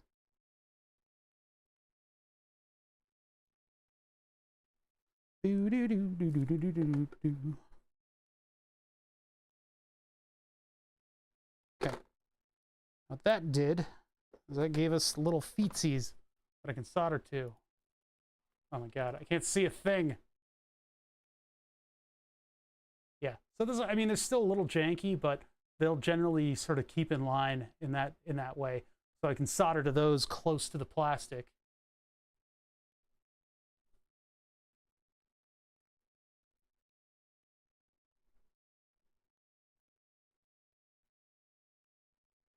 Just try to even them out. All right, so now that I'm putting it on here without a there's pads that are quartz that you can put between the tab of something like this and a heatsink.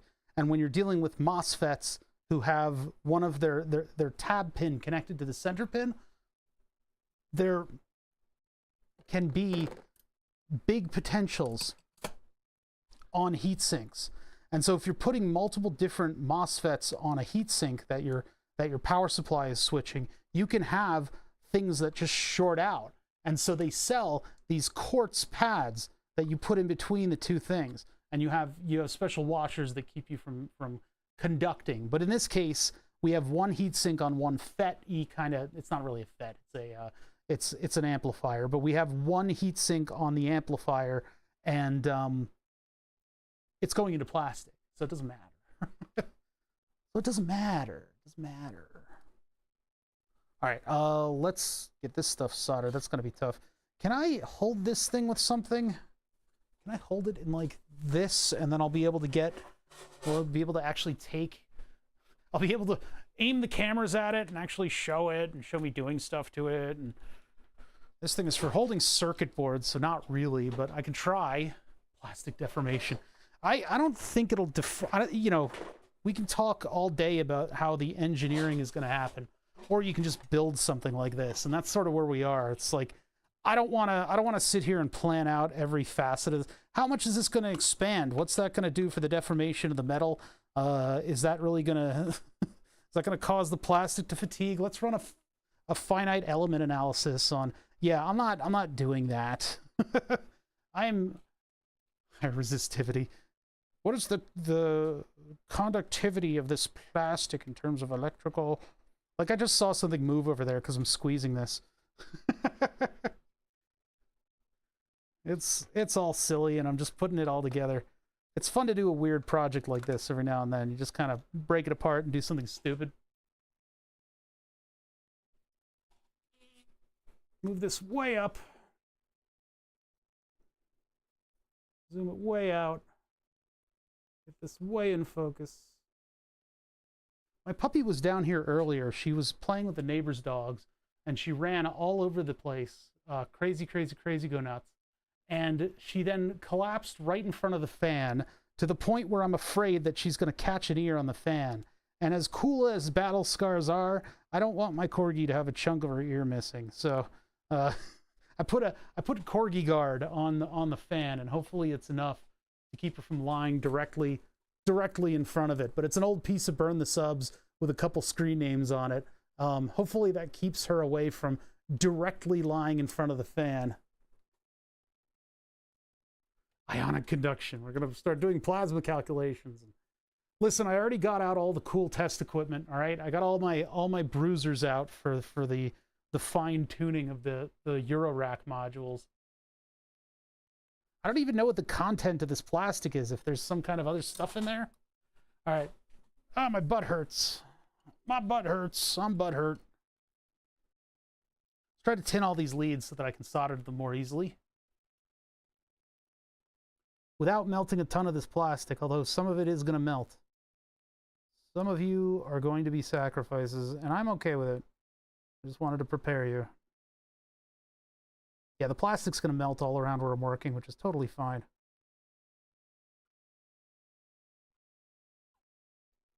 There you go.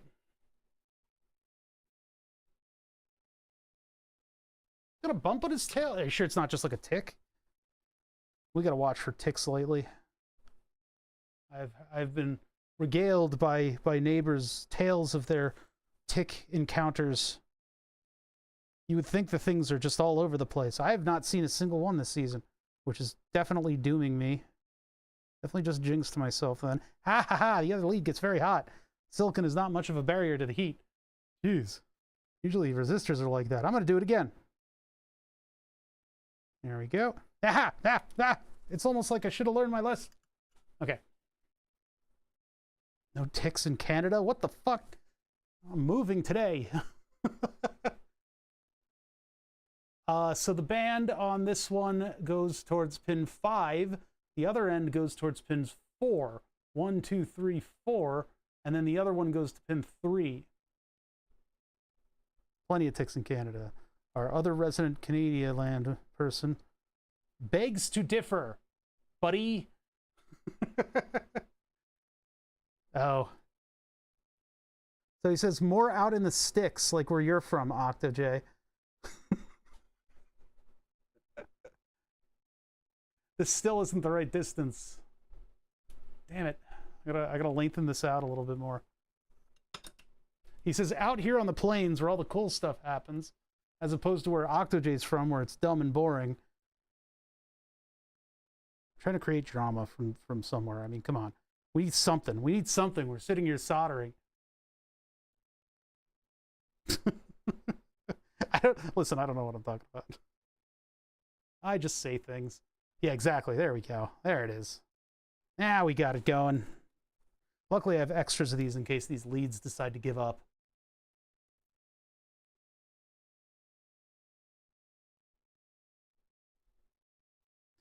Listen, don't... Somebody's making a YouTube comment on something that I said 1,000 years ago. It's bad. It's real bad. I got to turn on super low latency for that. The money is in the West and we hate Quebec. I love those House Hunter shows that take place in Canada. All the houses are so expensive. I mean, I would love to alter that distance a little bit, but we need to cater to the fact that this is existing on a skull, so I need to do that. Just bend the leads down a little bit. What's up, Commander? Bonk. How's the car going? How's that S-car go? Who doesn't have a terrible real estate bubble right now, right? You go to Quebec to do that, huh? I don't know how Canada works. Pretty cool. You're immigrating though to the only good place, America. Where are my tweezers? Where'd my tweezers go? There's so many layers of garbage. Oh, I wouldn't wish LA bad on anyone. That air doesn't agree with us Pennsylvanians. Clean up phase. I'm suddenly compelled to clean up a little bit. Weird M, but okay. Here it is. There they are. Clean up.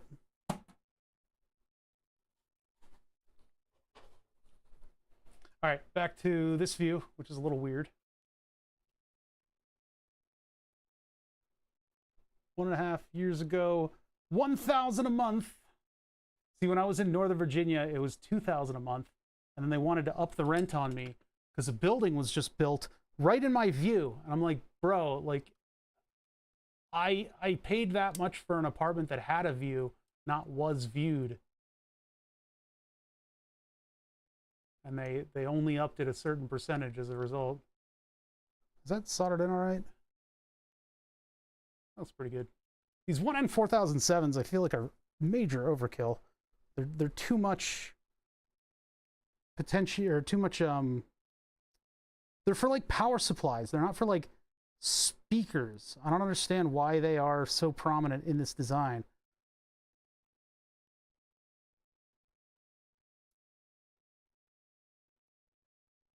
This is the simplest schematic that we could find that does this, that does speakery stuff. Just moved to Switzerland. All the guns with none of those shootings. Oh, man. Yeah, we're going through a bit of a time with those. Not a good look. Wish the microscope got a slightly side view of this. If I prop up one end of my thing, I'll be able to get a better view, but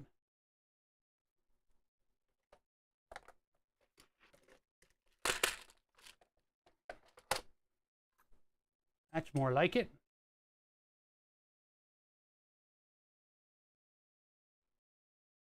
Terrible. Help, the Canadians are bonding in my chat. Somebody call the Mounties.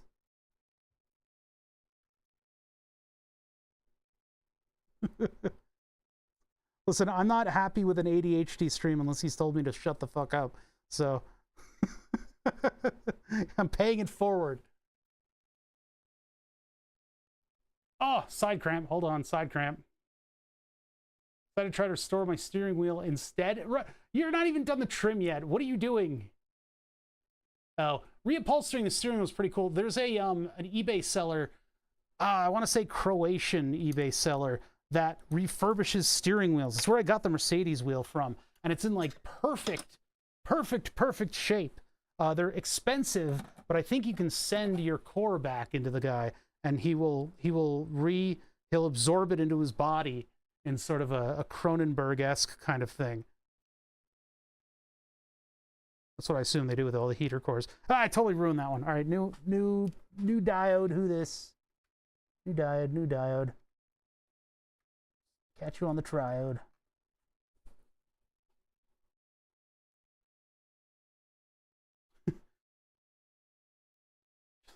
I call everybody bitch. Yeah, I don't know, this state has, it's kind of, people here wear shorts until it snows, and the people north of us are the kind of people that are wearing shorts when it is snowing. You need to get into the high negatives for them to even consider pants. Woof, -4 already in those places. So it's going to be in the 50s here. And if you don't mind, I'm going to jump from Celsius to Fahrenheit because I'm from North America and we use both units. Although I'm not that familiar with temperature, like Celsius temperatures, which is something that I really need to get familiar with as an engineer. And I've tried to in the past. I'm just not good at it. I'm not good at it. I don't know why. I don't know why there's a block in my brain. It's all the cheese whiz. -5C 2 days ago? Oh, man. Gosh, we're a hoodie. Like, when it gets to be in the 40s, I'm comfortable. But I have insulation. Juggling 5 projects at once. I guess if you're going to take apart the interior on an Audi, you might as well do one set of clips. Because they're all going to explode. They will literally detonate when you start taking things apart. They'll explode like they're potato cannons. The width of the tweezers is keeping me from getting this close enough, but it's not settling down like I want it to. Onto the pin. Oh, there you go. That was perfect. Perfect. So there's our little cyber feature there. That is the two 1N4148s. Now this, or maybe it's this is the speaker connection as well.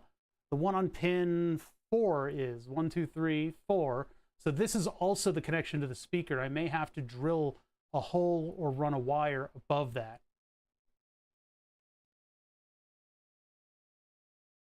I don't think I've removed a single part without breaking clips yet. Yeah. Old enough that I'm familiar with both metric and only took over here in like the 70s. So my parents use Fahrenheit. Fahrenheit you can think of as a percentage just because 0 degrees Fahrenheit is on the cusp of getting into -Celsius, and 100 degrees Fahrenheit, like 100%, is a very hot day. So you can just think of it in that sense, and that'll give you a good idea of how the what the Americans are complaining about. If it's 40 degrees Fahrenheit, it's kind of a little less than comfortable. 70 is a nice place to be, but it's a little warm. 60s are where I like to be. 50s are where I really like to be. So 0 is already very -Celsius. 0F is way past. Did I get that wrong? Okay, whatever. Fuck it. It doesn't matter. It doesn't matter because you should be doing American units. This is an English-speaking chat, and I would have you guys use America units, please. How many washing machines is it outside? What else do we need to install?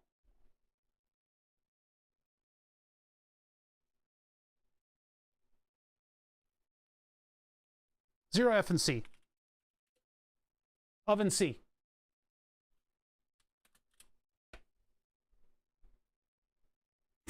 Zero C and F. 0 Celsius is 32 Fahrenheit. I guess sure. Did I really get the what? I thought I got that right. I was saying like no, because 32. Yeah, okay, never mind. I'm dumb. Anyway. No. Okay. Kill ohm resistor. Lightning bolt. Pin 2, 1K, 1N4007. We could do that one. Pin 2, 1K, 1477, and pin 3 is actually ground. This is going to be a weird circuit. Alrighty, I'll be here. Maybe. Middle ground outside Celsius, I like Fahrenheit for setting my indoor temperature. Find it more granular since most things only go up and down by 1. Ah. Weigh myself in pounds, ingredients, grams. It sounded like you guys like in Canada are kind of getting a little bit more British with it. Because British add pounds and stone and all that other crap. Hogsheads. I need a 1 kilo ohm resistor, so I gotta move my resistors, which sets my camera angle all bad. Yeah, I mean, here we just have Fahrenheit and Celsius, and if you're doing anything scientific, you'll best be using metric standards. It's just if I'm intuiting what a temperature is in terms of how I feel about it, I am way more comfortable in Fahrenheit. I need to learn Celsius better, and I tried. I tried when I was a teenager, and it didn't work. I was doing drugs, but I probably would get better acclimated to it. Like in computers, they become these sort of like mythical numbers that you sort of just know. You're like, oh, that's hot, that's cold. I want to keep this at that Celsius. You don't really know, like 26C, yeah, it's fine. Like, what does that mean? Most US people don't realize we're taught metric in school. Nothing uses it in public space. I mean, even our speedometers on our cars have both units on them. I need 2 more holes. I guess I'll put them up here. My dog's barking at. Holding down the fort.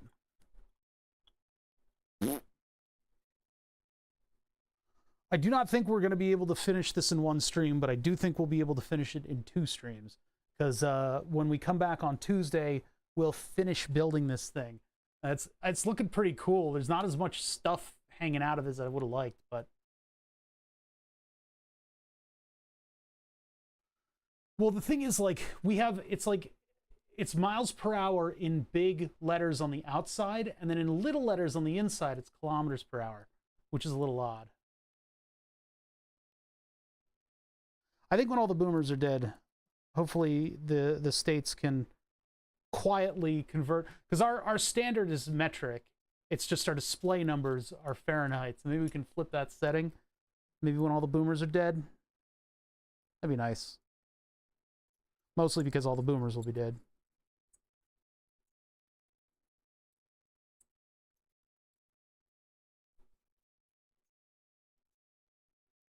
Bad news, they keep making more boomers. What? Do they have a time machine?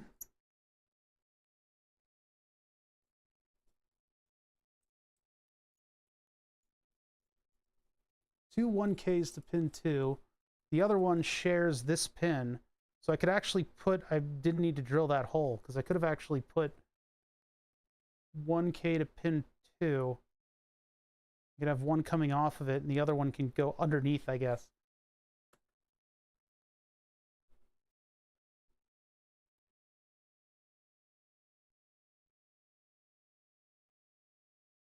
That's like the better idiot conundrum.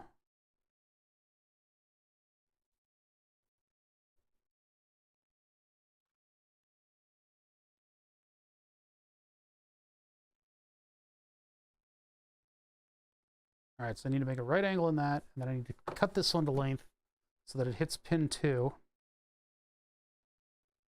Just a little bit, I actually want to be a little bit more generous about the runoff. What is pin 1 doing? Pin 1 is input, and that gets a 1K to ground, which is where this other one to pin 2 is going. So I've got 2 of them that can go to that pin, and 1 can go over to there. And then I'll need to do a 4.7 UF cap over to there. How does that work? Maybe I need a pinhole nearby this thing. Do that right here. Actually, give it a little space to breathe. There's the dog barking again. There's 3 1K resistors, and they're like all up in this space right here. There's motion at the door, and the dog's also barking at it. One there, and I'll do another 1K just up above.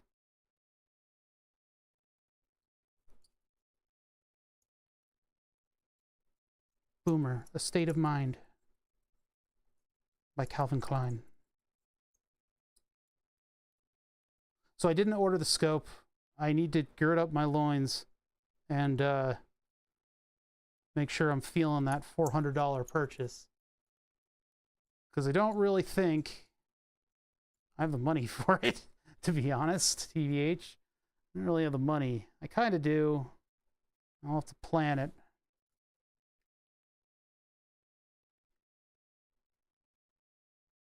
But I really need to get HDMI on the scope so that if we're rooting around for a signal, you guys can actually see what I'm doing.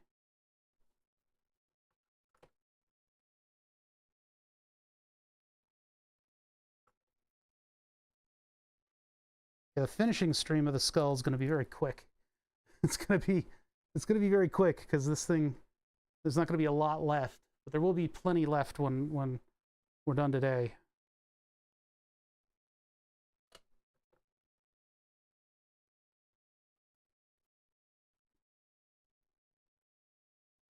I love it. We're working on top of a skull, so I need to like bend these pins to do this.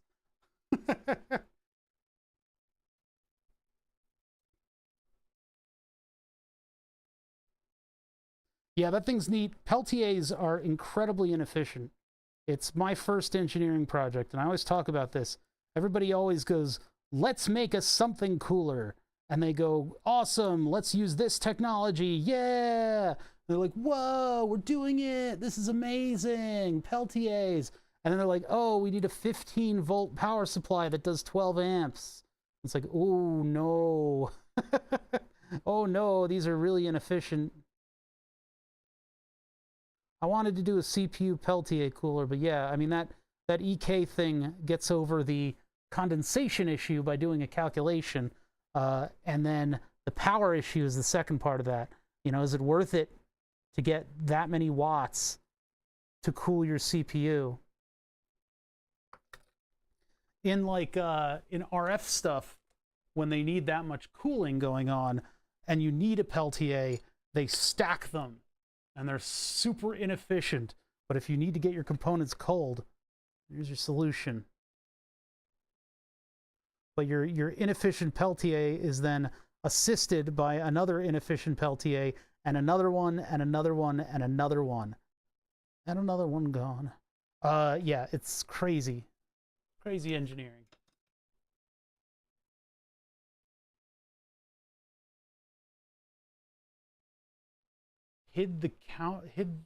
What? Intel hid behind the counter for their 5 gigahertz CPU demo. A Peltier?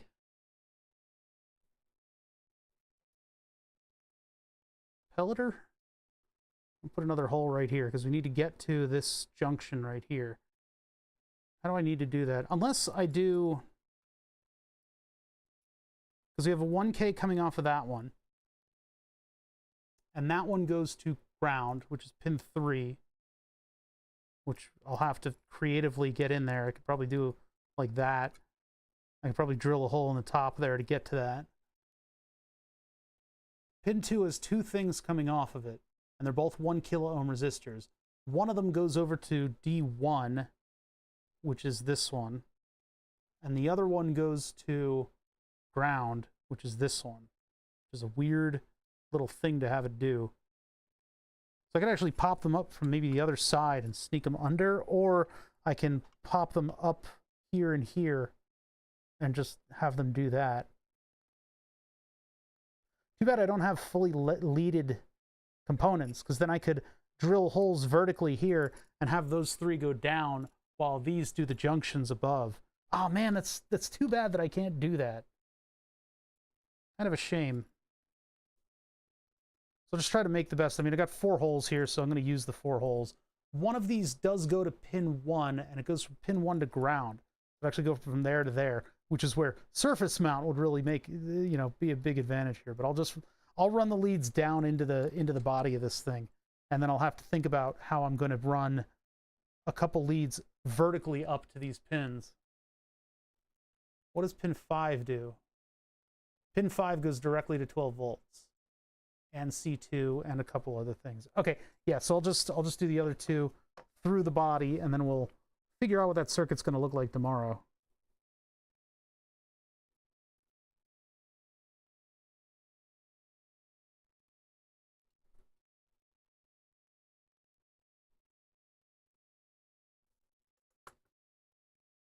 Actually, we can use this because my distances are all weird.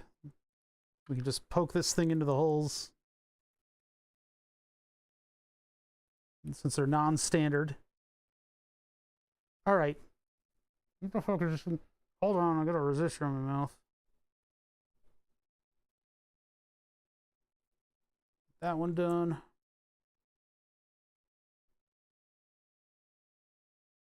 other one's just a little bit longer than that one. They gotta look good, you know?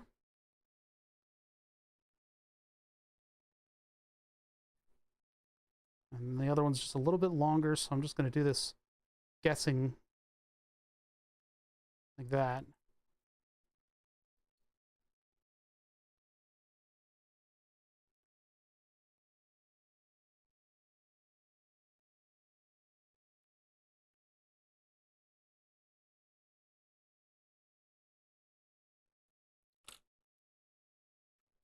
Can't tilt it that way. Damn it!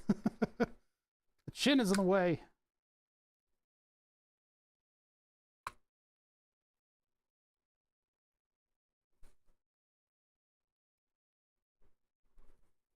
Okay, I'll just hold those in place until I can attach wires to the other side.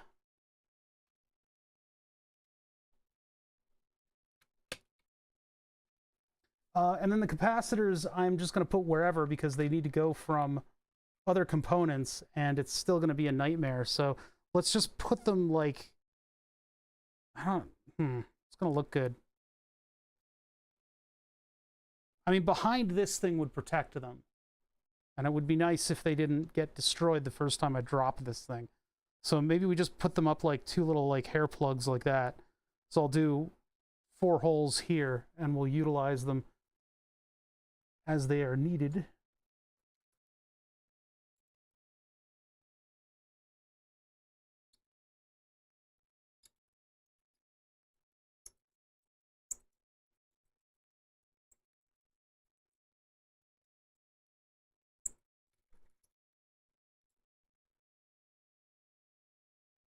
Okay, and then that one just like right here.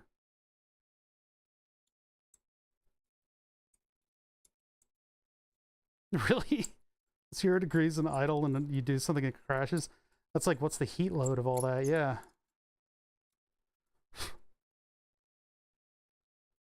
And then I think this one's similar spacing. It's slightly tighter. The 100 UF is the one that... Actually, this one should probably be the 100 UF. Yeah, they can fit into the same spacing. That one, of course, is the one that fits, but whatever. I want it to be too nappy. Get that right there. The 100 UF goes between power and ground, but the other one goes from the input and gets rid of the DC component of the input. So I'll have to figure out which one I want to be where. The 100 UF can be kind of a distance away. This is all through-hole stuff, so it's not like we're not dealing in high-speed signals or anything. We don't need to be too crazy about our precision. Precision in electronics design is insane.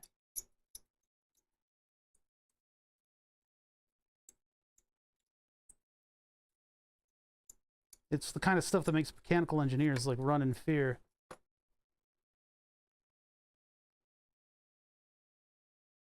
And do these have a common node? They don't. So these two are completely separate from one another. All right, so we're getting an idea of what this thing's going to look like. I'm going to take this off of the stand, and we're going to get back to this on Tuesday. This has been a Saturday stream. I've decided my Fourier sodium potassium. Stop talking into YouTube chat, short lurker. I know you're better than that.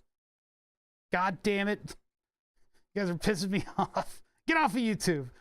I'm co-streaming this to YouTube. I'm co-streaming this to YouTube as an effort to make sure that people can watch my VODs. Because for the longest time, they have not been able to watch VODs that are over a certain date. And we've got like a long archive of projects behind us here. But yeah, this is the Skull speaker. It's going to be pretty cool when it's done. It'll just be my weirdo powered Skull speaker. Oh, there it is doing the head thing. And very much so.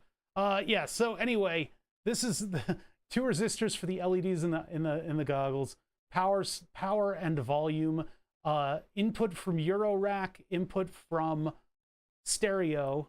The capacitors and the amplifier for the speaker, which sum total all of the components. That's it. That's all there is. So we found a very, very simple circuit, which is nice. It's nice to find a super simple circuit for this sort of thing. But yeah, these components, I mean, I guess I could have spread them out a little longer, have that one 8K all the way up here, and then they would have been like rows. But I don't know. I kind of like how haphazard this thing has gone together. It's hard to film something like this because the lighting does not like this kind of plastic. But yeah, it's coming together. Oh, that's going to get a big gnarly knob. It's going to get a big awful knob on it. So it'll be pretty cool. But yeah, this I'll be able to plug into DC and just let it ride.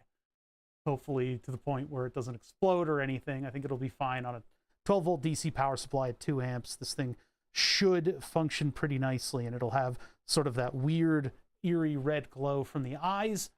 Yeah, it'll be pretty cool. So we'll finish this up on Tuesday. I want to thank you guys for joining me today. We got a lot of progress done on this stupid project, and we will finish it with Tuesday's stream. This stuff always takes a little longer than I think it is. Like, doing all this stuff was very simple.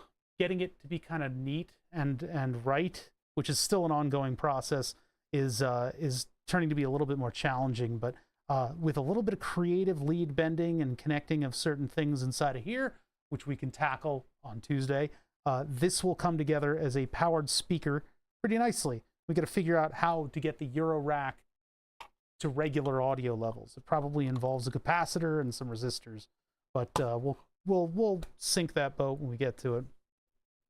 Thank you everybody for joining me.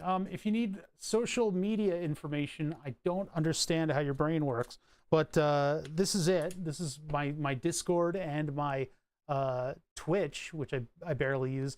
I think it's called something else now, but I don't think I'm ever going to call it that.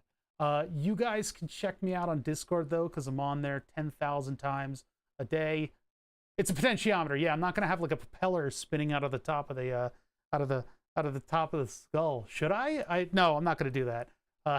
Makes more sense. Yeah, Discord's where all the cool kids hang out. That's where Commander M is posting all the stuff about his interior trim.